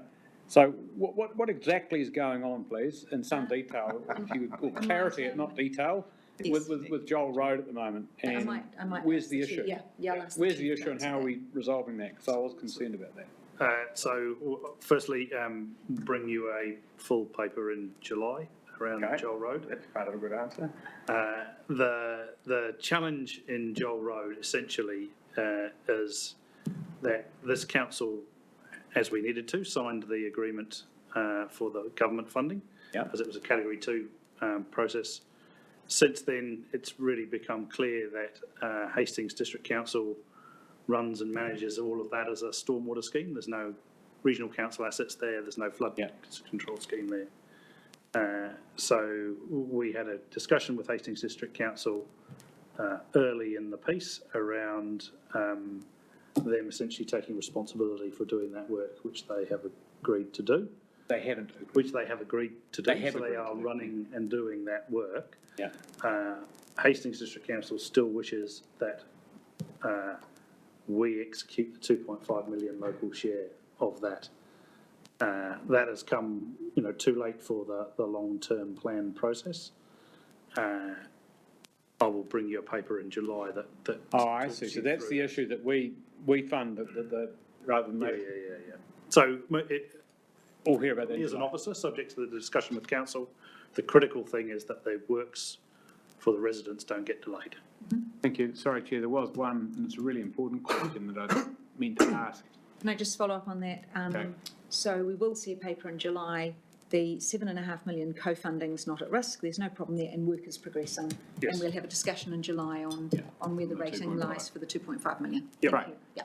Now, here's the thing. We all went and had a nice little field trip around, Awatoto the other day.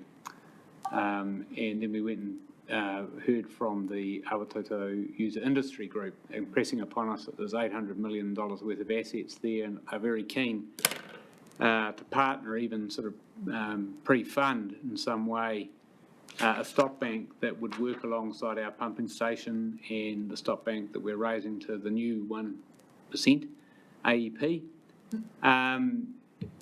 I would imagine there are some capacity issues that you guys have got, and focus and priority and all the rest of it, but is there any way we can expedite that through some sort of working group where we don't get in the way, where we seem to be welcoming that project if it is progressed by them alongside our program of work, and through which we could in future perhaps take the rating responsibility over to help them pay the loan back? just talk to me a little bit about that, please, because I'd really like to see some energy around that. Yeah, so I think what you've described is what's occurring. So both Nick and myself meet frequently with representatives of that industry group. They funded some technical work which we've taken on board and distributed through to Tonkin and Taylor to see how it fits into the overall strategy to make sure it's consistent or not. And we have been quite upfront about our ability to fund that intervention in the time frame.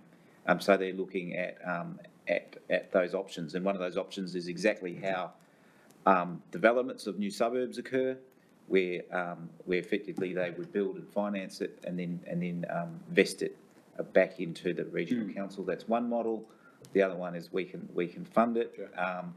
But I think any model that has the regional council funding that infrastructure, we're simply not working at the pace that that industrial sector want to work at. Plus, we have all of the other work and other responsibilities to the whole region that we also have to take into place. So we are quite open. We're not getting in their way, and we're ensuring that their solutions are consistent with the long-term plan. Tonkin and Taylor have, in fact, I think, found some enhancements of their proposed solution. So I think we're all working together as you have described. So they're not asking us to fund it, but they might be asking us to sort of underwrite the recovery of that funding. I think that's how they're... So I guess all we've committed is to work together to understand how a delivery mechanism will work. Yeah. So both parties are open to different models. Yeah. And we've reflected our current financial position and ability to do work, and that perhaps they might have to do a lot more to deliver it in the short term. And just further to that, through you, Chair, I've agreed with Stephen Esposito that as a follow-up to their submission to the LTP, we will end up with an agreement in principle about how we work together over the next wee while. Wonderful. So, thank you very much. Excellent. Councillor Van Beek? Yeah, just a quick. It's not so much with the construction, and it is about Pakawhai. I was at the meeting where we had a meeting with the community regarding what was planned. Definitely some misunderstanding there by the community as to who was going to pay for what. But what seemed to have been escaped, if once the protection is being built, then we actually, in the case of a flood event, we could create a large body of water that actually is being collected and safeguarding the community. But that large piece of water will have an effect on the very large landowner. Are we in discussion with that landowner in working through what that may mean for them, if that would be the case? Yes. Is the answer, Jareth? We are in contact with that landowner. Yeah.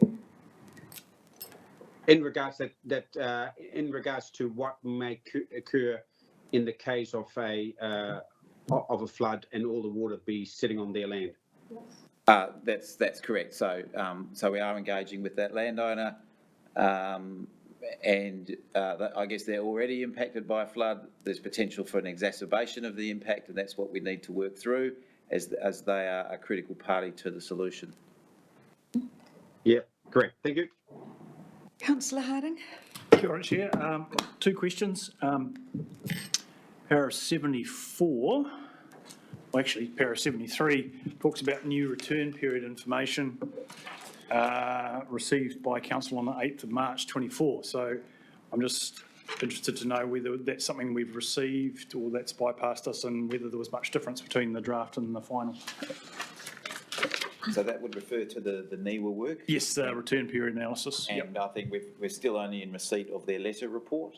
I think the full report is still being worked through with the peer reviewer, and I don't believe we've received the full report yet. Okay. That will come through to us when it so comes when to it hand. becomes available, we'll socialise the outcome. Okay, thank you. And second question, just on the financial reporting aspects of the work program, is the intention that there is separate reporting on a project basis that will come, that will be independently, that will be separately identifiable within our overall corporate reporting, so that we can understand the progress of the program. The intention is at the next quarterly meeting, here at this meeting, that there'll be project or program specific financials at a high level. And we need to just work with the finance team just on the usual quarterly reporting. And from the discussions we've had so far, we would have a bit of a few paragraphs and sections in there to detail out the specifics of this program. Thank you, sounds good.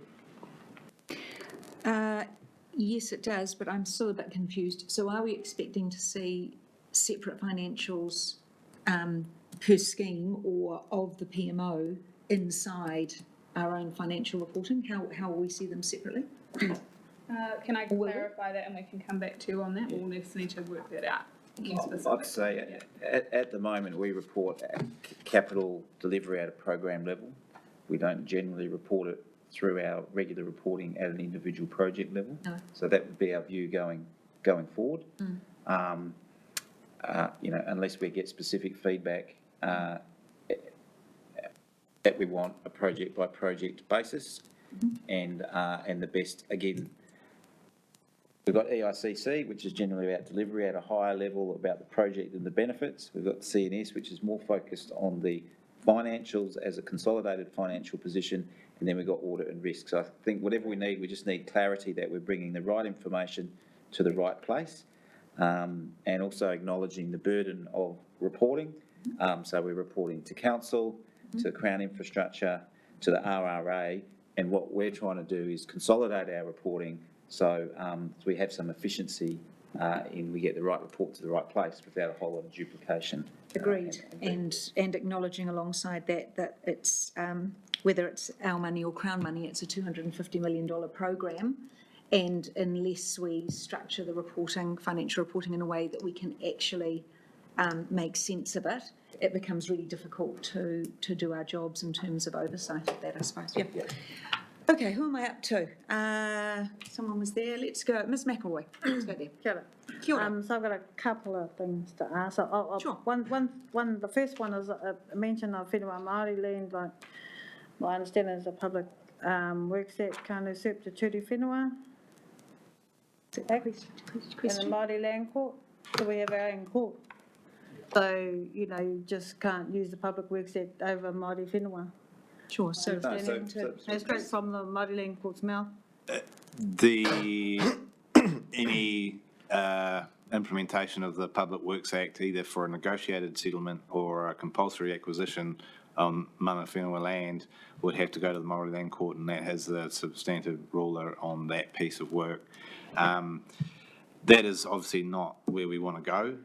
We really don't want to use Public Works Act for compulsory acquisition on any piece of land, and that probably comes back to my comment to Councillor Williams earlier about when it comes to whenua Māori land, then we're probably looking at an easement there, so we're not acquiring land or severing land from a Māori land parcel at all, but agreeing to the right to build whatever the flood mitigation measure might be on that land. So what if their house is in the way? That's all detail that we still have to traverse, right? Yeah. And so we're not blind to the challenges that face us in some areas. Sure. Even if we go down the track of an easement on whenua Māori land, we still have to go through the Māori Land Court. And they're involved in the process at the front end as well when we're looking to identify what parties we need to be consulting with on that land in terms of names on title and so on and so forth. So they're a long way away, really, because, governance 101 is, look at the risks. And, anyway, but the next question is, did you write the report? I did. Who wrote the report? Okay. This report was a collaboration between Jess and I. Yes. So paragraph 32 to 35 about Wairau. I think with the other councillors, and I appreciate Martin approached me and he's, where did it breach and everything, so I'm showing him. It's a, difficult piece of engineering, and without knowing all the detail of that, and of course I'm not allowed to disclose that, but, maybe it could have been worded a bit better, because I was in the with the operations and engineering and the stakeholder group, because I got hit first, me and my mother. and I'm in the tripartite. So I'm at all those levels, and I know exactly what's going on. I just had to talk with the CEO about it, and that isn't helpful. That comment isn't helpful. So on behalf of why do I take offence? Kia ora. Thank you for bringing that. I might just let Nick bring a response to that. And issue. happy to take you on board. I think what's really, and Ms Muckle will be aware, the challenges and the trade-offs and the discussions are very challenging for Wairoa. Of all of the potential schemes, that is the hardest one to navigate. And once we come through the current process with the stakeholder group and the tripartite, I'm happy to give a more fulsome explanation, hopefully alongside the tripartite and alongside WDC, back to this committee. Thank you. And I'll acknowledge too, many people in Wairoa are still not in their homes. We understand the situation and the trauma there and how easily casual sentences or paragraphs can affect people. So we really acknowledge that. Thank you. Thank you, Michelle. Background. Yeah, well, that's right. Councillor Roadley. Yeah, thank you, and yes, I agree with you, Michelle, on all those points raised. Just to the project, probably you, John, your confidence around the timelines that you've got in the paper. I know they haven't really shifted, but I'm just aware, obviously, on the Wairoa project, things are potentially not moving to that timeline. Is that your understanding too, or are you still committed to that? Some of our timeframes have extended out in the Wairoa project. All of our schedules are at the request of Crown Infrastructure Partners have had risk and contingency removed from them. So they are about as optimistic as you could humanly imagine. And we are actively managing risks as we progress. If we depart from those schedules, then we have to go through a formal change process with Crown Infrastructure Partners around that timing.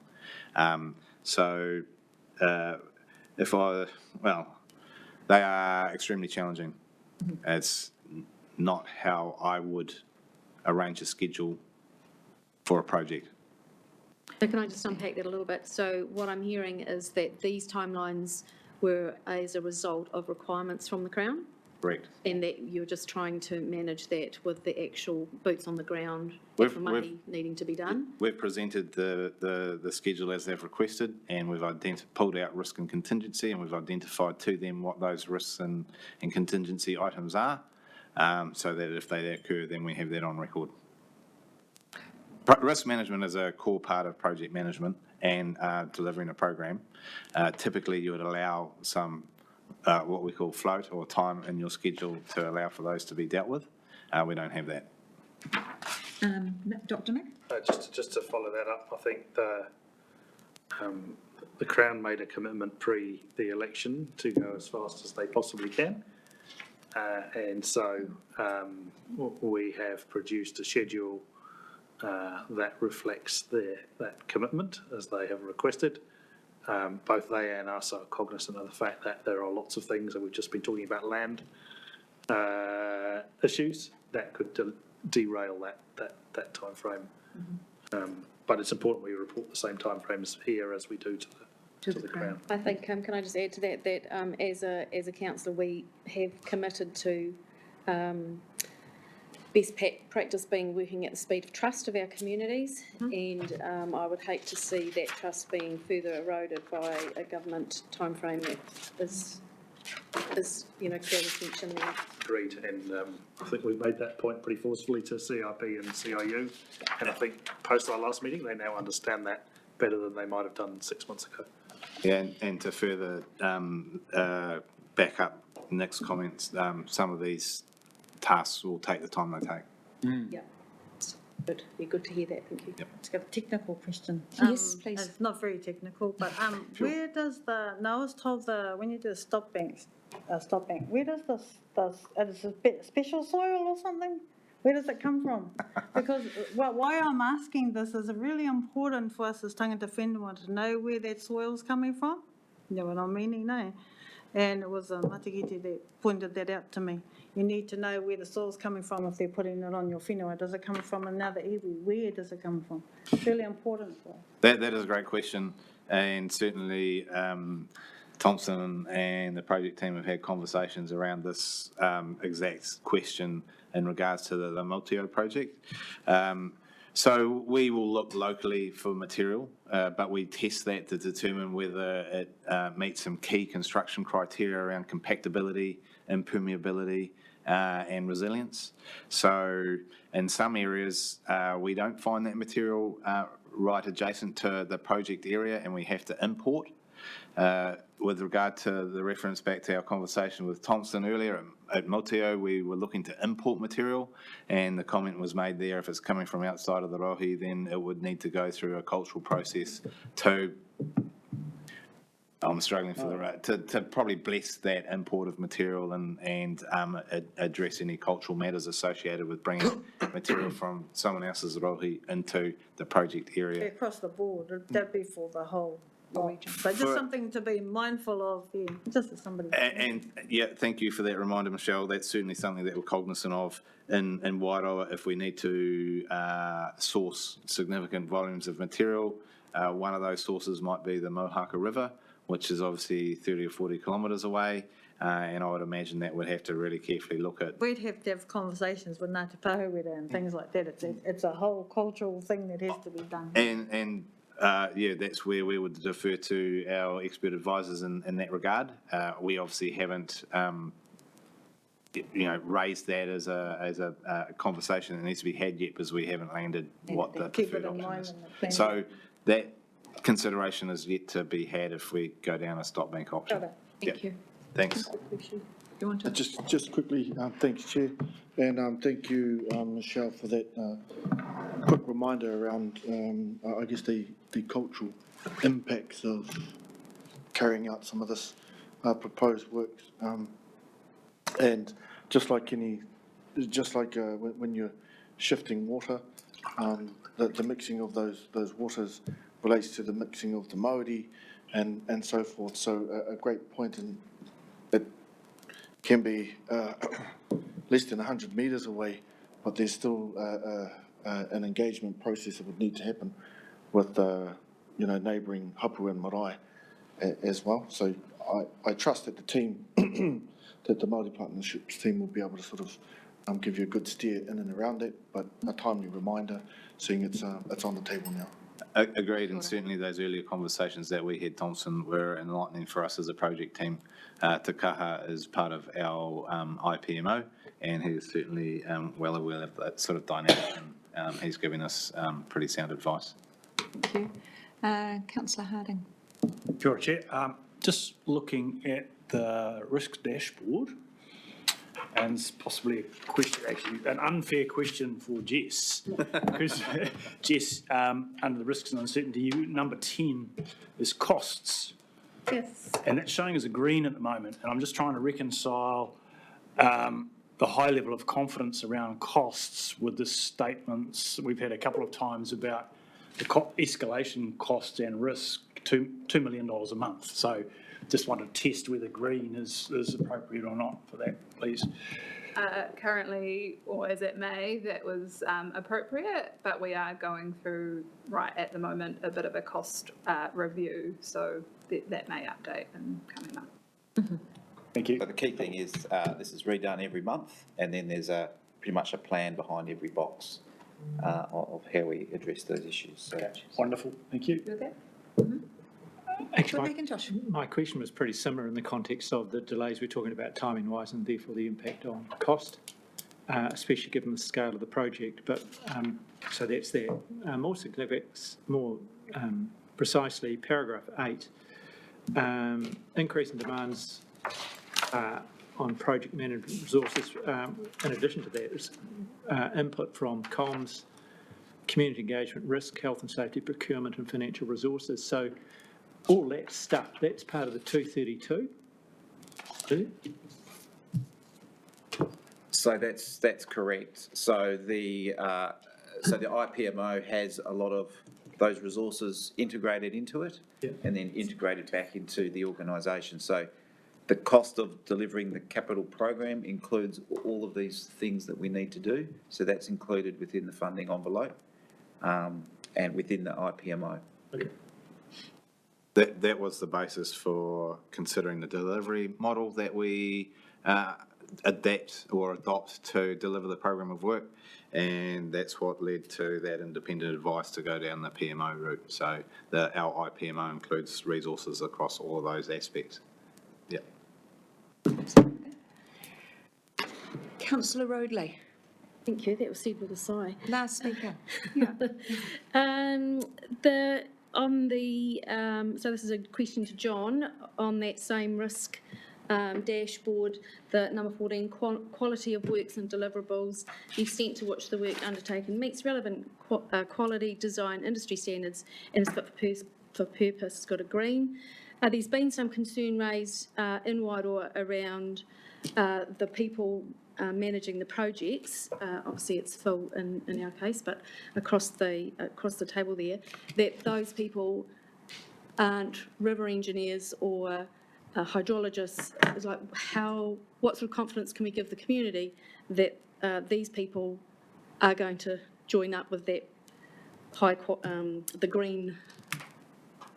It's going to meet the standards there required. Yeah, and we have produced a response to those concerns.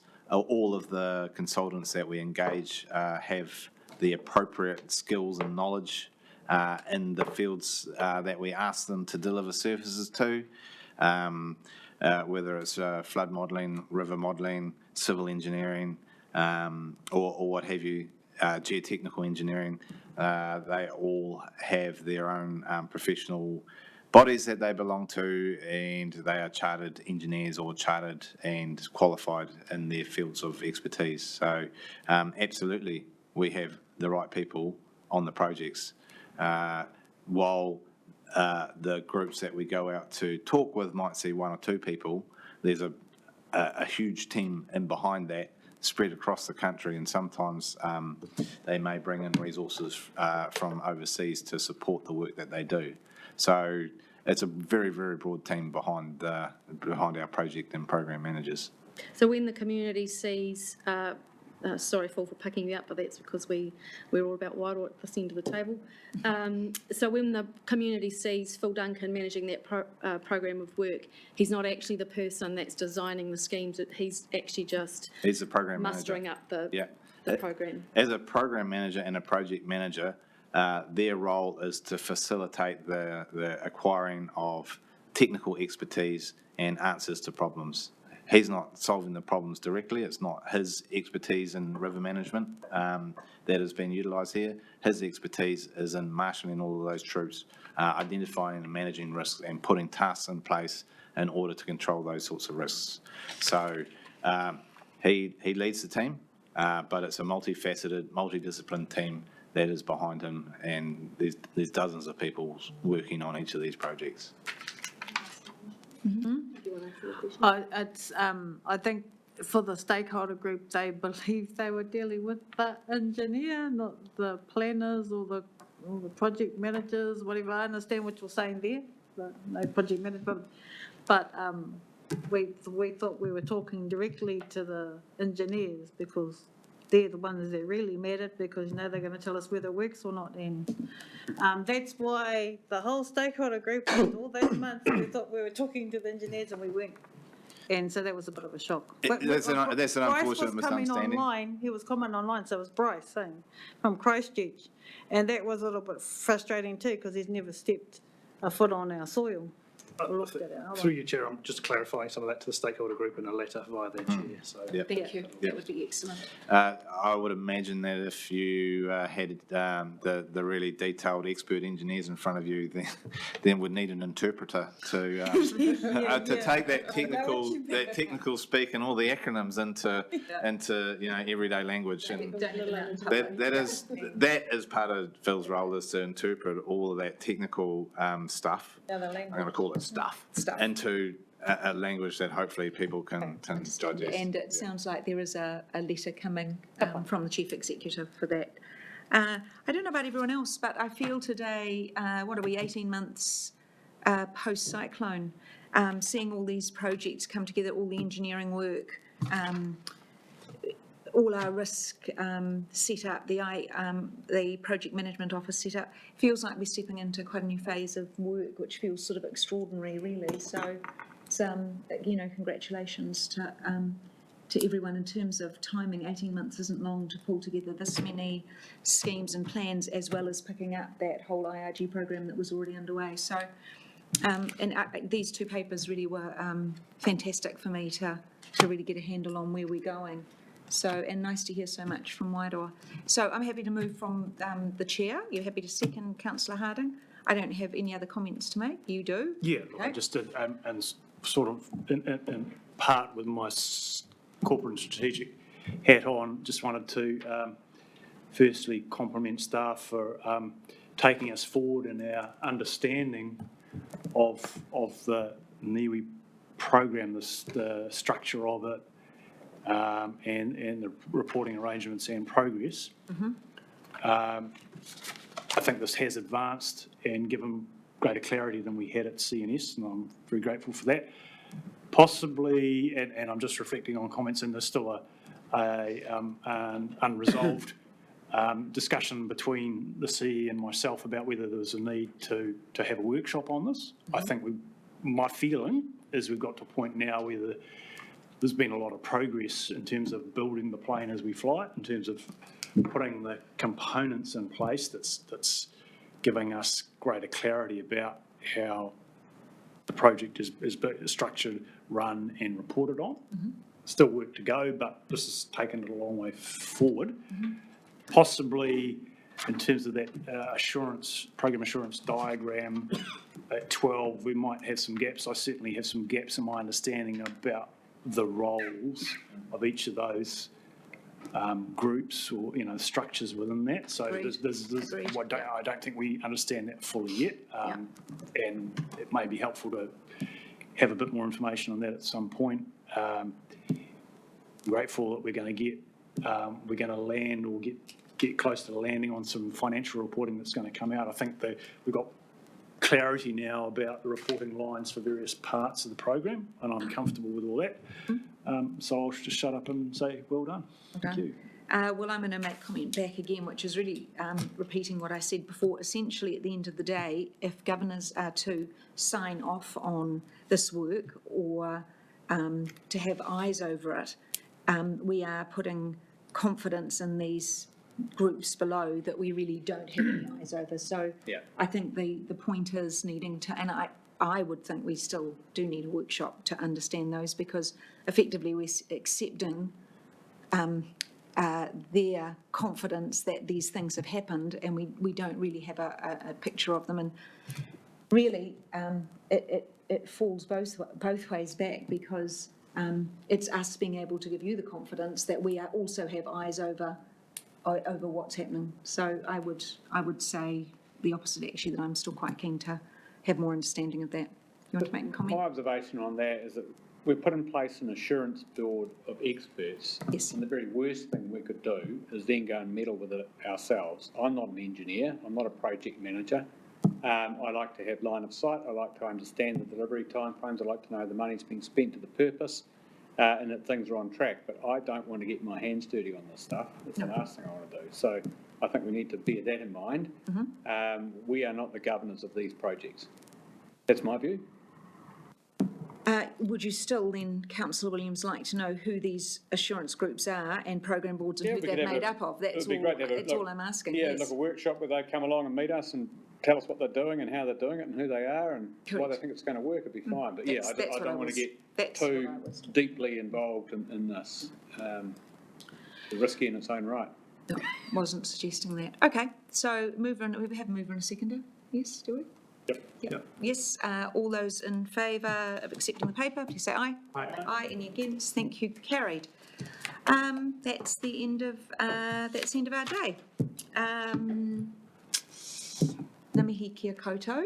Thank you everyone for your attention, and again your well-read papers and comments. Really appreciate it. Makes the difference. We're going to close. You weren't here to open, actually. Councillor Williams opened us, so would you like to lead us in a closing? I think that that's probably appropriate. We're going to do kia tau. I don't know whether you want to dig it up on your app. Yes, I do. But Can you wait for me, please?